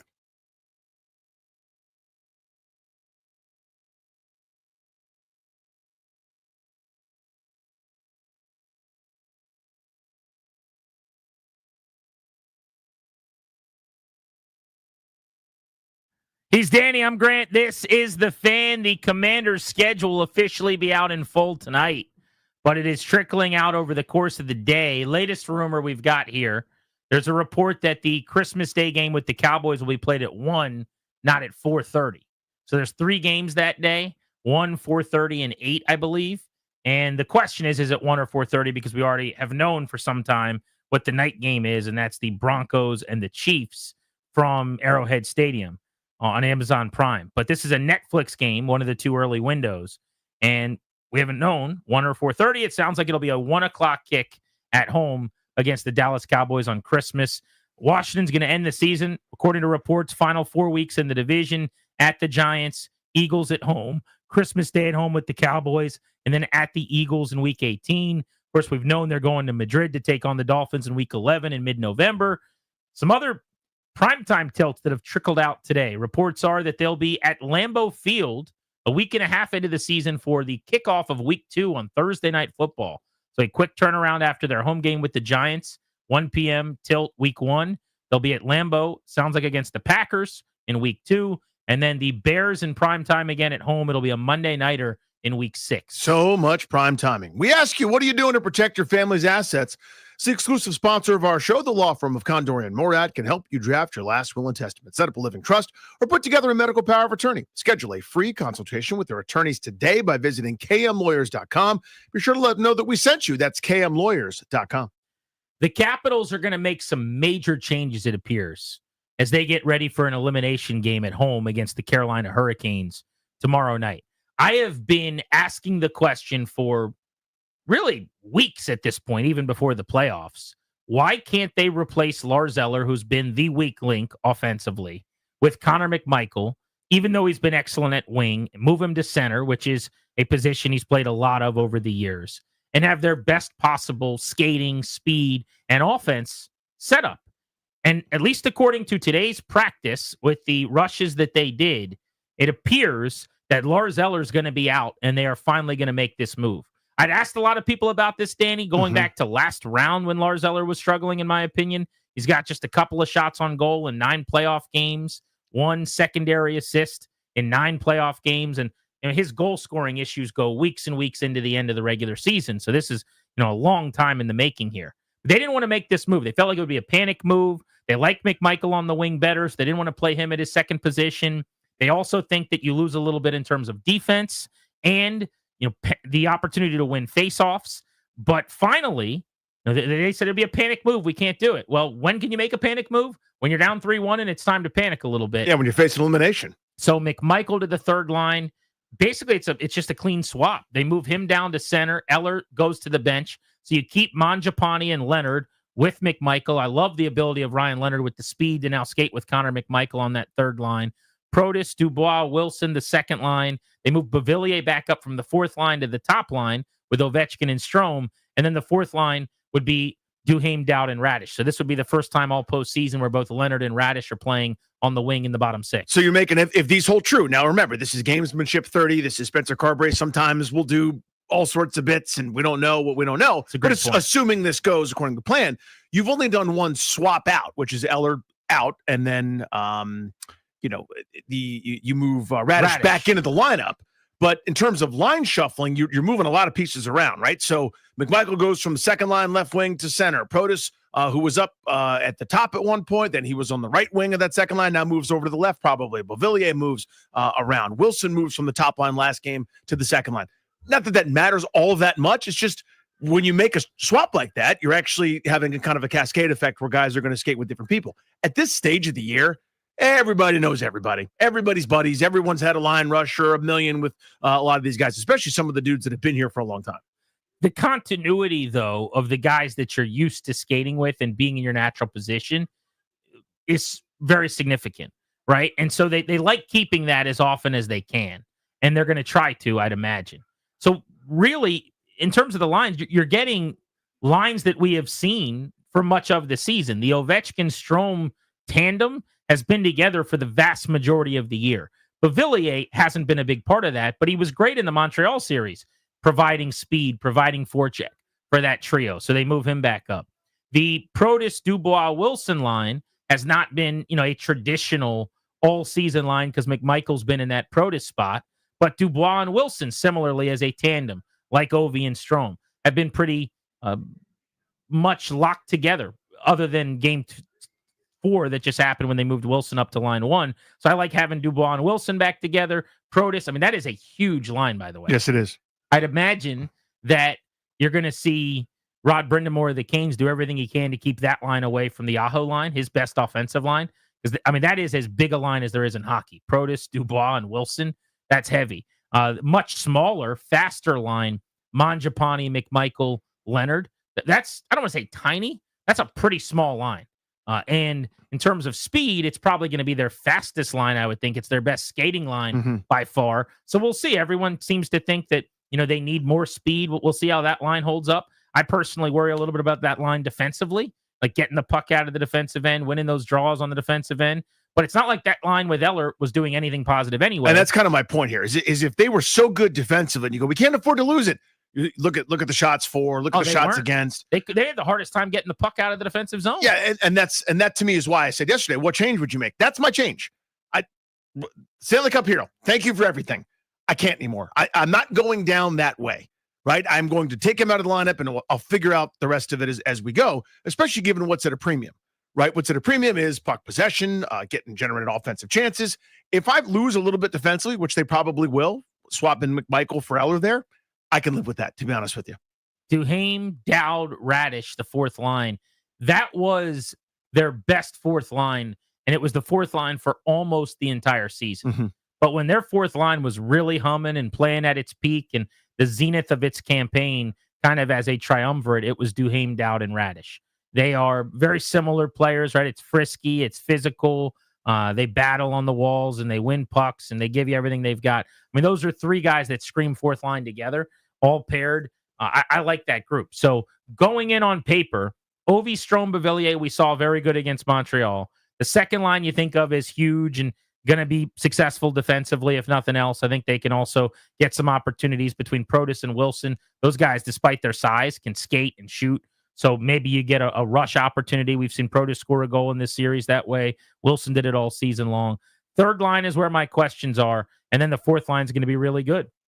But the one hope I have is pairing Leonard with McMichael allows him now to utilize the speed, the skating, and maybe gets him some offensive chances that he was not getting with Eller.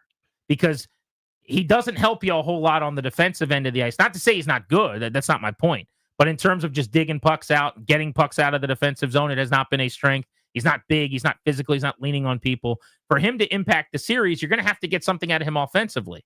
Well, with Eller, who's dragging him down like a cinder block and a rope thrown into water, at this point, it wasn't happening. So where's the speed? I kept saying move him up to the top six. They didn't even have to. They're keeping him and Mangiapane in the exact same spot. But by moving McMichael to center, now you've got the speed of a top six line. Yeah, so we talk about this different circumstances because this is second round of the postseason. But a lot of times when we're talking about playing kids in different sports, I always would kind of say, what's the worst thing that's going to happen? You're going to lose? You already got that covered. You got that covered with the middling veteran. All right. Again, different circumstances in this one. I guess my point here is, if this doesn't work, you know what happens? Your third line's not great. I got a whole set of playoffs, and I got a whole set of regular season where I can point to a third line that wasn't real good. That was the weak link of this team, the entire 82 games now, plus what are we, 9 games into the postseason? So yeah, it is worth a swap to me. It is worth I won't call it a Hail Mary, but it is worth some effort to try to reignite that group. So yeah, you want to try to avoid, and if you get to game 6 in Carolina, that line might get exploited defensively a couple times. We'll jump off that bridge when we get there. Right now, they can't score, or generate offensive chances. That line's got a better shot than it did before they made that switch. So I'm all in favor of it. I think the key, we could stare at these lines as long as you want to, and we could move the chess pieces around the board and try to figure out how they create more ops, whatever. If Logan Thompson doesn't play better than he did in Montreal, they're in a little bit of trouble. And I'm not blaming him for the 2 losses, but they are in a matchup where he has to be excellent. And he cannot allow easy, cheap goals, because Carolina is the throw the puck toward the net team. Mm-hmm. They are going to give you all of the easy opportunities with pucks that you see to make all the saves routinely. And generally, there's going to be 3-4 times in a game where you got to make a big save, right? And he has done that mostly in this series. But for the first 2 games against Carolina, he made all the routine saves. He was very sound with his glove. Everything he saw, he stopped. They never caught him leaning. There weren't any short side goals where he was out of position or anything like that. And those things happened in the 2 games in in Carolina. But if you look at it, first 2 games at home against the Canes, save percentages of .940 and .964. 2 games at Carolina in this series, giving up a total of 8 goals for him with right around 65 saves. Save percentages of .857 and .892. So that's going to be my number 1 key coming back home to extend this series in game number 5. Logan Thompson has got to play like he did at Capital One Arena in games 1 and 2. Because if he gives up more than 3 goals, it gets really, really hard. And that's not a fair thing to ask of him. I mean, he's got to be exceptional. But more than even making spectacular saves, I don't need the Holtby diving save. I'm not expecting anything, well above average. I just need you to make all of the routine saves that you made in those 2 games, because most of the shots they take are not quality. And a couple of those shots went in on the road. And that was the difference to me in being able to win one of those 2 games when you scored a couple third period goals and getting blown out essentially in both of them in terms of the scoreboard. Yeah, no, I think you're right. It's you can't afford the deflator. Do you know what I mean? Like it's the one where you've played well and you've got the first 10 minutes, you got the run of play, but you don't have a goal yet. And then they get that one counter rush or the one soft shot from the point that you don't quite see that great. Like those, the ones I'm talking about, where everybody's shoulders slump. If you're watching at home, you go, I knew it, or whatever. The grumbling defeatist stuff that comes up. Right. Now, if an amazing play happens and they've earned it, okay, it sucks too that you let in a goal, but to me, it's those. Not all goals are created equal. It's like I was talking about in basketball. Not every jump shot is the same, right? There's that one with no time left on the shot clock in a 1-score game in the 4th quarter versus an open look off a screen in the 1st. It may be from the same spot, but they're different. Did you see the Joker top of the key 3 last night? I was thinking of that one actually when I made that analogy. The soccer throw in. Do you mean where there was nothing happening and he pirouetted like he was doing a Mikhail Post move from the 80s, except it was from 30 feet away, and drilled it like he was flipping soft toss to a kid? That was you mean insane. That one? Now, things came apart at the seams for them in the next couple of possessions. They sure did, yeah. As Michael Porter I would have just run that play again. He just started chucking balls off the back of the glass. I would have just gone with the soccer throw-in Joker plan. Yeah. But they went away from that. Jokic do a running fadeaway from 30 feet. I think Thompson will be better. He was actually, I thought, after the 2 goals he gave up early in game 4. I thought he was much better as the game went on. Like, yes, they gave up 2 goals in the 3rd and ended up losing 5-2. I'm not counting the empty netter. But both of those were breakaway rush type goals. Remember, it was 3-on-2, and the guys just got time and space in front and goes tops over, bar down. Like, that kind of stuff I'm not bothered by. It's the, hey, man, why didn't you catch that? Yeah, like, off your glove, sitting next to you on a bad rebound, banged home, can't happen. It's the, you're leaning left to get vision. through a screen and they shoot it into the very open area of the net that's, near side, that kind of stuff. It wasn't goals he was allowing in either series, Montreal or Carolina, for so long this postseason. Grant and Danny with you on the Fan. Another chance for you to win tickets to see the Caps and the Canes. We're going to be there tomorrow, by the way. I don't know if you heard that, but this afternoon it trickled out here on a Darius Dameron email chain. Oh, yes. We're going to be at Capital One Arena, sections 106 and 107 tomorrow. So as fans get into the arena, they should come on by and say hello. That's fun. It's my kind of environment. It's so cold. I love that about it. The air conditioning. It's very dark in there. Yeah, it's turned up. Which is really cool. And then people are generally very excited when they get into the arena for hockey. Now, there's going to be a nervous energy tomorrow. Mhm. It'll feel a little bit different than the previous broadcasts we've done, but I still enjoy that camaraderie and fellowship when nobody's eating my popcorn. It's a great place to be. That's the one caveat you got to offer. When nobody on a table where a half-eaten tub of popcorn is sitting there reaches over every trinket and every goodie, basically into your lap, to take a shovel full of popcorn and throw it right in their mouth while they move their mask to the side. Imagine we should never forget that, like, because there's a couple of little bottles of sanitizer and some, keychains or something, that the half-eaten bucket of popcorn must also be the other thing that I can grab. Right? So if you see 3 trinkets, you see a couple of the little rubber 1067 The Fan hockey pucks, all of a sudden you're thinking, well, everything on this table is up for grabs. How do you make the leap to popcorn across the table, very near Grant, that's clearly being eaten and is like, there's not a lot in there. If it was bubbling over, it's still a ridiculous mistake. Right. But it wasn't. Half eaten, halfway gone. And I'm exhibiting behaviors. Otherwise, as someone who seems very concerned with germs. Yeah. And I tell you what I did is I moved my germ protector to the side to reach my hand into the bowl or bucket of popcorn that clearly at least one other person, maybe more, have been eating from for a while. But yeah, it makes sense. It's amazing. All right, the Beltway Blitz is coming up in 40 minutes at 4 o'clock. That's when we're giving away the Defenders tickets. Your next chance to win Caps tickets, we got a winner for this past hour, is coming up at right around 3:55 or so. So you got to be listening at that time if you want those tickets. The NFL schedule continuing to trickle out. We've got updates on the Commanders slate. We will officially have it in full tonight. You're listening to The Fan.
We're brought to you by thewindowman.com, the educational window company. NFL schedule release day.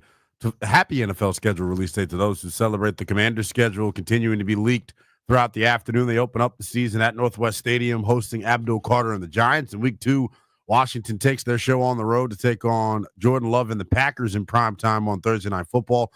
In week number 6, Washington hosts Caleb Williams and the Bears on Monday Night Football. In week 11, the team goes to Madrid to take on the Dolphins. In week 13, the team hosts Bo Nix and the Broncos on Sunday Night Football. And then in week 16, the team hosts the Eagles in a rematch of the NFC title game from a season ago. And in week 17, they keep the division play up, hosting Dallas on Christmas Day. That one's set to kick off at 1 p.m. Eastern time. Then the season wraps up with a second meeting against the Philadelphia Eagles on the road. Other NFL news, the Ravens have come to terms on a 2-year, $30 million extension with running back Derrick Henry.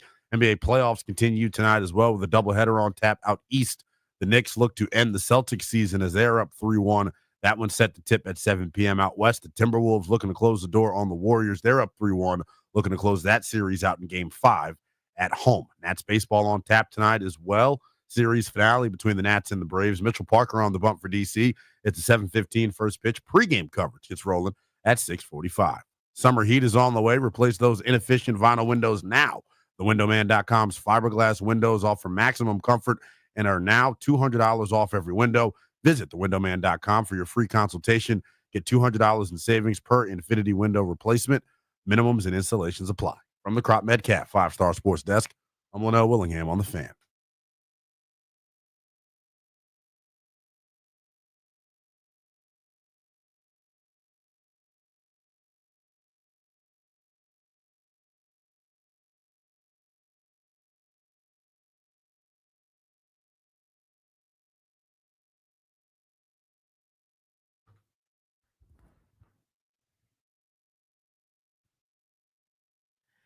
It's NFL schedule day.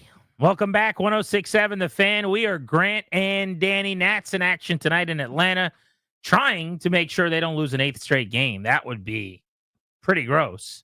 And the Capitals are off until tomorrow, and they try to extend their season against the Canes. Your next chance to win tickets coming up a little after 3:50. Got to be listening right here on The Fan. Danny, you just saw a story that caught our attention about the Tampa Bay Bucks. I love this. So this is from the old Pro Football Talk. The Seahawks have warned their season ticket holders about excessive reselling. Remember, it's like, I don't know exactly what excessive means, but come on, man. If you're a habitual line stepper and take your season tickets and sell 7 of them, then we're going to revoke them. This was a story this offseason with several fan bases, by the way. Detroit was one of the ones I remember specifically where they actually just terminated many season ticket holders who had tickets for years and years and years based on them giving away too many of their tickets. And they didn't really had a hard and fast number that I remember.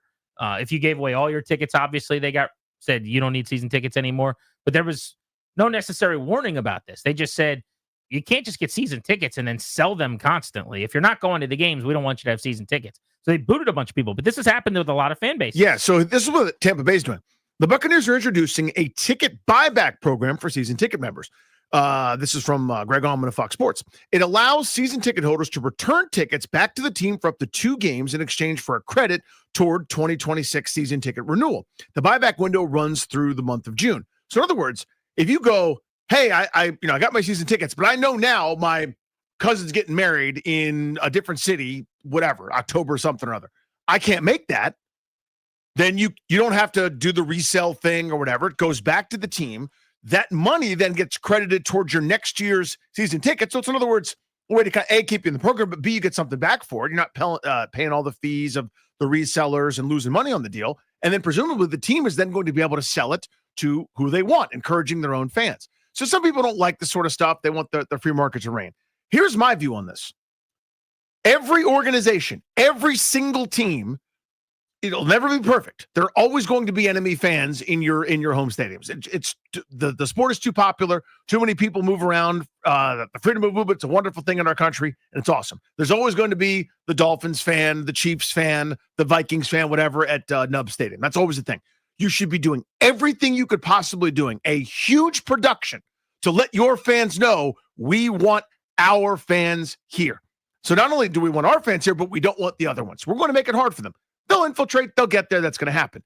This is such a wonderful gesture for me for the Bucks to do with their own fans. I don't know how it'll go over, but I love it. No, absolutely it is. I wonder how common it is for teams to have a policy like this, or how rare this is at this point.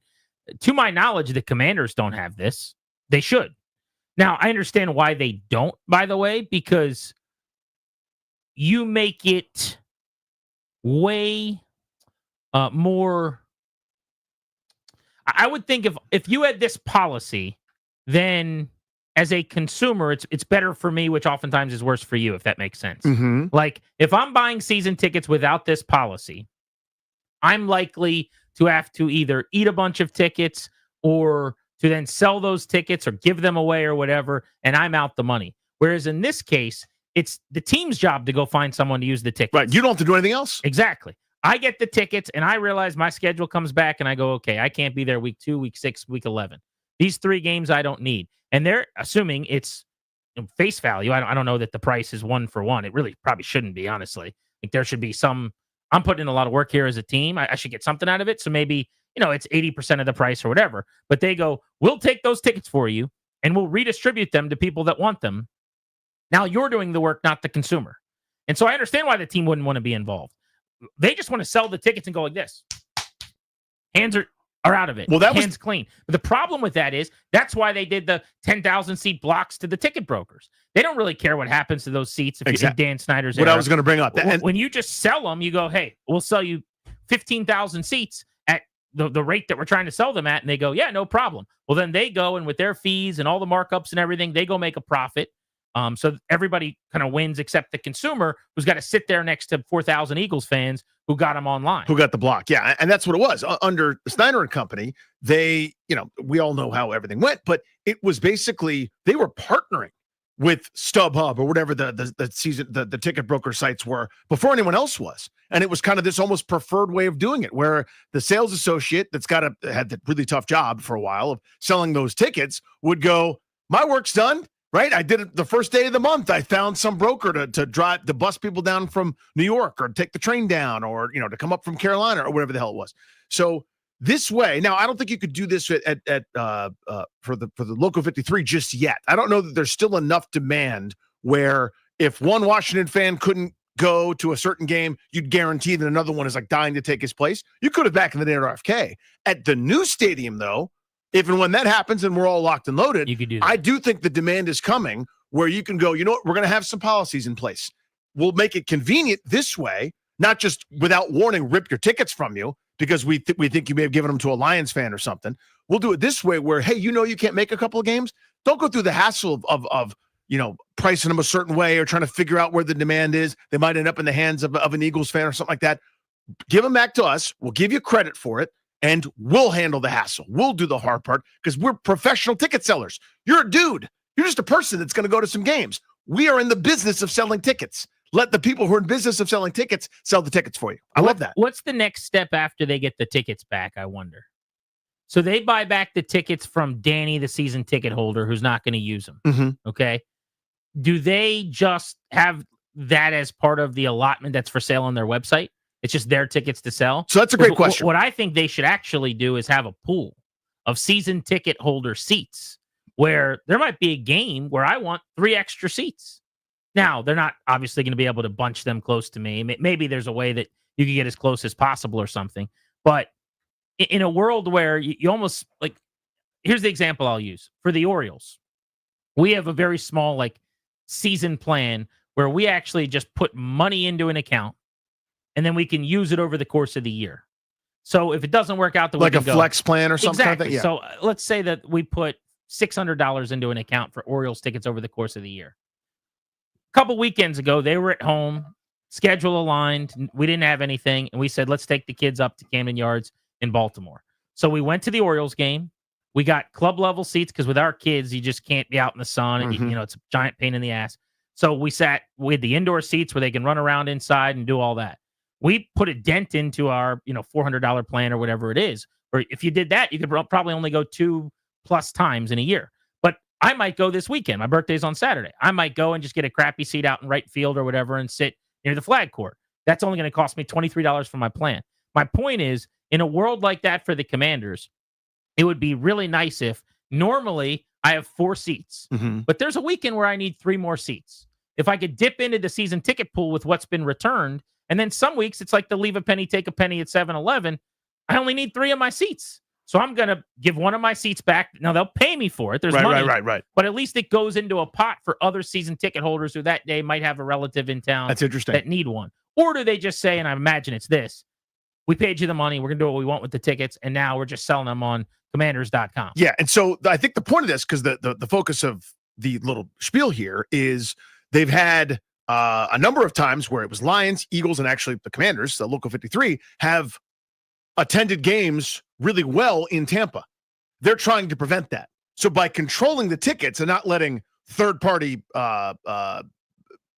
sites do it, you're now in control of where those go, whereas StubHub doesn't care. You give me the $189 or not, and they go to where they go. This way you can control the zip code. You can control the home address that's given for whoever, whatever protocols you want to take. And again, you're never going to be 100%. So people always say, well, it's never going to be perfect, so why do it? And that's something I always brush back against is don't let the perfect be the enemy of good. I think this is a big deal for a lot of people. I know I'm just putting my own feelings about it, but like when you pay your hard-earned money and you're looking around, you're going, this guy got here via StubHub for $6. I'm a season ticket holder. What perks do I get? Well, he's here next to me, and he's yelling at me in my own stadium. That's not you being foolish or something. That everybody thinks that way. Right. I've asked the question a million times over because we do it. We pay it. What is the benefit to being a season ticket holder? For many, many years, there was not one. Because when you sold your tickets to games you couldn't, well, first of all, you couldn't. But in the rare occasion where you did, you got 60 cents on the dollar. At best, we yeah. ended up giving away the tickets. Now it's going to be different, possibly. But even still, if I can just get individual single tickets one by one and the price is the same, if you're not getting cool things with being a season ticket holder, what's the point? Now, they do some cool stuff. For many years, they had what they called like a yards club, and you would accumulate yards like points, football parlance, where after 50 yards, you got to choose between a few things. And you could go down on the field before the game and kick a field goal. Or, for 25 yards, you could go get an autograph from Ken Harvey or whatever. And they accumulated, some people, hundreds of yards. But then after the sale and, with the changes in Jason Wright's group and all that, they just got rid of that. So if you just had 242 yards built up, sorry, kick rocks. I got Henry Ellard in yards. What do I get? Exactly. They got nothing. I know that a season ticket holder that's in our text chain and in our little tailgating group, his family was at, I don't know if it's Busch Gardens. It's got to be Busch Gardens because Six Flags is kind of nubs. But they were at Busch Gardens this weekend, and it was like a Commanders Busch Gardens special where you got access to the park, and for like an hour, you're the only one in there and whatever else. And I think there's like players and coaches and people wandering around. It sounded pretty cool. It's pretty neat. That's a pretty sweet thing. So they do some stuff like that. But you have to do a bunch of stuff like that to make people want to be season ticket holders. I understand why teams wouldn't want to do the buyback plan that the Bucs are doing at this juncture because you risk losing money. Yeah. When the tickets get sold the first time, now you've made the money. If they come back to you, I've got to sell them a second time or I'm screwed.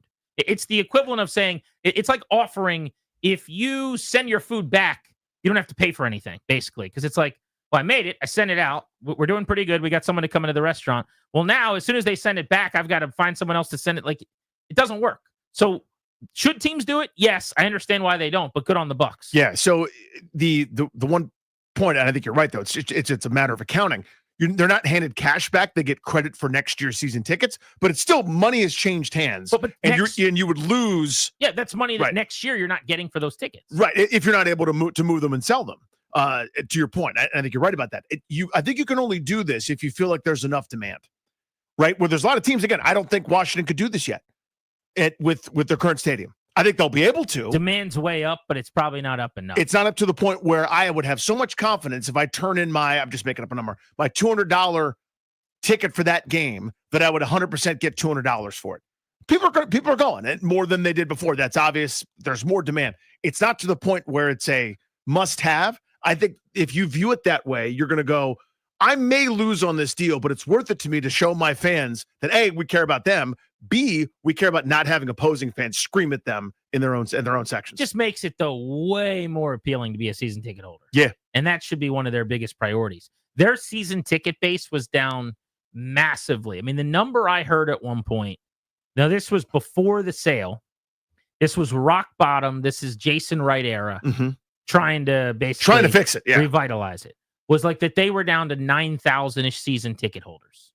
And your NFL average was in the high 20s. 9,000 was Yeah. a number I heard at one point. Mhm. I mean, that is staggering. And if it's true, that is, frankly, I can't even wrap my head around.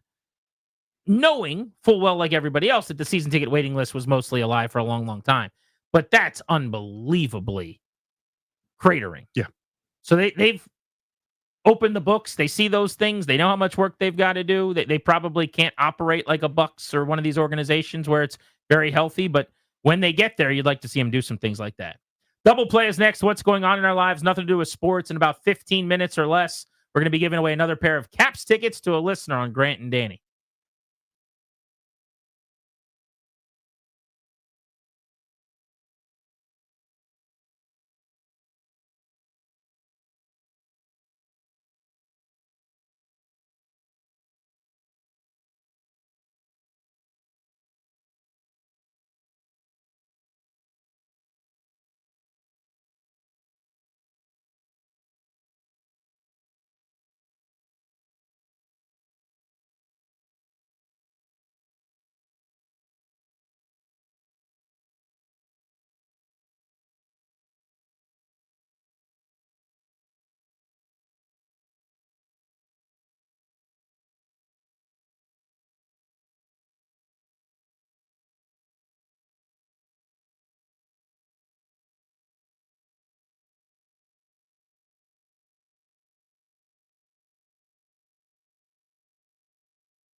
At the end of this segment, we're giving away another pair of Caps tickets to the Game 5 tomorrow night with the Canes. A win, and they are down 3-2, going on the road, one win away from evening the series. A loss, and their season is over. It's time for our double play. What's going on in our lives? Nothing to do with sports. Driven by your local Washington area Honda dealers, now is the time for a great deal on a new Honda. Visit your local Washington area Honda dealers today. Great, a little bit of a quiz for you. Pop quiz, hotshot. What do you do? The network that had shows like The Wire, Sopranos, Sex and the City, etc. What was that network called? That's HBO. They had an app for it. What was that app called? Well, it's changed names a bunch of times. But what was it called? Max. It was called HBO Max. Then it became Max. Blank Scherzer. Well, I'll actually go back further than that. Yeah. HBO was the original app that they used. HBO Go. Then it was HBO Go. Uh-huh. That was number 2. Then it was HBO Now. I forgot about Now. Yeah, you shouldn't forget about Now. Don't forget about Now. Then it was HBO Max, which seemed fine. Yeah, it was fine. Then they dropped the HBO for the first time. From HBO to HBO Go to HBO Now to HBO Max. They said, we don't need to be known as HBO.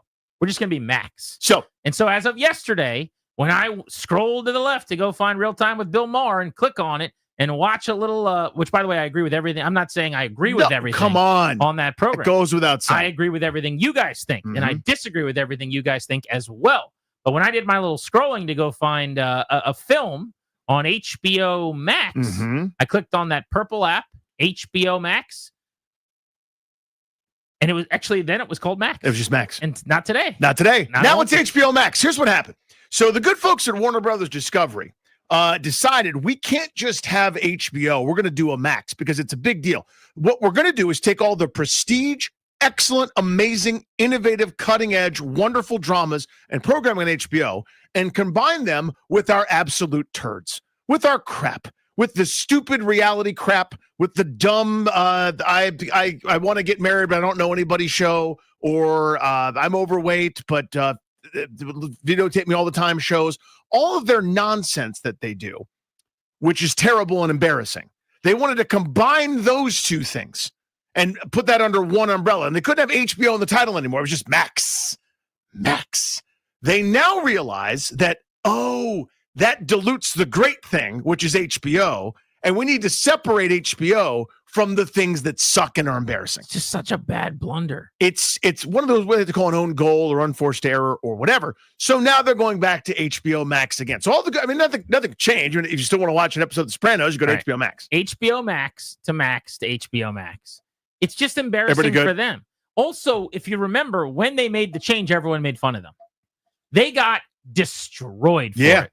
Correctly. Everybody made the same point. Wait a second. HBO Max, which is HBO, is just becoming Max. Why are you running from home box office as a brand? HBO is a significant winner. HBO is when you buy your cable programming. It's the prestige, man. Do I need my sports plan? Do I have HBO? Those are the questions you ask. All the great shows over the last 25 years before Netflix and some of these streaming devices like Apple or Hulu came along to give you bangers, it was HBO. That's who did all the shows, because it wasn't on cable. There's cursing and there's boobs and there's all the stuff that makes shows good on HBO. That's who has the shows. Now it's the streaming services. Yeah, so there's no Breaking Bad, there's no Mad Men, there's no AMC unless you have HBO and that prestige television. It became the hub for it. And that brand was so powerful and so awesome. But they looked at it, these executives that make so much money. They said, you know what we should do? We should try to get as many subscribers as Netflix. We don't like the few number of subscribers for this group that's so pretty dependent on cable that people associate it with, like a cable extension, et cetera, right? So we're going to try to bring everyone under this one umbrella to try to compete with Netflix and Disney Plus and all the other different spots. And, of course, it failed miserably. So Max dies in a fire and HBO Max comes back. But it's still the same, but just a different name. Just imagine running from the popular brand. Yeah. I just put in a list. This is IMDb. You could look up any of them, but I just looked up the bangers, the best TV shows ever. Breaking Bad is one. Wonder where that one came from. Band of Brothers, same. Chernobyl, The Wire. It's one after another after another. It's the 27 Yankees. It's HBO, man. The Sopranos. Where was I don't think this was actually HBO, but I could be wrong. The one show, and I've never watched this, but I actually think I would love it. John Hamm. Mad Men. That's Mad AMC. Men. So was Breaking Bad, by the way. Breaking Bad was AMC also. Yeah. Didn't realize that. Mhm. So AMC has the ability to do the cursing and the boobs and the HBO stuff? Not to the degree that HBO does. So I thought the whole Mad Men was just a bunch of like January Jones getting naked on a desk. Am I wrong about that? Yeah, it's not quite that. So it's still network, but they do use some potty mouth, but it's not like HBO But where you can see no- whatever. Really? Yeah. Interesting. Yeah, so it's very networky. But the point is you don't get those kind of prestige shows where people are going, well, let's try to do that too. Yeah. Without HBO. Because as you said, 80% of those ones that you did mention are HBO shows. Game of Thrones is next. Come on. I mean, one after another here. It's just I remember watching that on HBO. I remember watching that. Some of the mini series that they had, those like 4 to 6, 8 episode bangers, little things you forgot you ever watched. Remember how much I love The Night of? Sure. I mean, Chernobyl's an all time. The eight episode arc. Boardwalk Empire, which gets lost in the sauce because nobody ever even remembers it, for goodness sakes, but it did massive numbers. Everything I'll from tell you some shows. I mean, the White Lotus, the pop culture iconic thing that everyone talks about. Yeah, I'm down on the White Lotus. Me but too, I but still. understand. You slept on Boardwalk Empire. You never liked that show, and you should have. I always thought it was overrated. You slept on what was the other one that was 6 Feet Under? Remember that one? I do. I that's another one I slept on. Were you a Big Little Lies guy? No. No, okay. Very good. Yeah. I don't know, man. All the great shows. People love HBO and they didn't want to be associated with it. They're like, we should probably distance ourselves from that. So embarrassing. Never ever made sense. Here's what doesn't make sense. You and I just giving away Caps tickets left, right, and center. We're giving away so many. All we do is give away Caps tickets.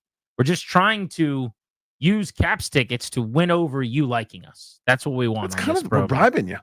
Let's do it again. Right now, congratulations to caller number 9 at 800-636-1067. You're winning round 2, home game 3. That is tomorrow night, game 5 against the Hurricanes. Tickets for you and somebody else Thursday, May 15th. That's tomorrow. Tickets. More information available. TheFanDC.com. Our Beltway Blitz is next. I'm sorry, you spent government money on a TV subscription? It's not TV.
Brought to you by Coach Wooten's basketball camp, CoachWooten.com. That's 2 O's and 2 T's. It is scheduled release day in the National Football League. The entire schedule set to release at 8 p.m. tonight. Here's what's been leaked so far for the Washington Commanders. The season opens up at Northwest Stadium, hosting Abdul Carter and the New York Giants in Week 1. In Week 2, Washington's in primetime, taking a trip to Lambeau on a short week to take on the Packers on Thursday Night Football. In Week 6, Washington hosts Caleb Williams and the Bears on Monday Night Football. In Week 9, the team will host Sam Darnold and the Seahawks on Sunday Night Football. In week number 11, as it was announced yesterday, the team goes to Madrid to take on Tua Tagovailoa and the Miami Dolphins. In Week 13, the team hosts Bo Nix and the Broncos on Sunday Night Football. In Week 16, the team hosts the Eagles in a rematch of the NFC title game. That one set to air Saturday afternoon on Fox. And in Week 17, the team hosts Dallas on Christmas Day. Then the season wraps up with a second meeting with the Philadelphia Eagles. Other NFL news, Derrick Henry and the Ravens coming to terms on a 2-year, $30 million extension. It is also reported that Packers tackle Eggleston Jenkins holding out of Packers camp to this point. Sources say not about finances for Eggleston Jenkins, but more so about his move to left guard. We'll have more on that for you as we roll on here throughout the day on The Fan. NBA playoffs continue tonight with a doubleheader on tap. Out in the East, the Knicks look to end the Celtics season as they're up 3-1 in that series. That one's set to tip at 7 p.m. Out west, we got the Timberwolves trying to close the door on the Golden State Warriors season as they're up 3-1, entering game number 5 tonight. That one's set to tip at 9:30. Coach Wooten's basketball camp, they instill a love of the game by teaching kids how to play, the values of the game, and having fun. Join the rite of passage for beginners all the way up to the rising high school star and experience the legacy of the Wooten basketball camps. From the Crop Medcalf 5-Star Sports Desk, I'm Linnell Willingham on The Fan.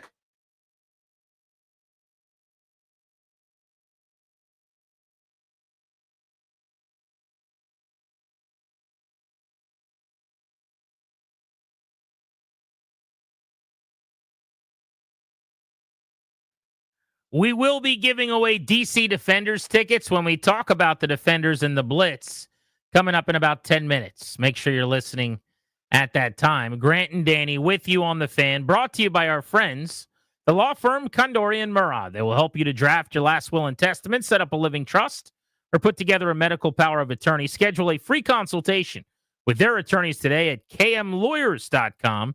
Be sure to tell them we sent you. That's kmlawyers.com. Danny, last year, we went on the road with Kondorian Murad to a primetime road game. We went to the Bengals on Monday night. My early suggestion would be Lambeau Field Thursday Night Football Week 2. There's also, though, a Monday night game at Arrowhead, which is one of 4 NFL stadiums I've never been to. And I would be steamed up to go to Kansas Well, your City. pal's never been to Lambeau, and that would be something to do. I think I would take one for the team and not go to Arrowhead to get you to Lambeau because it's that great. Everybody should experience that. September at Lambeau feels pretty good to me. December at Lambeau, not as much. But September, when there's a great chance the weather's nice and friendly, and we're just sauntering up, parking in someone's driveway and grabbing a sausage for $10 and rolling in, I could do that. It is time for your Beltway Blitz, covering the Nats, the Commanders, the Defenders. Let's get it going. Bobby Blanco, MASNsports.com. Bobby, 7 straight losses. What gives with this Nats group right now? Well, guys, are we doing Commanders on Christmas like we're doing Nats on 4th of July? It's our new tradition here. Here we go. Yeah, but no, it's not been great so far. I mean, last night the Nationals got actually what they've been asking for in terms of their offense. They got C.J. Abrams jumping on a first-pitch fastball for a home run and to lead off the game. They got James Wood drawing a leadoff walk a couple innings earlier, coming around to score. They were getting balls in the zone. They were accepting a couple of walks. It looked like they had finally turned the corner. But they couldn't sustain it. I mean, they scored their 2 runs over the first 4 innings and nothing really much going the rest of the way. I think the starting pitching has been good enough recently to keep them in games. It's just the offense hasn't been doing nearly enough to win games. Now it's more of a matter of they need to score that one more run up than the other team than hold them from scoring runs because, this offense is really, really struggling right now. How long are we going to do the Josh Bell just in the middle of the order thing? Yeah, he keeps dropping further and further down the lineup. Davey Martinez insists. Can he hit 14th? I think that stops at 10 or 9, Danny. But, I think Davey keeps saying that, they're trying to get him going.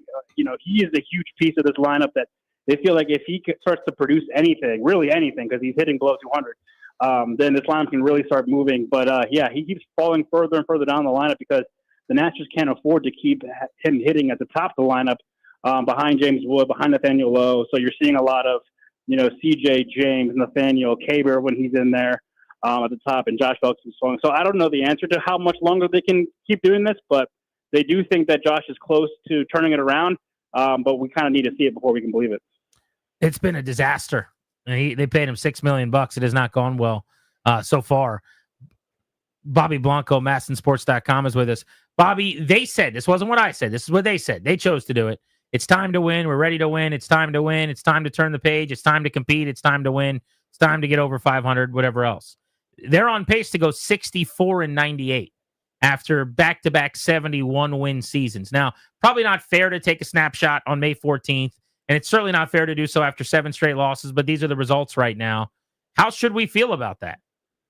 Yeah, I get the sense of frustration that fans have. I'm sure you guys hear a lot of frustration from your listeners about this team. And you're right. I think part of it they have brought upon themselves, the Nationals did, because going into this season, I don't know if a lot of people outside of the organization would have put a lot of expectations on this team to be in this thing in September. I think they were still looking for another solid year of development from James Wood, Dylan Cruz, young guys like that, Mackenzie Gore, Jake Irvin taking more steps forward. But when the Nationals come out on the first day of spring training and say, no, we're no longer on our way, we've arrived and we're here to compete, and then you lose 7 straight. I don't like judging a baseball team before Memorial Day, but right now it doesn't look good. And you mentioned the pace that they're on. It is tough. And I think when you set those standards at the beginning of your season and then you get a month and a half in and you're not even close to matching that. I mean, they're 9 games under 500 right now. And that's just not nearly good enough from what they have set. So I think it kind of goes both ways. I think they put this expectation upon themselves. They brought it upon themselves, and they haven't reached it yet. Now they have plenty of time to turn it around. That you just make it harder for yourself. Like everyone always says, you can't win the World Series in May, but you definitely can lose it. Bobby, Luis Garcia had a great year last year. He has been comically unlucky. With his batting average on balls in play is .235. His exit velocity is harder than it was last year in his career hit year. His hard hit percentage is up from last year where he was really good. The only big difference is he's pulling the ball a little bit more than he has in the past. And I'm wondering if maybe some of those are hard outs, whereas maybe there are more base hits the opposite way, which he's at a career low percentage wise. But, last year was such a great breakout. I'm worried that this is sort of one of those mean, violent regressions. But at the same time, you look at some of those ancillary numbers, he's been really unlucky. What kind of the thought right now on Luis Garcia? Yeah, I think the worry right now for Luis is more that what's going on in his head, and that he's not getting too frustrated, because you're right. The numbers, at least in terms of the exit velocities and the way he's been producing hits, or I guess making contact, seems like he should be doing a lot better than the numbers actually show. And David Martinez continually says, they're just trying to make sure he stays positive and stays within himself, because you don't want him to get away from that. And because he hasn't hitting the ball hard. I mean, he got absolutely robbed of at least a double in the first game here in Atlanta by Michael Harris II. Yeah, crushed that ball, yeah. He demolished that ball, and that should have been at least a double. So he ended up coming up the next at bat and getting a base hit, which was good to see. I think that kind of calmed some nerves. But I think the Nationals are also, and Louis too. I think they're just trying to make sure he stays positive, stays within himself, doesn't try to change too much, doesn't expand his zone, because the rest of this team is really bad at swinging at stuff outside the zone, and they're chasing a lot. Louis has done a good job of making contact. Yes, it hasn't dropped for base hits, but hopefully that changes sooner rather than later. Bobby, thank you, buddy. We appreciate you. Yeah, guys, have a good show. Thanks for having me. You got it. Let's talk football. The Commanders' schedule drops tonight, but it has been trickling out little by little with national reports over the last couple of days. Some of the particulars include a game in Madrid against the Dolphins, Christmas Day at home against the Cowboys. Sounds like maybe as many as 8 standalone games with 6 primetime games. Mitch Tischler, Monumental Sports, joins us now. Mitch, what do you make of what we have heard so far about this schedule? I mean, I think you're seeing what happens when you have a superstar quarterback who's one of the upcoming faces of the league. You're seeing a team that has a number of games that aren't in that 1 o'clock window. And if I am looking correctly, I think there's almost 8 straight weeks here where the team doesn't play at 1 o'clock, whether it be 4 o'clock games, Thursday night, Monday night, Sunday night games, Saturday games. I mean, it's going to be a lot of fun for fans to be watching this team, because there's going to be a lot of opportunities to see this team in standalone games. Mitch, what's in the back of my mind is a lot of teams that had kind of unsustainably great runs and seasons jumping up, playing a first place schedule or whatever, second place schedule, a harder schedule, and regressing a little bit. And the fact that we're going to be in prime time 99% of the time, numbers approximate, has me just a little bit nervous about that. Jayden Daniels is special. I love the regime. I'm happy about it. But at the same time, I'm a little bit worried about kind of the first part of that. Just give me your thoughts there. Yeah, I mean, you're looking at a team that won 5 straight games on the final play of the game last year. The chances of repeating that kind of magic are really slim to none. I think when you look at the primetime games, the big-time games this team is going to play, you have to love what you saw from Jayden Daniels last year. The cool, calm, collectedness of this kid doesn't allow the big moments to absorb him, to overwhelm him. And so, yeah, this team might take a step back in terms of total wins, because some of the things that happened last year were fluky, unrepeatable, whatever word you want to use for it. But this schedule is going to be tough regardless. I mean, playing the second place schedule versus the fourth place schedule is really only a difference of 3 games. You know, you are playing the AFC West, so you do have, Mahomes, you do have, you have Kansas City, you have, Denver, you have a couple tougher games there. But ultimately, the time that the games are played certainly isn't a benefit in terms of, maybe going and winning football games, but having a quarterback like Jayden Daniels who doesn't let the moment get too big for him is a huge step forward for this franchise. Mitch Tischler, Monumental Sports. How do you feel about being the first of 3 games, 1 p.m. window, Christmas Day, Lions, Vikings, and then Broncos, Chiefs at night? Listen, for us, playing on Christmas isn't the greatest thing in the world for, the people that have to work, the folks that are presenting the game, those of us that are covering it, the beer vendors, all those folks. But for fans, it should be, I think it's awesome. I mean, you're talking about a fan base that has about a generation or so of fans that kind of skipped over making memories because the team was so bad and there was nothing really to root for or watch. Now you get to wake up in the morning, rip open your presents, kids get to throw on their brand new Jayden Daniels jersey and sit down and watch a football game with their family, or better yet, get tickets to the game as a Christmas present and go. And I think when you talk about a fan base and you talk about trying to engage, the youngsters and helping them create memories, I think it's really cool to have an opportunity to play in a game like that on a day, like Christmas, as a solo standalone game and let you sit around and watch it with your family and create those memories. And so I think it's really fun. I think it's cool. This seems like it's something that's going to be something that those of us that have to work are going to have to deal with for years to come, because Jayden Daniels is that guy. But for fans, it's awesome.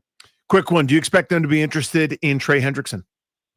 Absolutely. I mean, the further this thing devolves over in Cincinnati, the more this team needs to perk up its ears and figure out a way to get it done. We saw them not being nervous about going and making a big move to go get Laramie Tunsil and giving up what it took to get him.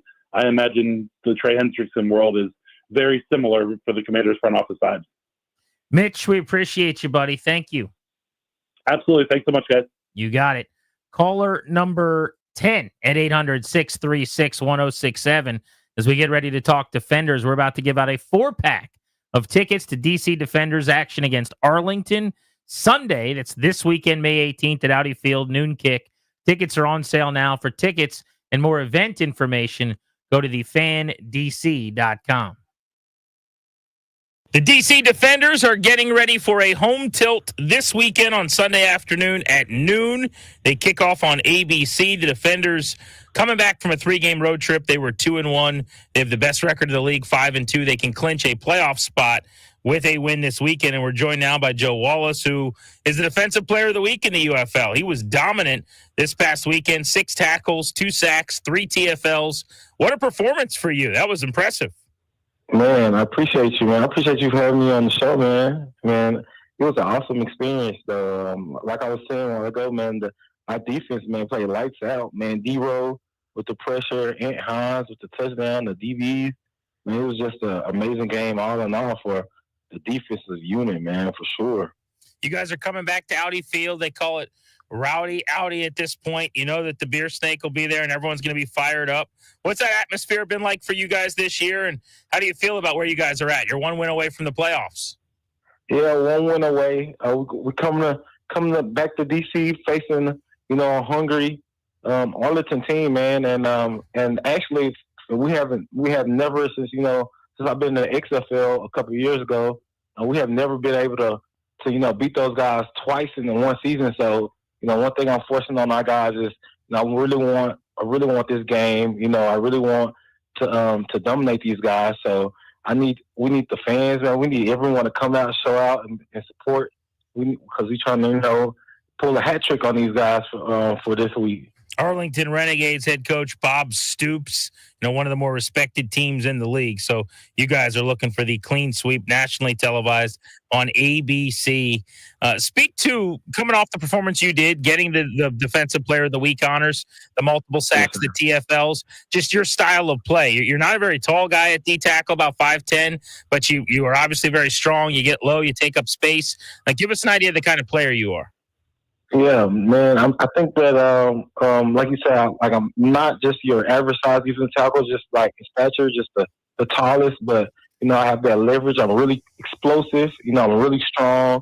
And my biggest attribute is that I'm aggressive. I'm not scared to hit. I'm not scared to bring that boom and that energy for my defense, man. And I think that this defense fits what I do, who I am as a football player. Just vertical penetrate.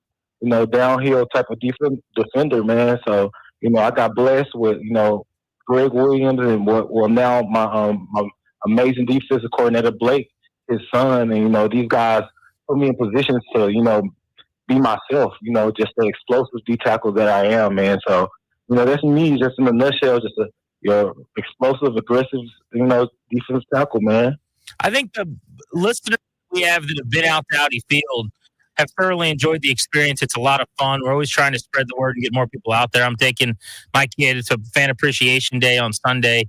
I love getting to these games. I just think it's pretty electric and it's fun. It's low stakes and it's really, really cool. Man. But will you speak to, if you would, for people that maybe haven't followed the league, like the idea of you're keeping a dream alive and these players that are trying to get, their shot at the NFL. The more games like last week you have, the better the chance that you're somewhere in training camp trying to go play in the league.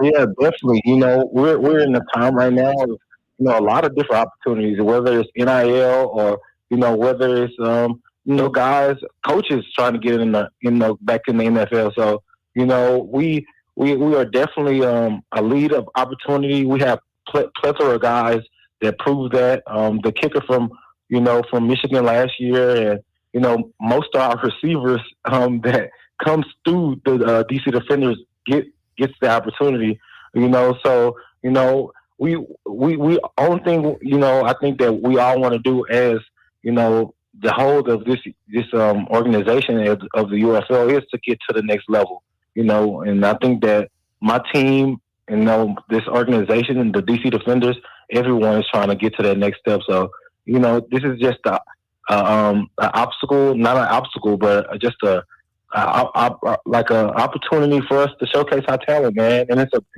amazing, and it's a beautiful thing for us to do, man. And I can't wait for it to see it grow. I think that it's going to continue to grow and continue to be something special here to come in the next 3 to 4, even 5 years from now. Joe Wallace of the Defenders. They're coming home, noon game. Tickets are available. They're 5-2, looking to punch a playoff postseason ticket this weekend with a win. UFL's website or the DC Defenders website to get your tickets. Lastly, it is Fan Appreciation Day. What are you expecting out at Audi Field, and what's that going to be like? Man, I would love to see some lemons flying around, man. I haven't seen no lemons around Audi in a minute.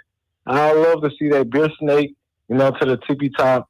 Just that amazing atmosphere, man. And I know that will happen, man. I know that'll happen here real soon. So I appreciate you guys for having me on, man. This is a blessing for sure. Yeah, it's our pleasure. Congrats on the big win and the big performance, and we look forward to seeing you this weekend. Yes, sir. I'll see you guys this weekend, man. There is one leak of the entire Commanders' schedule that just dropped. Not sure if it's all corroborated and confirmed or not, but it checks out. with everything else that we've heard. So we'll take a look at some of the games we are just now finding out about to see if anything's interesting. Also dive into the road slate and whether or not when they go to some of those road venues will be favorable. We'll do that next on Grant and Danny here on The Fan.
We're brought to you by Prince George's Community College. It is schedule release day in the National Football League. The entire schedule set to release at 8 p.m. Eastern time tonight. Here's what's been leaked so far for the Washington Commanders. The season opens up at Northwest Stadium, hosting Abdul Carter and the New York Giants in week number 1. In week number 2, Washington in primetime on a short week, taking a trip to Lambeau to take on the Packers on Thursday Night Football. In week number 6, a matchup of last year's number 1 and number 2 overall pick as Washington hosts Caleb Williams and the Bears on Monday Night Football. In week number 9, the team will host Sam Darnold and the Seahawks on Sunday Night Football. In week number 11, as we found out yesterday, the team goes to Madrid to take on the Miami Dolphins. In week number 13, another primetime action for the Washington Commanders as team hosts Bo Nix and the Denver Broncos on Sunday Night Football. In week 16, the team hosts the Eagles in a rematch of the NFC Championship game. That one's set to air Saturday on Fox. And in week 17, the team hosts the Dallas Cowboys on Christmas Day. The season then wraps up with a second meeting with the Philadelphia Eagles. Make sure you keep it locked on the Fan all day long to hear the latest on the Washington Commanders schedule release. Other news in the National Football League, the Ravens have come to terms on a 2-year, $30 million extension with running back Derrick Henry. NBA playoffs continue tonight with a doubleheader on tap. Out in the East, the Knicks look to end the Celtics season as they're up 3-1. That one's set to tip at 7 p.m. Out West, we got the Timberwolves trying to close the door on the Warriors season. That one's set to tip at 9:30.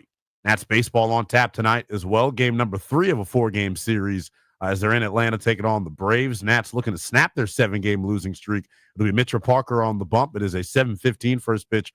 Pregame coverage gets rolling right here on the Fan at 6:45. Ready to level up your skills? PGCC offers over 500 course job trainings, personal enrichment, and workforce development. Register now at pgcc.edu. From the Crop Metcalf 5-Star Sports Desk, I'm Linnell Willingham on the Fan.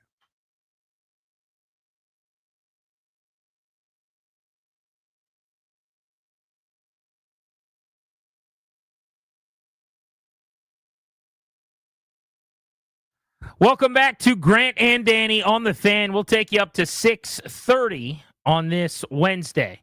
It is NFL schedule release day. The schedule is set to be formally and fully released tonight, but leaks are everywhere, and there's one account that has had all kinds of news on the schedule dating back really to last year. I don't know who they're affiliated with or what their deal is.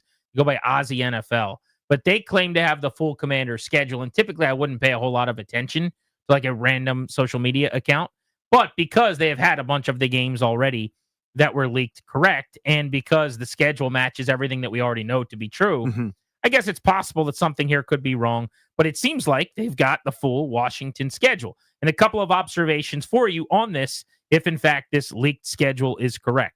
First would be that if in fact this is the schedule, Washington is then slated to play upwards of 6 primetime games. The most you can possibly play is 6. Now, you could play more than that, I guess, as the year goes on with flex, but you cannot, on your schedule as it's released today, have more than 6 primetime games. Primetime is different than standalone, for the record. Yeah, that's how they're getting around that. Primetime means night. Primetime is it's a television hour. It's 8 p.m., right? So that would mean here are your primetime games if this leak is correct. We already knew about Thursday Night Football, week 2 at Green Bay. Week 6, the Chicago Bears coming to Landover for Monday Night Football. We knew that. Week 8, we've already heard about this. Monday Night Football at Kansas City. That's at Arrowhead. So 3 primetime games in the first 8 weeks of the season for Washington. Additionally, Week 9 and Week 13, the Commanders would be home for Sunday Night Football twice. They would host the Seattle Seahawks in Week 9. That's Sam Darnold and Seattle. Sunday Night Football, Week 9. And then Week 13, the Denver Broncos, which is a pretty fun matchup. Yeah. That would be the Broncos coming to town for Sunday Night Football at home. 5 weeks to go in the season. Remember, last year, Bo Nix was the closest competitor to Jaden Daniels in the Rookie of the Year hunt. Really came on. Yeah, he was good. He had a fantastic season. Denver also made the playoffs in his rookie year. They're trying to push to catch Kansas City. He and Sean Payton look like a really strong pairing of offensive play calling head coach and quarterback. So you would have 2 Sunday night games, and then I'm counting the Saturday game against the Eagles. And right now, the time on that Saturday doubleheader is to be determined. But if that turned into a night game and you go 4 o'clock, 8 o'clock, because one of those games will be at night, that would be your 6th primetime game. And I think the time is still TBD. But that means you have a total of potentially 6 primetimes, plus 2 more standalone games. That's your Madrid game at 9:30 in the morning. Sorry, Danny. And your Christmas Day game at 1 p.m. against the Dallas Cowboys at home. Where nobody else is playing, standalone. Guy, half of their season, half of their schedule, 8 of their 17 games would be played when nobody else is playing football. This is the Jaden Daniels effect. Yeah, now let me add this to that mixture right there. One West Coast piece, right, where they're at the Chargers. That's happening at some point. That's going to be later in the afternoon. That's going to be a 4:00 window. That just is what it is. But there's again, this according to this, there's a Cowboys game and a Lions game at 4:25, the lesser of the 2 windows. That's kind of your old school Fox game of the week or your CBS game of the week. Well, there may be another game on, but most of the country, again, will be seeing a more marquee matchup. So it's not exactly the same as a standalone. It's not a Saturday morning or Saturday night or Christmas Day, but it's in terms of a regular season game, as close to that as possible. Back in my day, said the old person to the younger person, that was normal. Washington would play Dallas at 4:00, even if it was in DC. That's how it used to be. Like that game was such a marquee thing for the NFL. They would put it alone at 4, unless they get lost in the sea of the 1:00. So the whole country would watch that one, and people would tune in for Summerall and John Madden. It feels kind of like that. In addition, are to the standalones. Plus, the last game of the season could absolutely, as I understand it, be flexed to a more primetime spot. So you could be talking about 9 times when they're alone on television, 2 or 3 other times where there's very little competition. AKA, nation, this is Washington, chill and serve. So at home, for those of you that have season tickets that are listening in or go to a lot of games, there's a Monday night football game, there's 2 Sunday night football games, and there's a Christmas Day game. So there's 4 right there that are not Sunday at 1:00. The amount of Sunday afternoon football games is only half of the regular season home schedule, which has not happened here maybe in my lifetime. I mean, even in 2013 after the Griffin year, it was pretty amazing how, the next year they opened Monday Night Football, I think it was, against the Pittsburgh Steelers. Like, there was a lot of interest. Everyone wanted a piece of them, but it wasn't like this. This is very different. And some of this, I think, it's not just Jaden Daniels. That's the biggest piece of this puzzle, obviously. Everybody wants him on their network. It's also, they're really good in everybody's mind. We've talked about it. NFL Network, ESPN, their power rankings came out. They've got them 6th. If you look at just the NFC, they're basically 2nd or 3rd, depending on who you ask. It's like the Eagles, the Lions, and then the Commanders. But you want to be in the cool kids club, right? You want your quarterback to be the beloved guy. You want the superstar. Well, we finally have it. And the result is, look at this schedule. 3 Sunday night games. 3 Sunday 4:25 games that end deep into Sunday night, which is what you're talking about. West Coast, you're going to get that. But 2 choices where they said in an East Coast game, we're going to put you into the late window so everybody can watch. Yeah, Cowboys and Detroit are not West Coast teams. 2 Sunday night football games, 2 Monday night football games, 1 Thursday night game. So 5 night games plus Christmas Day plus Madrid. We're talking about a total of 10 games potentially. 10 that are not at 1:00. And that's even before anything gets flexed at the end of the year. And as you said, you would imagine that game with the Eagles, if it came down to anything. Unless someone has it wrapped up. Yeah. Well, but that could very easily be one of the first flex opportunities. And for good reason now, they don't actually put times on any of those games in week 18. So they could be playing 7 primetime games. They could be playing 9 standalone games. And they could be playing 11 games not at 1:00. I mean, that's insane. It is nuts. Again, the whole country is going to get to know. So, like, sometimes the NFL gets this wrong, where they're calling their shot, where the Jets are in prime time every 7 seconds. I was going to say the Jets last year. It happens. Or 2 years ago was even worse when Rodgers went down on the 4th play. Now, knock on wood, obviously you got to keep Jaden Daniels healthy. But yeah, I mean, if this team is not as good as expected, if they get off to a slow start, somehow they get upset in week 1 by the Giants, and then the Packers in week 2 beat them and they're 0-2. Let's say they beat the Raiders in week 3, but then the Falcons game, something goes haywire. If they're like 1-3 or 2-5 early or something, I mean, there are so many times where they're on national TV and we're going to have to wear that. I don't think that's going to happen, but the league's betting big on them very clearly. Without question. And again, what we as sports fans, not just here in Washington, I mean, in general, sports consumers, leagues, etc., they love the new thing. If there's a new team or deal, that's the most exciting drug we can have. At some point, you get overserved. At some point, it goes from, how fun are the Chiefs to the Chiefs again? It's so, oh my God, it's the Warriors. And then it's like, dude, it's the Warriors. You know what I mean? Like at some point it becomes too much. You get oversaturated. We're clearly not there yet with Daniels and company. Now, if they're perennially in title games, which would be great for us, and they're walking to the NFC Championship game every single year, a la Mahomes in the NFC, sign me up for that. But maybe the league gets sick of us, or maybe the country gets sick of us. But that's a great problem to have. There's a huge portion of their schedule where they're only home once, which is interesting. Yeah. From week 10, when the Lions are at Landover for a 425 game. So that is right before the Madrid game. This is going to be like November 9th, I think would be the date. The Lions are at the Commanders. Then they're in Madrid the following week. Then they have a bye. They play the Broncos at home, but then they're on the road for 2 more weeks. So you're talking about a 5-week span where they're home one time from early November into the Eagles coming to the Commanders in week 16 in the middle of the December. Yeah, similar thing where you go, again, according to this schedule, week 4 at the Falcons, week 5 at the Chargers, week 6 at home, then week 7 at the Cowboys, week 8 at the Chiefs. So again, 4 out of 5, you're on the road. That's what happens when it's one of those bad years where you're odd number of games, you got 9 on the road. Right. You got to get them in road. somehow, right? But the schedule, without kind of running through it in its entirety, and you can check it out, it's been leaked, but the idea would be they'd be home in weeks 1 and 3. So they'd host the Giants to start. Then they're at the Packers, short week Thursday Night Football. Then the Raiders come to town. I got to say, that's an interesting early season game for me. They draft Ashton Genty. They've got a new head coach in Pete Carroll. They've got a new quarterback in Geno Smith. I think the Raiders are kind of fun. They've got one of the great defensive players in the league in Max Crosby. Yeah, they've gone from kind of a debacle to probably frisky. I don't think they're good. Yeah. I don't think they're winning that division. Well, I'd also like to play them early. I'd like, to me, getting them in week 3. I actually like that a lot better than later in the year as a Pete Carroll coach team, kind of bringing on a new culture. Think Dan Quinn last year. Week 4 is at the Falcons. Similarly, I like playing Atlanta earlier in the year with Michael Penix, what will be like his 5th or 6th career start at that point. And I don't know which way it goes with him this year, but assuming he has a good season, I think you'd probably rather catch Atlanta in the first month than the final month. But you're at the Falcons in week 4, at the Chargers in week 5. That was a playoff team last year. Justin Herbert led LA. Year 2 with Jim Harbaugh. They've invested big time at the running back position, not only drafting one in the first round, but going and getting Najee Harris from the Pittsburgh Steelers. Week 6, you're home for your annual Bears primetime game. Right.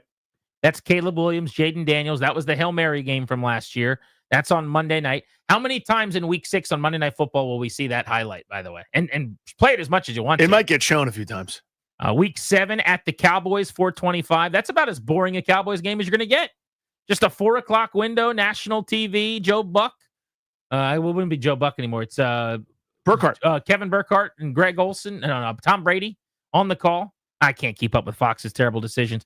Tom Brady and Kevin Burkhardt on the call for a 425 Cowboys Commanders game. Week 8 at the Chiefs, Monday Night Football. You're saying you'd rather go to Lambeau Thursday night than Arrowhead Monday night if you have your druthers for the trip. On a trip, yeah. Just because, I mean, Kansas City's probably great. We'll get some barbecue. It'll be fun. Barbecue, best tailgate in America. But no one's ever been like, I wish I'd seen Arrowhead before I die. I'd like that for Lambeau. Honestly, I think some people have said that. I get your point. Yeah, and maybe 9 dudes in Kansas City. Like, I want to see the Lambeau. 1 seed. Yeah, Lambeau's like the Wrigley Field of football. Arrowhead's iconic too. I'm sure it's wonderful. It ain't Yeah. Lambeau. You know what I mean? Like there's one of those. I get it. I've been there several times, but I need you to live it. Yeah. So I'm not going to get in your way there. I want it. At the Chiefs, Seahawks at the Commanders, Sunday Night Football. That's a little bit of an odd Sunday night game to me. There's not really any kind of what's the storyline there? They interviewed the head coach of the Seahawks and chose Dan Quinn over him, or kind of he chose Seattle over Washington. Yeah. Is that intriguing enough to you? Is Mike the McDonald? thought that Seattle's going to be pretty good? I mean, they love winning 9 games. They're 10-ish win kind of wild card team. Maybe so. That Yeah. could be it. Honestly, 2 wild card teams in the NFC Two going pretty good head to head teams. for positioning. Lions at Commanders. We're underselling that. Yeah. 425 game week 10. That feels pretty revengey, doesn't it? That feels like Dan, what's his name? Your boy. Why am I blanking on his name? The coach of the Lions. Not Dan Quinn. Dan Campbell. Dan Campbell. Goodness gracious. It's like Anyway, Campbell's starting in preseason, like circling the state, man. Just like with a big, we got a bad taste in our mouth. Shit. And then they're all fired up for that one. Their knees and drag them into the water and drown them. Dolphins in Madrid, then the bye. I know people hate the late buys. I think it's perfect to have a week 12 bye. I'm a late buy guy. Have your week 12 bye, especially when you've got an early Thursday nighter, because that week 2 game is like a little mini bye. Mm-hmm. You're off when everyone else is playing in week 2. You've got a couple of longer weeks to kind of lick your wounds and rest up before Monday night games against the Bears and the Chiefs. But then that week 12 bye, and then you've got your stretch run. 6 games left, mostly in the division. Broncos at Commanders, Sunday Night Football out of the bye. Then you're at the Vikings week 14. That's just going to be a normal 1 o'clock Sunday game. That's weird. I didn't know we were allowed to play those. Commanders at the Giants week 15. And then you finish, bing, bang, boom, Eagles, Cowboys, Eagles, with some contenders in your division. So we'll see if this is all comes out in the wash, but it certainly looks like it might. Your leaked Commanders schedule. Any takeaways, anything you really like or don't like based on what you're hearing trickle out? Grant and Danny on the Fan.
Hope you're ready for some late nights with the Commanders.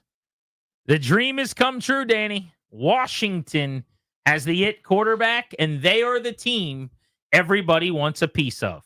Based on the leaked schedule we've got here, 3 Sunday games at 4:25, 2 Sunday night football games, 2 Monday night games, a Thursday night game, a standalone 1 p.m. Christmas Day game that probably 30 million people will watch. Oh, at least. Yeah, that's true. That's going to be a lot. Like it's 60 million people. Yeah, probably. like last year on Thanksgiving, I think Dallas and the Giants got 38 mil. One Madrid game. When it's all said and done, they will have very likely 11 standalone football games out of 17. I keep saying this because I just want it to sink in. A team that was persona non grata, that nobody wanted anything to do with, that the league tolerated. They wouldn't have defended them if they had to. And you fast forward a couple of years with this ownership group, and Raj is making the trek down the Amtrak tracks on the train for the stadium announcement. They've got the NFL draft coming, and every single network is having a WWE battle royale to get the Commanders on TV. Yeah, we're the king of Zamundo walking on rose petals. It's just, it's unbelievable how far we've come. I am so excited about it, and I'm really happy about it. I'm not going to go full Rouye here, but it is really, really important to me that this doesn't go sideways and end up blowing up in my face. Yep. Because there is very much a party being thrown based on last year and acting as if it took one season of playing at a level with an elite quarterback where we were one of the really good teams. And now everyone's going, they are one of the good teams. They're here. You can't possibly take a step back. Let's treat them as if they're one of those teams. The Texans last year, Danny, now they only had 5 primetime games, but they got to play on Christmas Day. They got the treatment, yeah. They played that day game, Christmas. They got blown out in that game by the Baltimore Ravens, and they took a step back last year. And I'll bet they wish they weren't on national TV as frequently as they were. Now, I have a lot of confidence in this group, and particularly in this quarterback, but it does not take much all of a sudden, ask Jets fans, when you're on Monday night, Sunday night, or Thursday night football almost every single week, and you're a laughingstock, and it just ruins everything. It's just kind of my only little voice. Now, I understand it's all different now. And again, big picture, I'm thrilled, and we all should be. A team with 4 different kickers last year that went 90% on every 4th down. If you go 70%, you lose 2 games. That caught a Hail Mary that was probably under-talented at several different spots. That played ball control without being able to run the football for the last 8 games of the season. A lot of those things aren't really sustainable things. And you add the much tougher schedule this coming year. Just saying, like, we're all in, and it's exciting and it's fun, but it becomes more of a high wire act now, right? Where, as you said, the Jets situation is the extreme one, where like they're going to be great, and it's like a 2-win team is on Natty TV every 5 seconds, and it's a punchline for the country.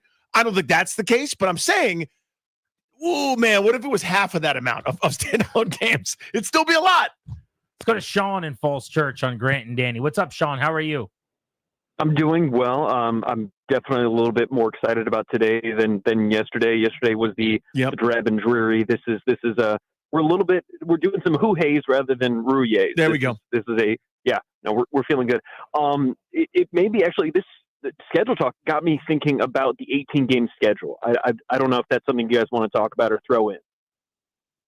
Well, how so? What's on your mind because of that? On my mind. Okay. We go games 1 through 6. Week 7, everybody gets a bye. 8 through 13, you keep playing. Week 14, you get a bye. And on 7 and 14, on 7, you flex a couple of college games on Sunday. You time it right. Week 14, you get conference championship games on Sunday, i.e. SEC and Big Ten. So that, nobody worries about football happening on a Sunday. I'm going to take a BB and shoot that balloon right down, brother. I like the creativity. I like the idea. The NFL ain't giving up a week. In right in the middle of football season, September, October, November, they're going to want you that Sunday. So they're going to keep rotating those bye weeks. I smell what you're cooking with the 18-game schedule, and you could mix certain things in and have kind of hallmarks or different days where there are milestones where this is always a divisional game or this is always that. Creative people can figure that stuff out, but they are not going to sacrifice week 7 and or 14 just to let the college game showcase itself. Yeah, and they don't care that much about college football. And they don't need to. Honest. Let's go to Chris in Hyattsville. What's up, buddy? How are you? Man, we need to Dikembe that last caller's idea into the rafters. I think we did respectfully as best we could. I respectfully wag my finger. Also, everybody watch- having a bye week on the same week is just not for the reason you mentioned, namely, but also just generally it doesn't work. They stagger it for good reason. They want as many games as possible. I'm not canceling a week of the NFL so we can watch amateur football. Listen, I'm not going to go full rooster on this, but I really kind of hate this schedule because to me, the most important thing is winning football games. That's what I enjoy most. What's best in life is to crush your enemies, see them driven before you, and hear the lamentations of their women. And I want my team healthy and rested so they can do that every week. I don't like the fluctuation in the schedules. I also need my fix, and I need my fix on a scheduled date and time. Otherwise, I will have withdrawal symptoms. So I'm not liking waiting until Sunday night, waiting until Monday night. No, I want my games programmatic at a certain place and time where I can be prepared and ready to enjoy football. There's going to be a lot of waiting. You're going to have to wait a lot, Chris. You've been waiting all day for Sunday night, a whole hell of a lot. So much song before they play the football Do you game. know how many songs you're going to have to sit through this year? I've been waiting all day for Monday night. It's Daniels in love in a big showdown. I was waiting that whole flight across the ocean all the way to Madrid. Did you get to Barcelona for Did you some time? connect in Barcelona? Week 2, Thursday night at Green Bay. Week 6, Monday Night Football, Chicago at home. Week 8, Monday Night Football in Kansas City against the Chiefs. Week 9, Sunday Night Football, home, Seattle. Week 13, Sunday Night Football, home, Denver Broncos. Week 16, very likely, Saturday Night Football against the Eagles. Get ready for the Commanders under the lights. How you feeling about the schedule? That is what we're breaking down on Grant and Danny. Let's give away some Caps tickets right now, though. We're doing it at the end of the hour, every single hour on the show today. We got one more pair to give away in 1 hour. So congratulations to caller number 9 at 800-636-1067. The game's tomorrow night. Caps and the Canes trying to keep the season going. May 15th tomorrow. If you want tickets or more event information, go to thefandc.com. We're Grant and Danny.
I'm Linnell Willingham, and here's what's happening. It is schedule release day in the National Football League. The entire schedule set to release at 8 p.m. Eastern time tonight. Here's what's been leaked so far for your Washington Commanders. The season opens up at Northwest Stadium, hosting Abdul Carter and the Giants.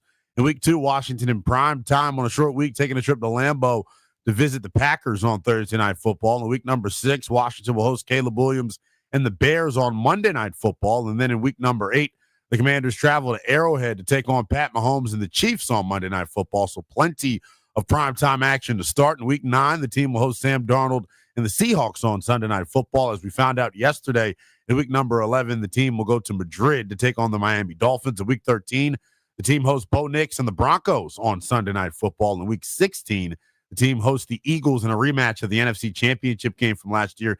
That game set to air on Saturday on Fox. And then in week 17, the team hosts the Dallas Cowboys on Christmas Day, and then the season wraps up with a second meeting with the Philadelphia Eagles. Make sure you keep it locked on the Fan all afternoon long to hear the latest on the Washington Commanders schedule. And other NFL news, the Ravens have come to terms on a 2-year, $30 million extension with running back Derrick Henry. The NBA postseason continues tonight with a doubleheader on tap. Out east, the Knicks look to end the Celtics season. They're up 3-1 in that series. That one's set to tip at 7 p.m. Out west, the Timberwolves and Warriors play game number 5. Golden State going to be without Stephen Curry, who has been cleared for shooting drills and light on-court work despite his strained left hamstring. If Golden State is able to advance tonight, there is a good chance he'll be able to play in game number 6 against Minnesota. And that's baseball on tap tonight as they play game 3 of a 4-game set against the Atlanta Braves. Pre-game coverage gets rolling right here on the Fan at 6:45. From the Crop Metcalf 5-Star Sports Desk, I'm Linnell Willingham on the Fan.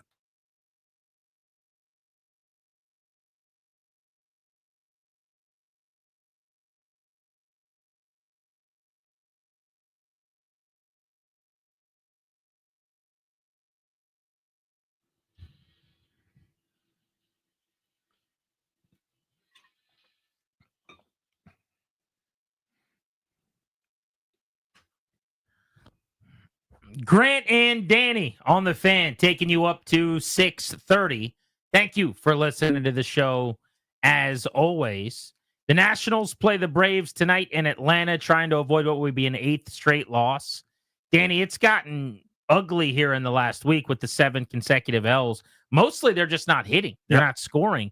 Now, yesterday I thought it might be different because C.J. Abrams hit the leadoff home run in Atlanta, crushed the ball to right field. James Wood came around to score a couple innings later, and they were up 2-0 and off to a fast start. But they couldn't get anything else going. So despite another decent pitching performance, they found themselves down in the late innings. And when that's the case, generally their bullpen doesn't keep the game close enough for their offense to rally late. But they just haven't hit or scored with any consistency during this losing streak. Yeah, Wood homered in the first game of the series, and it's, just alone on an island. I mean, C.J. Abrams is having a wonderful year. 5 homers, 8 steals. I mean, he missed some time, but hitting over 300 with an on-base percentage close to 360. He's doing what you want. I mean, this was did you take your lessons? Did you take your lumps and grow up? The answer is yes. Having a really nice year. James Wood's doing James Wood things, but it's just not enough in the lineup, right? Garcia's slumping. It's not all his fault. He's got some bad metrics that say he should be hitting better. But when you're trotting out there, Jose Tena, Dylan Cruz hitting under 180, Josh Bell hitting 140, Nathaniel Lowe's down at 230, right next to his dentist appointment. All of a sudden, it's like there's not much going in terms of balance or depth in the lineup. Well, beyond that, this goes back to the beginning of the season and something that really annoyed me. So remember, when we came back from spring training, we were really surprised by the external messaging from the team. And that's from the top all the way down, right? With Mike Rizzo and the front office and Davey and the field staff and the players themselves one by one. All the way through right before opening day when we sat down with a bunch of the players after they got off the red carpet. And many of the people in the organization said the same thing. The losing's over. The rebuild is complete, which was not true.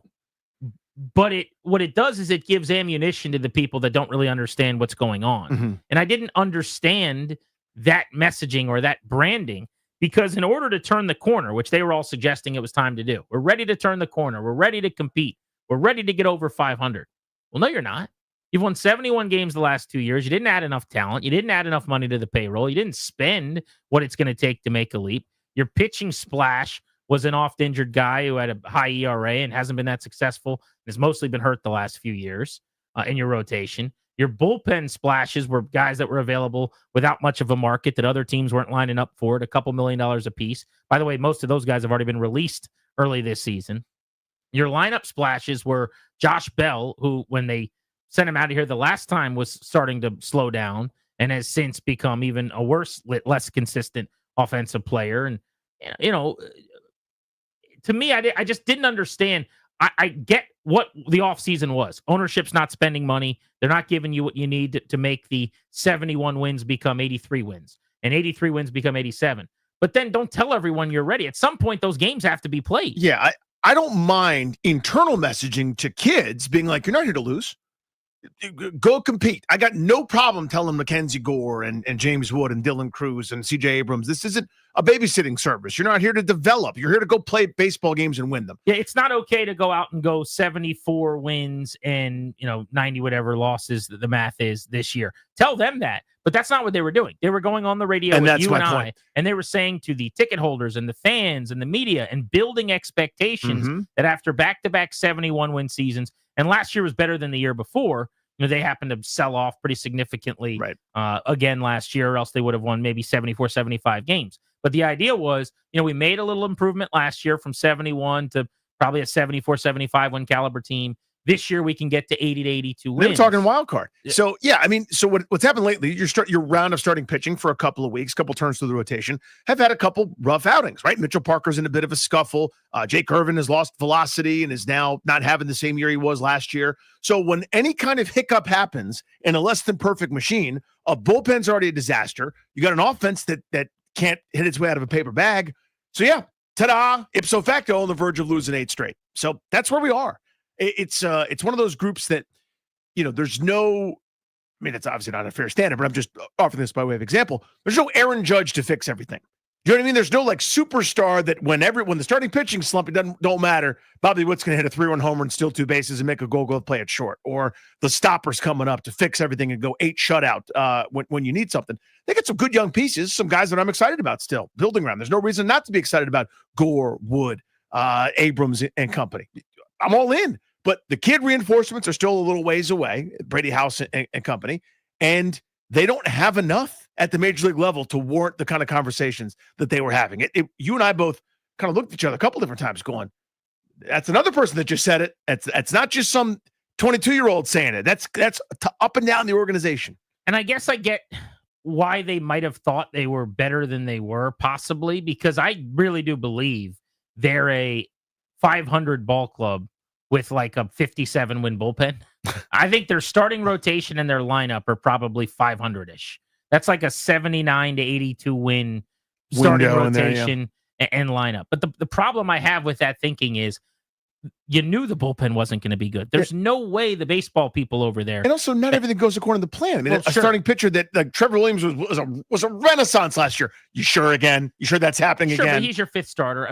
Every team has that question. The Orioles thought they were going to win 90 games with a crap rotation on paper. Like, I don't have a big problem with how the rotation was built to be a 500 team. But my point is the lineup and the rotation, both as kind of middling, were night and day better than the bullpen. And I don't know how they didn't know the bullpen wasn't going to be a fiasco. Even if you tell me, yeah, we thought Sims was better, we thought Poche was better, just look at it on paper. Look at the group they put together. To start a marathon, to start 162 with all the injuries and the ebbs and the flows, come on. And that's been the real bugaboo. But we can get into the leadoff a little bit later in the show, but they will try to avoid an 8th consecutive loss. Of course, we're idle one more night of Caps hockey, and then they're back in action tomorrow. We've got one more chance for you to win tickets to go see the Caps and the Canes tomorrow night. That's coming up at about 5:53. We're going to be at Capital One Arena tomorrow. That is the appearance. Are we section 106, 107? That's where we're at? Yeah, that's always really fun, man. It's going to be an interesting vibe tomorrow. I don't know what to expect, honestly, because the Caps aren't usually in this specific position. They've been up 3-1, and I know that nervous energy, that kind of like, God, I hope they do it. it'll be great, right? Next round. This is a different one. This is the, hey, nothing to lose, fight for everything lose, I guess, but you're fighting for survival. I wonder what the vibe's going to be like tomorrow. I like these games better before puck drop, weirdly enough, in terms of how I feel. Now, after the game starts, these are the worst because it's elimination. So every time they have the Right. puck in Every the failed offensive clear zone. is in a national emergency. Totally. Yeah. You feel like your season's about to end. Or if you go to overtime, it's just, you might as well just off me and we'll try again the next time I get to be on this spinning rock. But in terms of before the game, I have less anxiety because it's almost like the reality for everybody set in. Nobody thinks they're going to come back and win this series. So if they mess around and win a game, even still, they're not going to be given much of a chance. But now you've already, you extended it. You're one win away down 3-2 from forcing a game 7. That's all you need. It's not going to be easy. You're going to Raleigh where you just got blown out a couple of times. Yeah. But if you go down there and win, who's the pressure on in a game 7? Carolina. The team that just blew 2 games, that was up 3-1, and now you're going to a game 7, or you, when you were the heavy underdog in the series all along anyway. So you're basically one win away from this thing starting to get pretty interesting going into game 6, which is how I view it. Yeah. I again, having been on the other side of it so many times. Oh, yeah. I know what happens. That first 3 games to 1 win for the 1, when they creep up to 2, all the pressure that was on you, Yes. it's like, if you don't do this, you're dead. If you don't do this, your season's over. Right. Every ounce of that Even pressure. though you're leading the series. If they get up off the mat and make it 3-2, now all the pressure's back on the team that was right on the precipice of it. It's like, all we needed was 1. We just needed 1. And then that fear sets in, and then the Penguins beat you. The Leafs had this happen last round. Think that were they playing, let me think, Ottawa, I believe it was, who became the tough out. But nobody. I mean, if you think the Caps history with blowing a postseason series is bad, look at the Leafs over the last several years. And so they got up big in that series. Next thing you know, it's 3-1 and it's 3-2. Oh my God, they're going to do it again. And they eventually finished it. But you would have thought they were down 3-0. Just the narrative around that team before they advanced and ended up taking the first 2 games of their series, obviously, with Florida. The full Commander schedule's been leaked, if this is in fact accurate, and there's no reason to believe at this point that it's not, matches up with everything that we know. So the big question, Danny, becomes, what do you like about the schedule and what don't you like? From it's just a football standpoint. Yep. Forget when you're going to be at the games or watching the games or what your kid's schedule's like and all that. I will say that I like the early part of the schedule. I think they can get off to a fast start. It's always important to me, if you can, to have a week 1 game you should win, and to try to have, early in your season, if you can find a couple of likely victories, for them to open with the Giants. And I understand it's the National Football League and you can't count any chickens, but that's a team you should beat. That's the worst team in the division on paper by far. That's a team that may be firing its GM and its head coach. The best case scenario for you is that Jackson Dart somehow beats out Russell Wilson and Jameis Winston and starts in week 1. Worst case scenario, you're playing Nubby Russell Wilson or turnover machine Jameis Winston. That's a game you probably win. And if you look at their early schedule, Packers on Thursday night on the road with travel to Lambeau is going to be tough. That's a toss-up game. They're good enough that they could beat Green Bay on the road, I think. But Raiders coming to town, Falcons, Chargers, Bears. I mean, in those first 6 games, they will be favored, I would imagine, in at least 4, if not 5 of those games. So just to add on to that, I think I've got this count right. So forgive me if I've got a number misplaced, but I think they play 6 teams that were not in the playoffs last year. Now, a couple of those are twice when you played Dallas twice, right? Excuse me, New York twice. But of those 6 teams not in the postseason on their schedule, 3 are in the first 4 weeks. Right. To kind of illustrate your point. Now, again, it's folly to do the schedule right now and to predict wins and losses. No one has any idea. Wins and losses. But your opportunity is there, to your point, of the easier, quote unquote, teams on your schedule. You're stacked at the beginning of the year. Like, tell me what stretch of, I'm picking 6 weeks of football, right? So you've got Giants, Packers is one of the tough ones, but Raiders, Falcons, Chargers, Bears. What's harder, that or the next 6 where you've got Cowboys, Chiefs, Seahawks, who were a game out of the playoffs last year, Lions, Dolphins in another country, and then the Broncos who made the playoffs last year? I would say the first 6 are a whole lot easier than the next 6. So my point is, this is your harvest your nuts portion. Mm-hmm. You're always I break the season up into 4 quarters, really. So this first quarter would be Giants, Packers, Raiders, Falcons. You're trying to go 3-1 in every quarter. I think you really need to in that quarter. You got to find a way to win 3 of those 4 games just to be where you want to be with a really tough schedule going into a much more arduous slate as the year goes on. That's right. So if you go 3-1 and then basically 500 the rest of the way, 10 wins. That's, you know what I mean? Like, I know that's not what we're all have our eyes set on, but it's basically saying Say what you want to say. I would be thrilled with 10 wins yeah, this year. to go full Are Eddie you Jordan kidding on me? and harvest your nuts. So You wouldn't sign up for 10 wins and the bounce back year after last year right sight now? unseen, I think I would. Hell yeah, I you think would. I'd sign up for 10. That's the playoffs 2 straight years. That's Mhm. double-digit wins. That's the team making the biggest leap in terms of strength of schedule, the hardest schedule compared to what they were last year, winning 10 2 straight years. Absolutely. That's I a would good do that. conversation. We should put a pin in that. Would you sign up right now, sight unseen, for 10 wins? And no more, no less. Darius, jot it down. That's one of those radio topics you and I doing the radio we could have For with other me, people. with the quickness, by the way.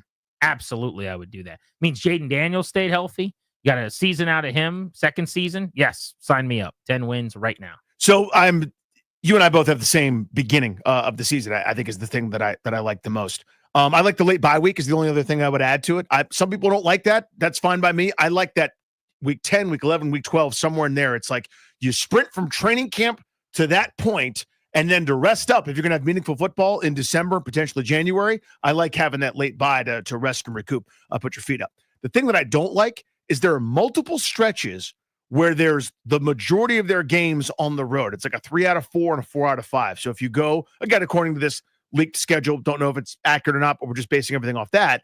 Week 4, 5, one home game in week 6, and then week 7 and week 8, you go at the Falcons, at the Chargers, home, then at the Cowboys, at the Chiefs. That is a tough travel, logistical situation. I wonder if they're going to do that Cincinnati, Arizona bit, where you're in Atlanta, then maybe you fly straight to LA to do that one. Maybe if you're in Dallas, you stay put and just go a couple, 100 miles north to Kansas City. Later on in the season, there's another stretch where I think it's either 3 out of 4 or 4 out of 5, doing my quick and dirty math, where you're on the road. You don't get as many home games. All right, let's open up the phones for you guys at 800-636-1067 on this.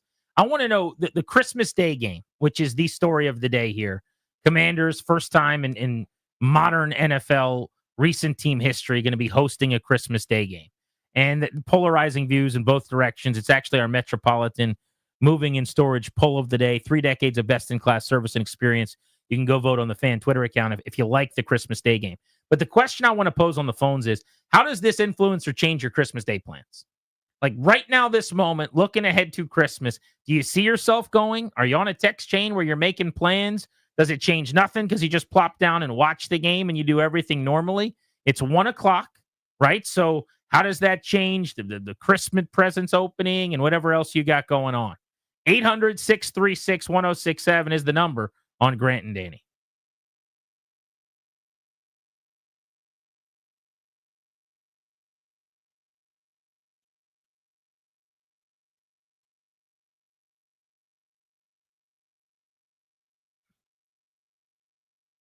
It's Grant and Danny for our friends at Copair. There's a right way to lose weight.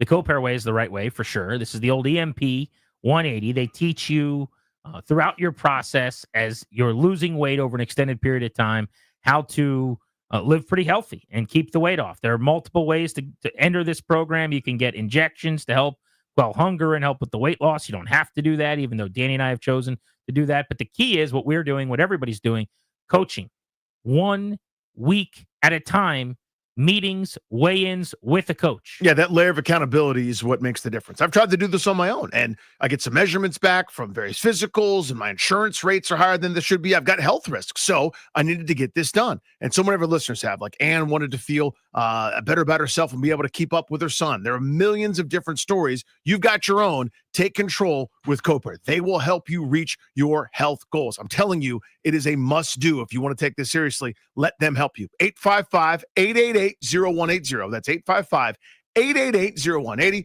Or go to copairhealth.com.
Sports Update is driven by Oarsman Alexandria Kia. Let's ride together. It is NFL schedule release day. The entire schedule set to release at 8 p.m. Eastern time tonight. Here's what's been leaked so far for the Washington Commanders. The season opens up at Northwest Stadium, hosting Abdul Carter and the New York Giants. In week number 2, Washington in prime time on a short week as they have to take a trip to Lambeau to take on Jordan Love and the Packers on Thursday Night Football. In week number 6, a rematch of last year's Hale, Maryland. Washington hosting Caleb Williams and the Bears on Monday Night Football. In week number 8, the Commanders travel to Arrowhead to take on Pat Mahomes and the Kansas City Chiefs. It'll be the first time that Jaden Daniels gets to take on Pat Mahomes. In week number 9, the team will host Sam Darnold and the Seahawks on Sunday Night Football. So plenty of primetime flavor early on in the season for the Burgundy and Gold. In week number 11, as it was announced yesterday, the Commanders in Madrid taking on the Dolphins. In week number 13, the team hosts Bo Nix and the Broncos on Sunday Night Football. In week number 16, the team hosts the Philadelphia Eagles in a rematch of the NFC Championship game. That is a Saturday tilt set to be aired live on Fox. And in week 17, the team hosts Dallas on Christmas Day. The season then wraps up with a second meeting against the Philadelphia Eagles. Make sure you keep it locked on the Fan all afternoon long and hear the latest on the Washington Commanders schedule. NBA playoffs continue tonight with a doubleheader on tap. Out east, the Knicks look to close the door on the Celtics season. They're up 3-1 as they get geared up for game number 5. That one's at the tip at 7 p.m. Out west, we got Timberwolves and Warriors, game number 5. Steph Curry has been cleared for shooting drills and light on-court workouts despite his strained left hamstring. If Golden State is able to advance tonight, he will have a chance to play in game number 6 against Minnesota. And that's baseball on tap tonight as well. Game number 3 of a 4-game series against the Atlanta Braves. Mitchell Parker on the bump for D.C. It is a 7:15 first pitch. Pre-game coverage gets going at 6:45. Right here on the Fan. Oarsman Alexandria of Kia keeps their customers happy by offering great deals on the area's best selection of new Kias, each backed by the Oarsman Lifetime Edge, featuring up to $1,500 in extras. As they say at Oarsman Alexandria Kia, let's ride together. From the Crop Metcalf 5-Star Sports Desk, I'm Linnell Willingham on the Fan.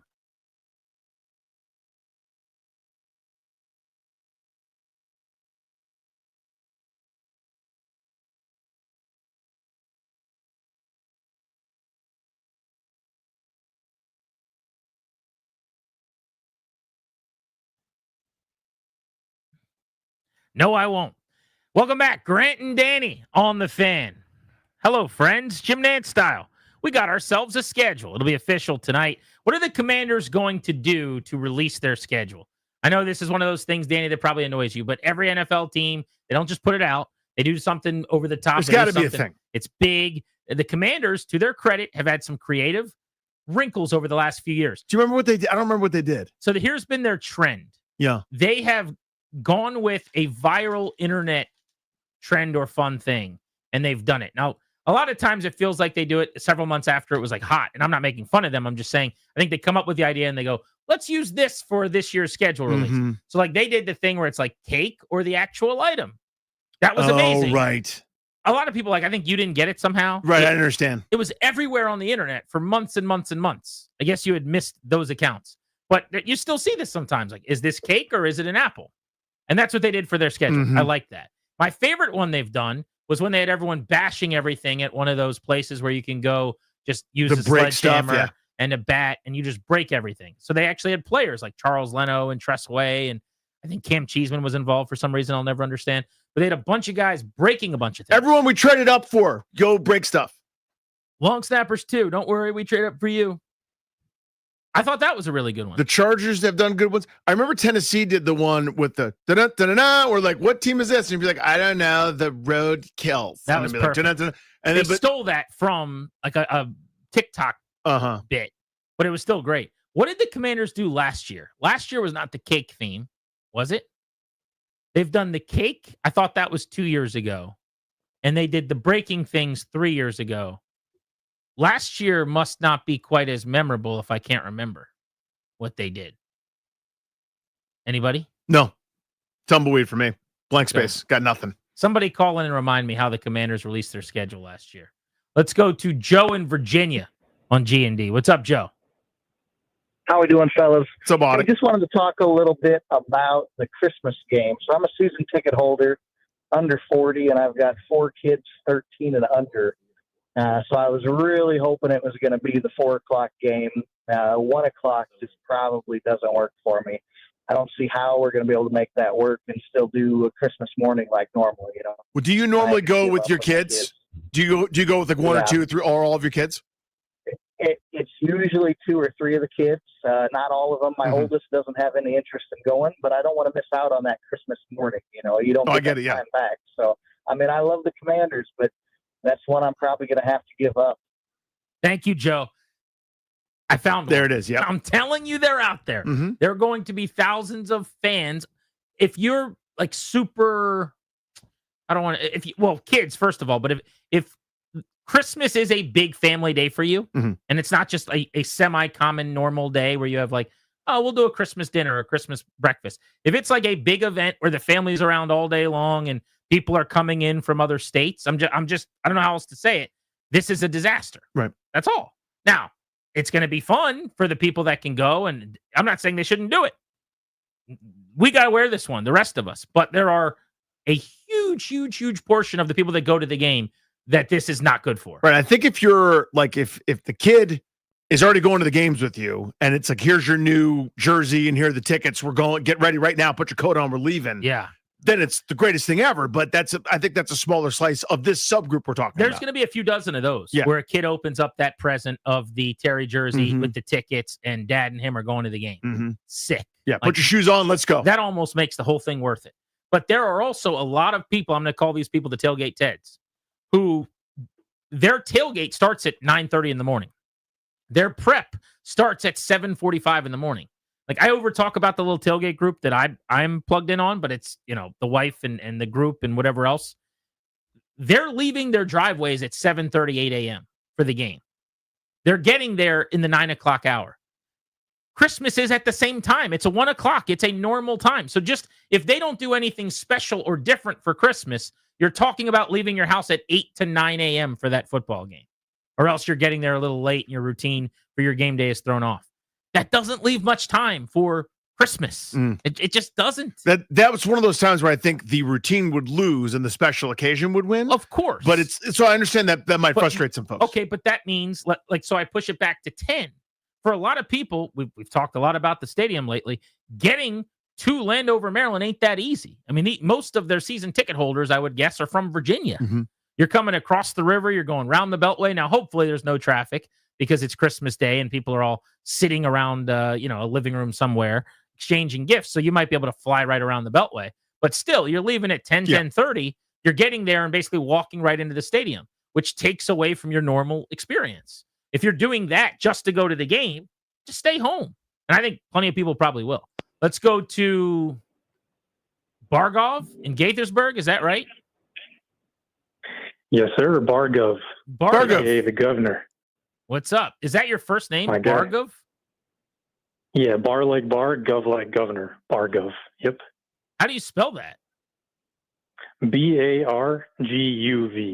Bargov. Bargov. I've not heard that name before. Attaboy. All right. Way to go. Yeah. What do you got? Yeah, appreciate that. I mean, yeah, super hype, man. Super hype for this season. Game in Spain. Kidding me? So cool. Yeah, just can't wait. Obviously, Christmas game is Cowboys. You can't beat that. So hopefully we get a hell of a present there.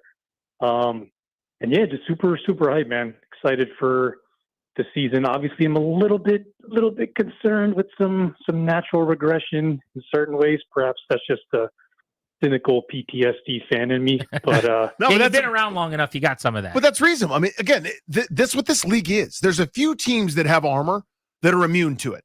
You know who they are right now, top of your head. Kansas City plays in the AFC title game every year. Doesn't matter who's on their roster because they've got Mahomes, they got Reed, they got Kelsey, right? There's a few other teams that always seem to have 11, 12, 13 wins. But for everybody else, it looks like a heart monitor. It's going up and down.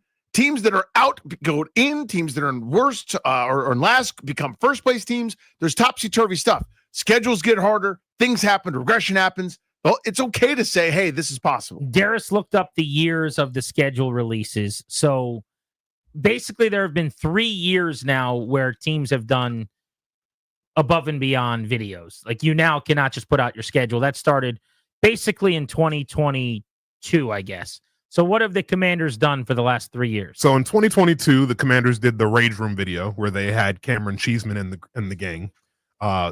go to a rage room and beat up different things. That was the best one they've done yet. He did make me want to rage. I think that's fun. Yes. They beat up different things related to different teams they were playing. That was the best thing. Is like Charles Leno, who played for the Bears, breaks the bear. Yeah. I thought it was good. Lots of good bits. 2023, Major Tuddy and Ron Rivera starred in a video where Major Tuddy was required to use ChatGPT AI to create the schedule. Yeah, that one stunk. And that one was not a great. But bit. at It least didn't work Ron out very Rivera was front and center and heavily involved. well. Oh, he was the star of the show. Well, he was here, so yeah, he certainly was. And then Riverboat. That's a continuation. That's 222 part 2 right there. Right, yeah. And then 2024 was indeed the Cake or Not video. So last year was your a cake bit. Yeah. Cake or Not was 1 year ago. Okay. They got to bring their A game tonight. Now, the cake video, I'm giving a B. That was good. The Rage Room, I'm giving an A. But I want to get back to the A-ville. You still got to make up for that Ron Rivera video you did. You owe me 7 years of good ones. I haven't forgotten that stupid Ron Rivera video. And I actually liked Tuddy's involvement. I do not. But Ron Rivera was all over that video. Let's go to Vic in Accokeek. What's up, Vic? What's up, fellas? Hey, buddy. So this is not going to affect Vince and Accokeek our day, not one bit. We usually do the family thing in the evening. So we'll be on the phone, critiquing every play. I'll get all excited and get all passionate, and he'll say, all right, Vic, I know you're the football guy, you got it. And then he'll text me and say, this guy sucks. You got to get him out of here. But do you guys give me get some, together on Christmas or just call? So we used to watch the games together, but as my knowledge of football grew as I went to play college ball and played in high school, we couldn't anymore because I'm coaching the game from the TV. So he was like, Vic, shut up. I can't. I'm going another room. Oh, Vince doesn't even want to be I near can't do you. that with you. Yeah, Grant, you would not want to be near me because I'm really coaching the game. I'm looking at things with a coach's eye. I don't spare any expense on what we worked on. So I'm assuming that these guys worked on this stuff. So if you hear me quiet, like a lot of last year, my son would be like, Dad, you're quiet. We're winning. We're doing Yeah, things. you don't have to coach them up. It's good. Well, so that's kind of the Thanks, goal, buddy. I would say. Thanks for the call. Is that your day hasn't really shifted. And that's the question is, how are your Christmas Day plans changing now with the Commanders playing a 1 o'clock game? Charles in D.C., just how much of a wrench will this throw into your system? Grant and Danny, how we doing, gentlemen? Hey, buddy. Chilling. Grant. It's only a disaster only because of the previous year, the year that they just had was amazing. They're winning. We're not accustomed to them like playing meaningful ball around that time of year. So the Christmas game, normally, they would be doing us a favor. Normally the tickets around that time would be giving us Christmas gifts or, right. We'll just sit in the basement and just watch the game during the old Brucey baby days. Now we actually have something to actually look forward to actually be passionate about. So that's why it's a disaster. Appreciate you. You know what's funny is I hadn't really thought about this, though. That's week 17, yes? Christmas I believe one? it would make sense. The final game of the year is right after New Year's. So the Christmas Day game's got to be the penultimate game of the season. If that is the case, and I don't know how it wouldn't be, week 17, Christmas Day at home, you're talking about a possible massive game. That would actually add a lot of juice. Like if the Cowboys are a game behind Washington in the division. Well, yeah, it's an elimination game for Or one of whatever, the two. yeah. One of those teams wins, and they have to win again the following week to get into the playoffs. And you're basically giving yourself the right to control your own destiny. And the other team is out, and you're playing your arch rival on Christmas Day at home. Like that would add a ton. One of my great experiences ever still as a sports fan was the week 17 game around New Year's Day, holiday, same kind of week, against the Cowboys to finish up the 2012 season. So if there's one of those, like lo and behold, it's a winner-take-all game, like, the last wild card spot's already up for grabs between those two teams in the second to last week of the year, and someone's getting it with the head-to-head tiebreaker and someone's ruling themselves out or something, I think that'd be amazing. Let's go to Chris, who's in Clinton on G&D. What's up, Chris? Hey, guys. Thanks for taking my call. Hey, buddy. This whole schedule gives me a lot of anxiety as a longtime Washington Commanders fan. I'm used to going to prime time and getting our teeth kicked in. And there's a lot of times that they can happen. I mean, they exercised the demons for us this year, but they got to do it again in the next season.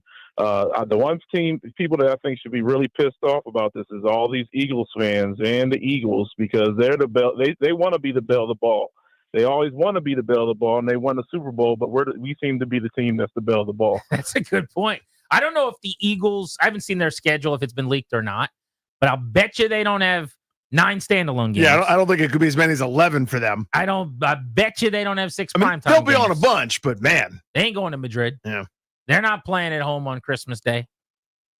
Yeah, how about that? Washington is definitely the bell of the ball. They're the team everybody wants a piece of. 800-636-1067 is the number. Wait to hear about some of the lineup changes the Capitals are expected to make for Grant and Danny.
Nothing official yet on what the Capitals will do with their lines for tomorrow, but they are trending toward looking very different for Game 5 facing elimination. Bailey Johnson, who covers the team for the Washington Post, was at practice today and reported that rushes included Lars Eller with the players that normally get scratched and Connor McMichael having moved from the wing to center. This will be a massive shift. McMichael to his second position. He came up a center, traditionally played center for many, many years, but he has been better on the wing in the National Hockey League. But they'd move him back to his center position, and then they would be able to get the most speed and offensive ability into the lineup possible. It'll be the first time they've had Leonard and Radish both dressed. They would have Protas down on the second line with Dubois and Wilson, and the fastest third line to accompany Ryan Leonard that they've had at any point with McMichael centering Mangiapane and Leonard. They've got the fourth line they've had all year together, Duhaime, Dowd, and Radish. If you want chances and shots and some goals, this might be the group that gives you the best chance to get those. But they need more out of a lot of guys. You know, we were harping on Alex Ovechkin's lack of offense. It took a 5-on-3, but he finally had some space on the power play. Yep. That's what it is, man. If he gets space and he can shoot, he can score goals. But this is a skating series, and there hasn't been a lot of space. Yeah, they don't really provide space, those Carolina Hurricanes. They've taken him away on the power play because they're parking someone right in front of him, so someone else has to answer. But it's not like, you know, everyone's like, what's wrong with Ovi? Nothing. The space that he normally has, he doesn't have to get that shot off. He had it for 1 15-second period of the game, and he scored a goal. Yeah, I think that's well the said. other night. I mean, but for him, and Strome and Beauvillier need more. Like, there's just, you name a Capital that's not Tom Wilson in this series, you probably have more to give. Yeah, puck possession, zone time, offensive zone face-offs, a million different things. Those are not available usually in this series. So Ovechkin, at this stage of his career, not the same guy that, it's not an insult, by the way, he's not the same guy he was 15 years ago, who's leading every 2-on-1, who's dangling and stick handling past people, getting a shot off against anyone and everyone. This is not the same player. He is morphed into I don't know if this is 2.0, I don't know if it's 3.0, I don't know what patch we're on, but a 40-year-old dude that scored 44 goals this year with a broken leg. He's still pretty effective, but it requires certain conditions. They're not being met in this series. I think that's the story. Who would you list as, like, I know there's plenty of these guys as options, but your number one answer for guy that has to be a lot better than they have in Game 5? Has to give you more than they have. I'm not going to cheat with Thompson, but I'll go Dylan Strome.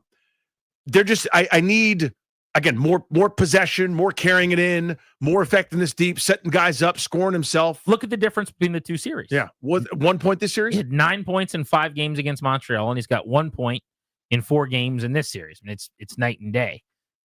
I will go with John Carlson, I guess, because I think defensively at times he's left plenty to be desired. It just doesn't move right now at the end of the season, seemingly like he did for much of the year. But I think Strome's a really good answer. You could go, Leonard's an answer. They haven't gotten much out of him offensively. Protas, I think, could be better. He rang a post early in the game, in Game 4. Dubois offensively hasn't given him much numbers production-wise. But there's plenty of that to go around, I'd say. Mike's in Burke on Grant and Danny. What's up, Mike? How are you? Hey guys, man, thanks for taking my call. Hey, buddy. I've been waiting. I wanted to talk you off your ledge there, Grant and Danny. The big thing is, look, mark my words now. I'm gonna call you back on this Game 7. I hope you do. Yes, tomorrow the Caps win, and then we take it one game at a time.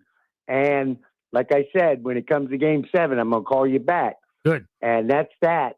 And where does the confidence come what's from? What's your logic? Give me some reasoning here. My reason is I love the Caps and our coach, Carberry. I know he'll do the right thing. He's a great motivator. I mean, look what they've done all year long. We didn't win our division for nothing.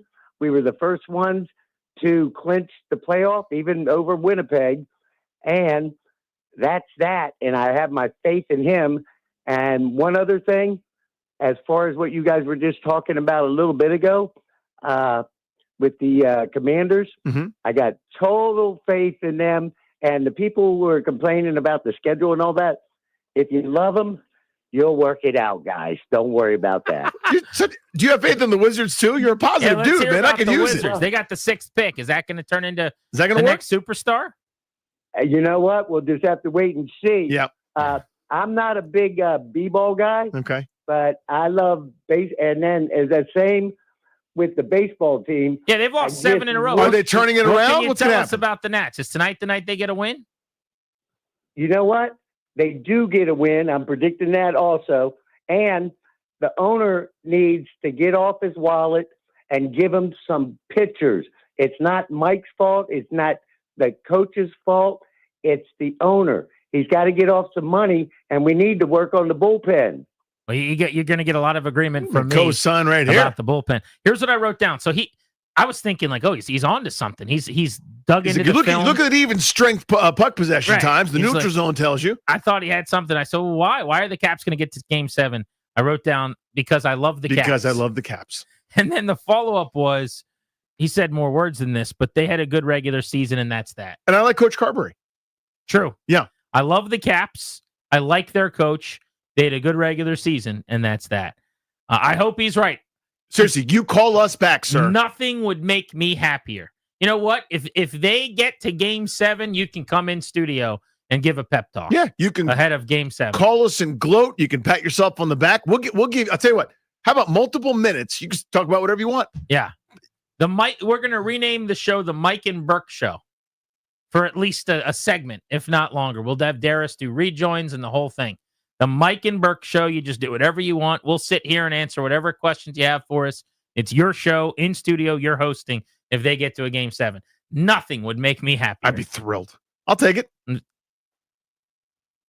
Do we go full Russell and like threaten to walk 15 miles? No, nothing like no, that. because that would be stupid. Well, full Russell, I guess, would be threatening to quit, but then not quitting, or then pretending Or to then quit. quitting and then Chuck. Well, you pretend bails, to quit, yeah. but then your boss has to act like you didn't quit. You do a never press go. release. You never go full Russell. Never. You never want to go for You're Russell. not supposed to. Mm-mm. That's not around these parts. All right, final time today. One more pair of Caps tickets. Let's give them out. Caller number 9 in honor of Ryan Leonard. 800-636-1067. This is for tomorrow's game against Carolina to extend the season. You're going to the game on 106.7 The Fan. For tickets and more event information, go to thefandc.com. We're taking you up to 6:30.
This update is driven by Oarsman Chantilly Kia. Let's ride together. The Washington Commanders schedule continuing to get leaked throughout the afternoon as it is officially scheduled release day in the National Football League. Here's what's been leaked so far for Washington. The season opens up at Northwest Stadium with the team hosting Abdul Carter and the New York Giants. They're in prime time a bunch as well, starting in week number 2 against Jordan Love and the Green Bay Packers on Thursday Night Football. They host Caleb Williams and the Bears on Monday Night Football. Coming up in week number 6. Week 8, a trip to Arrowhead to take on Pat Mahomes and the Chiefs. Week 9, they will host Sam Darnold and the Seahawks on Sunday Night Football. For the rest of the Washington Commanders schedule, make sure you keep it locked on 106.7 The Fan for the rest of the afternoon. Other NFL news, the Ravens have come to terms on a 2-year, $30 million extension with running back Derrick Henry. NBA postseason continues tonight with a doubleheader on tap. Out east, the Knicks look to end the Celtics season as they're up 3-1. That one tips at 7 p.m. Out west, we got Timberwolves and Warriors game number 5. If the Warriors can keep their season alive and move it to a game number 6, Stephen Curry should be cleared for action as he was cleared for shooting drills and light on-court work earlier this afternoon. Nats baseball continues tonight on the Fan. They play game number 3 of a 4-game series against the Atlanta Braves. Mitch Parker on the bump for DC. It is a 7:15 first pitch pregame coverage. Gets rolling at 6:45. Oarsman Chantilly keeps their customers happy by offering great deals on the area's best selection of new Kias, each backed by the Oarsman Lifetime Edge, featuring up to $1,500 in extras, as they say at Oarsman Chantilly Kia. Let's ride together. From the Crop Metcalf 5-Star Sports Desk, I'm Linnell Willingham on the Fan.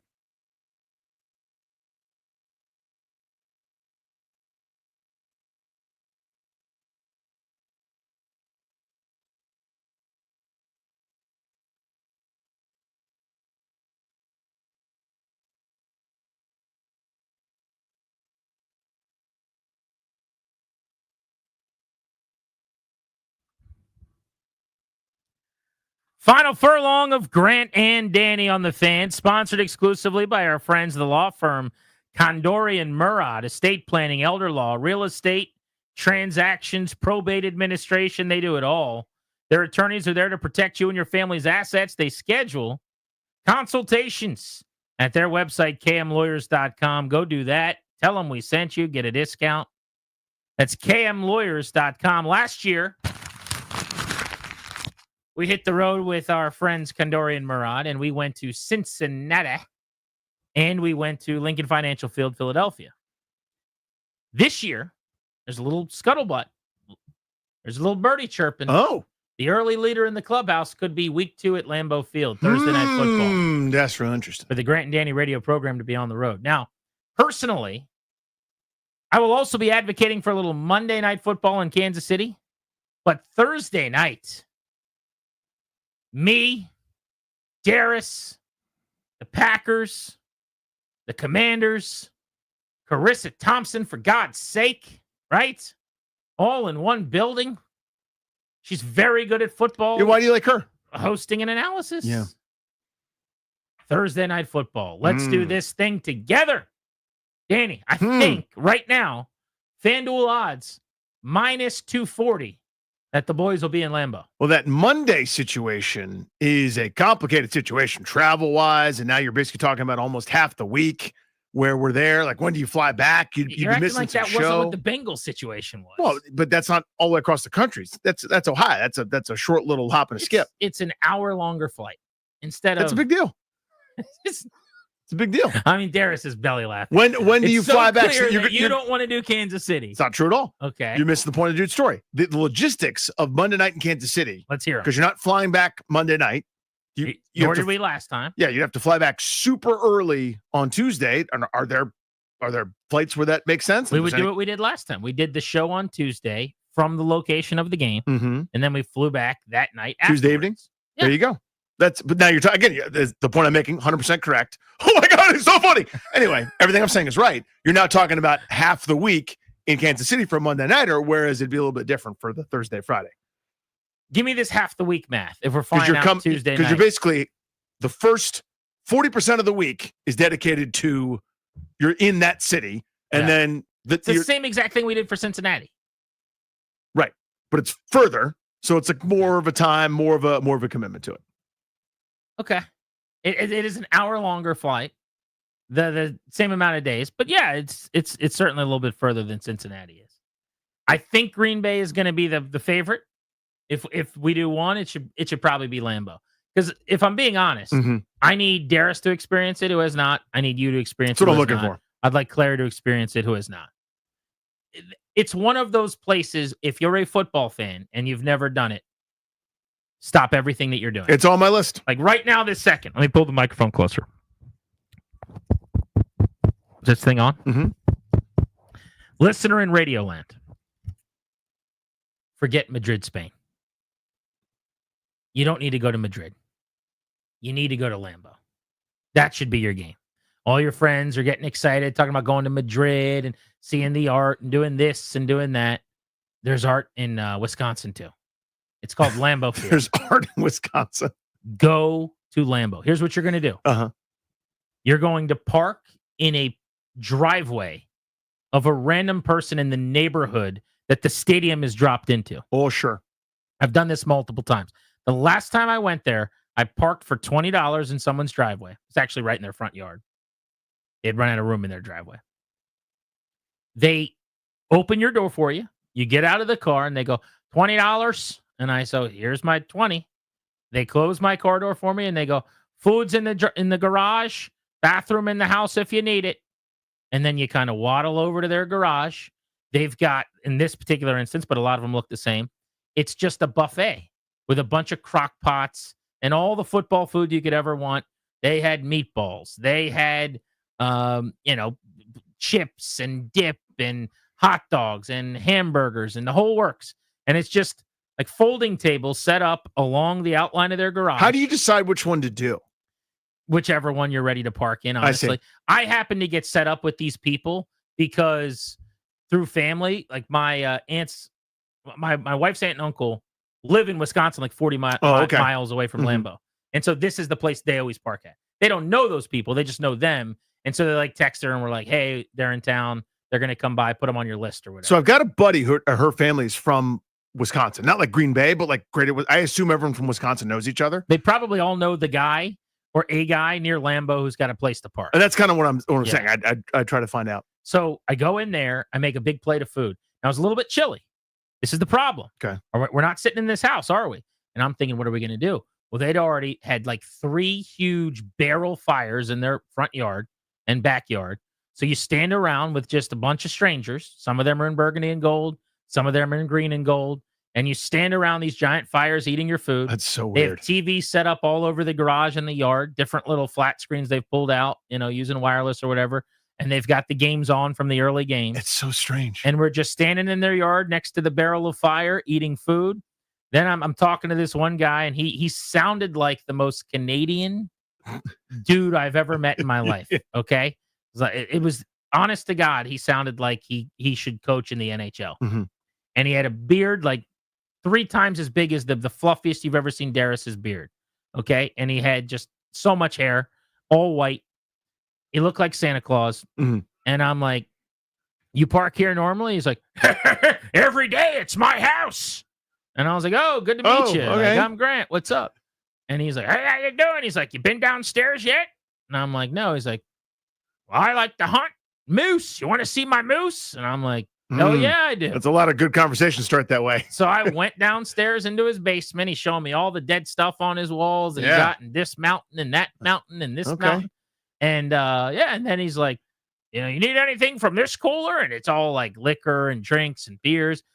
I'm just his friend in his home. That's so. Can you imagine? So I went back out, watched some football, had to go to the bathroom, sat on their toilet, defiled that place. I was just their buddy for the night for $20. But can you imagine? It's a Sunday in Lorton. Here come hundreds upon hundreds of strangers just parking on your block, just traipsing around your garage into your downstairs. Right, and your kids are playing with a bunch of strangers with like all this TVs you've got around in the driveway and stuff. There's one Isn't it place insane? like this in America. That's the best thing about it. But I will tell you, Danny, that if there was a culture where there's a stadium that I moved next to that's iconic, I mean, I wonder, these people probably make great money. There were dozens of cars and people there. Now, there's some overhead, I'd imagine, because there was a ton of food. You got to make the food. There was a lot of food. But I don't care about I'm just going to go to Casco and whip up some dips there. But like, I'm just making up a number. But if they get 150 cars into their yard and driveway and everything, parked all over their premises, they're making a few $1,000 a week. You just made your mortgage for the month on one Packers game. Busy month where you get a couple of games. That's a hook. Just parking in people's yards. If I don't have a yard, but if I had a yard, I think I would do that. I think I'd be fine with that. And all I'm doing, it's crock pots of meatballs and pulled pork and some buns and stuff. Let's go. A lot of cheese. But I want you to experience it. Yeah, I want to do it. And I want you to meet that particular guy and see the moose on the wall. That part I'm not that excited about. Like talking to strangers and stuff. Yeah. That I I'm can not handle that most into. of that for you. Yeah. If you want to do that, do that. But I need you guys to go on the tour. The tour. I want to do Lambeau I want to do Field. the tour. The tour is so amazing. So there's a lot of things about the tour that I love. I'm a sucker for stadium tours. You sleep on stadium tours. Stop it. Dara sleeps on stadium Stop tours. it immediately. And I know Ryan sleeps on stadium tours. But one of my favorite things about going to Lambeau and doing the tour was they take you out of the tunnel onto the field. And they do this thing where it's the coolest bit. I'm sure others do it, but they started it supposedly. But while you're on the tour, it's like you and 12 jobbers, just ham and eggers. Sure. Nubbers asking bad questions. So it's like me and my wife and 12 donks. And this is primarily for football? Exactly. It's so many bad Those questions. kind of things. You got to deal with it. And I am also, this will not surprise you, I am the guy that is always right in the front. I've got to be right on the heel. Dude, you saw me at the Cincinnati one, the Great America Ballpark. I'm like, what angle does the sun come in for afternoon tilts? Come on. Ballpark tour? Come on. I think I've toured probably like 20 or more ballparks at this point. Done the Fenway one, done the Wrigley one. You got to do ballpark You have tours. to, especially for the historic ones. Do they do ballpark tours at Nats Park? That'd be kind of nubby. I mean, I hope they do for someone that comes in, but they're like, this is where Christian Guzman. Here's a picture of Roger hit a Bernardino. ball. Yeah, exactly. If you look over there, that's where Steve Lombardozzi sat. It's not quite the same, But anyway, Here's the loading dock. When you're down in the tunnel. So Lambeau has this really weird, from the visiting locker room, like awful tunnel, bunch of steps. You get hurt. I don't even know how you begin to get back to the locker room. It's crazy. But there's a tunnel for the home team, and they go right out onto the field. They hit this button as you're walking down. There's like a fake crowd noise going crazy, and there's a bunch of smoke. And you walk out of this smoke with the crowd blaring onto the field at Lambeau. You feel like damn Rudy at Notre Dame. I mean, it is so cool. And Is there an op? Danny Houtier. Houtier. And I want Darius Dameron to experience it. Is there an op to do a little Lambeau leap, or do they have it roped off? Ooh, good question. Like, do I get to pretend I scored a tutty, and I get to do the little jump up? You can't go anywhere. They are so particular about the grass. Which I imagine. So particular. I mean, the amount of times they tell you, stay in this area. It's like a little roped off 10 by 10 area for pictures from the goal line to the 10, as far away from the sideline as possible. Right. But they also make it very clear nothing happens on that field. Nothing. So here in Landover, is there a soccer game we could have on Thursday and a college game we could have on Saturday? And could we get Beyonce to come on Friday? And then the Commanders will play Sunday. They're perfectly fine with that. There, nobody goes on that grass but the Green Bay Packers and the team they're playing. Nobody. They are very particular about it. They hold nothing else there. That's awesome. And they tell you about it 50 times. It's such a sense of pride during the tour.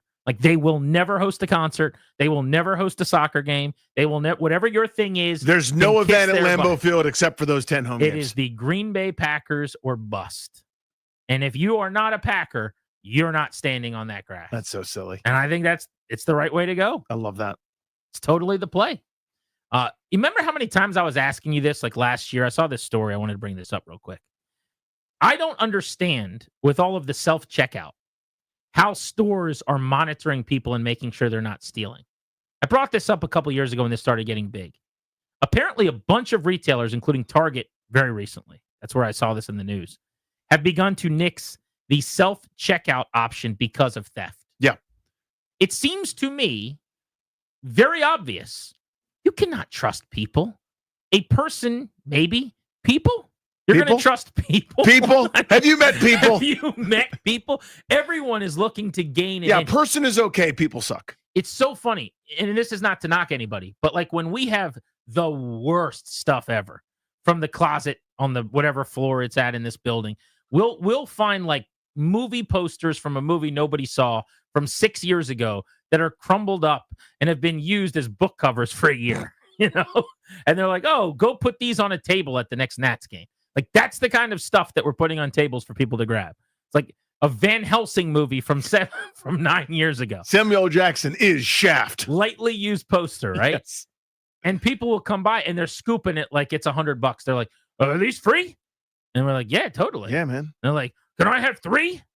You can have as many as you want. I mean, they are so excited about it, right? Mm-hmm. Whatever that logic is I think what leads to me knowing there is zero chance if I'm at the self-checkout, not me personally, but a person that's grabbing 6 Van Helsing posters, you're just throwing those carrots right into the bag. You can see what you get away with. This time it's one thing. Next time it's 2 things.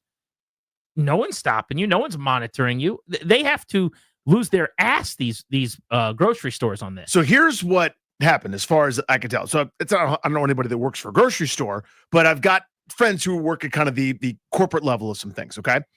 The money that you lose in loss prevention, okay? Like, in other words, having an employee at every checkout stand, having an employee at every, to check the bag or whatever, isn't worth as much as the small amount of merchandise walking out the door. Because they're not, more and more, you're not allowed to like tackle people and like, rough them up or whatever. You got no authority to do that. You pretty much, if that alarm goes off, you go, well, fare thee well. I hope, don't do it again, whatever. So now it's gotten to the point where that balance sheet, so much inventory has left that it now outweighs the amount of money that it would take to have actual employees doing it. Does that make sense? So in other words, you were saving money in the long on the long term or the long haul by saying, yeah, we'll pay a few less hourly employees to run lanes. But if we lose one Lego or one spearmint gum or a can of soda, that's a drop in the bucket compared to like more employees. Now that amount of items lost has increased so much that they're like, yeah, it's probably worth it to have more employees. The long West Hall. Thank you. The long Arsenio Hall. Mm-hmm. The long D'Angelo Hall. D'Angelo Hall. The long Scott Hall. Scott Hall? Am I just rubbing your face in it? Crushing me. I'm racking my brain. For you to make a play here. I got nothing. Blank of fame? I don't know. Oh, I got one. The long actor in Little Rascals. Bug Hall. Monty Hall. Let's make a deal. Whew, I got one in. Thank God. Thank God. That was a 10-1. The long Daryl Hall. Daryl Hall? Like Hall Notes? Yeah. I'm trying to think of the punt returner Hall. Was it Derek? That's not Derek. Dante Hall. Dante. Human Joystick. Yep. You did well. No, I didn't. That's okay to say that. That's fine. I was just I didn't do great that time. I was trying to make you feel better. I have a person. I have a friend. Okay. We'll say that. I almost gave away too much information. But a person I know works at a grocery store. What's their name? I'm not going to tell you. Okay. They work at a grocery store. Okay. They are not even really allowed or supposed to confront people that are stealing. This is what I'm saying. Yeah. Yes, you're so right about this. But to a staggering degree. Like, yeah. Full carts. Mm-hmm. Same guy will come in a couple times a week. And look, wave. Load up his cart. They know it. They see it the whole time. It's just, it's that dude again. He's walking around. He's getting his, apples and his cornflakes, whatever the hell he puts in, loads it up with $200 worth of crap. And for the third time that week, walks right out the door just calmly. They're not supposed to say a word to him because it's like a risk. It's to your point, exactly. It's like a safety risk. It's or you don't not know if he's worth going to it. turn around and swing on you. Confrontation, you don't know. But if them's the rules, yeah, then everyone's just going to do that. Mm-hmm. I don't understand how that's possible. Like, to me, it is insane that you would allow someone to do that. I would not. I would be like, please don't do that. Please stop. Now, also, if you're just working that job, do I care enough about the betterment of, it's not a Food Lion, but the Food Lion that I'm working at right now? This person works at a Food Lion. to make sure that, like, I'm not going to get punched in the face so that you guys don't lose some apples that day. Yeah. When my sister was in high school, she had a part-time job at Kemp Mill Records, just to show you how long ago all this was. And she was told, even if you witness the person, just pick up that CD and walk out with it. You don't even confront them. Don't say a word. Because, and in her point at the time, I think she was earning like $7 an hour. That's what minimum wage was. And she's like, I don't care about Kemp Mill music. I'll help people. I'm a nice person. When they come in, I'll do my job. But I'm not going to like run through the mall and try to shoestring tackle somebody that's trying to get away with a Madonna CD. You know, like I'm not doing that. Not worth it to me. Not worth it. I'm surprised that more places, though, aren't shutting down those lanes. And they are the bane of my existence at this point, as much as I don't mind them, because here's what's happened, Danny. The self-checkout lane is a great additive item at the store. When there's 6 open lanes with human beings and then there's 2 or 3 to just go through and scan your 5, 10, 12 things, whatever, that's great. Now what's happening more and more at stores I'm at, there are nobody's opening lanes. There's just like 4 lanes that are self-checkout, and there's 5, 6 people deep at a time at the self-checkout, but there's no human in lanes. Right. We need both, or it doesn't make sense. Yeah. Like, as a supplement, awesome. It's like Josh Bell. Signing Josh Bell for $6 million is okay if that's the last move, if that's the stocking stuffer. It's a veteran presence and a bench bat. That can't be the only way. Yeah. Josh Bell, the lane I can go through and scan out my own stuff, it should just be an extra thing for the 4 lanes that we major in, where the human being says, hey, sweetie, find everything? You need anything? Are you part of the club? Do you want to punch in any numbers? Or did you like what you found? Did you find any good sales? You got any coupons today? I need that person. But then you can add your I'll go scan my stuff out option if you want to do that. Yeah, the small, like CVS to me kind of has it in general pretty perfect, where I went in probably for 3 things. I don't need to wait in a full queue for the guy that's like shopping for whatever haul that he's going to bring home. Like I got a deodorant, Neosporin, and whatever. Like that takes me 15 seconds to do the entire thing. Self-checkout's perfect for that. And that's kind of the same deal at the grocery store. If you go in for one thing or the 9 items or less or whatever, that kind of line is awesome. But like, you're there for the weekly grocery store haul, either the person doing self-checkout, you're like, how do I figure out radishes? What do I push for? And it takes forever. You need someone to help. It slows down the works, having the only one option open. It is time for the leadoff, brought to you by the Window Man since 1989. The Window Man's been the educational window company. Get your free in-home estimate or visit thewindowman.com's all-new Fairfax showroom. Nats Braves tonight. Nats trying to avoid an 8th consecutive loss. Behind when we go pitch, Mitch Parker. Leading off, playing shortstop, C.J. Abrams batting second and third base. That's Ahmed Rosario's music. Batting third in left field, James Wood. Batting fourth, he's playing first, Nathaniel Low. Batting fifth in right field, Alex Call. Batting sixth, the DH, Josh Bell. Batting seventh in center field, that's Dylan Cruz. Eighth, second base, Jose Tena. Batting ninth, Riley Adams doing the catching. Assuming all the leaks and reports are true, the Commanders' schedule that will be fully released formally and officially by the team coming up later tonight includes as many as 6 primetime games. A Week 2 Thursday nighter in Green Bay, a Week 6 Monday nighter against the Bears, a Week 8 Monday nighter in Kansas City, Week 9 and 13 Sunday night football games at home against the Seahawks and the Broncos, and a Week 16 Saturday nighter against the Philadelphia Eagles. So that is home games for those of you attending. 1 Monday against the Bears, 2 Sundays, Seahawks and Broncos in prime time. This is what happens when you got the elite quarterback. Everybody loves you. When you're the hot team, 3 Sunday games at 4:25, 2 Sunday night football games, 2 Monday night football games, a Thursday night football game, a Christmas Day game at 1 at home against the Cowboys, and a Madrid-Spain game as well. If you like 1 p.m. football, this schedule ain't for you. This is not your schedule. But I love this schedule. It's my favorite schedule ever. I will get to watch more other NFL games than probably ever before because of all the standalone Commanders game. This is going to be one of the great schedules in my history to just be a fat football mark. Sign me up for this every time. It's so much prime time. It's so much standalone. Some is good. Even a lot is good. This is the most ever. This is turned up past all the faders. Welcome to being popular. Seriously. We're the cool kids in the school. We made fetch happen. All right, for Darius and the crew, Ryan, Linnell, Danny, I'm Grant, saying so long. We're back at it at 2 o'clock tomorrow. We're going to be at Capital One Arena ahead of the Caps and the Canes. So we will see you out there tomorrow night. Enjoy your evening. Thank you for coming.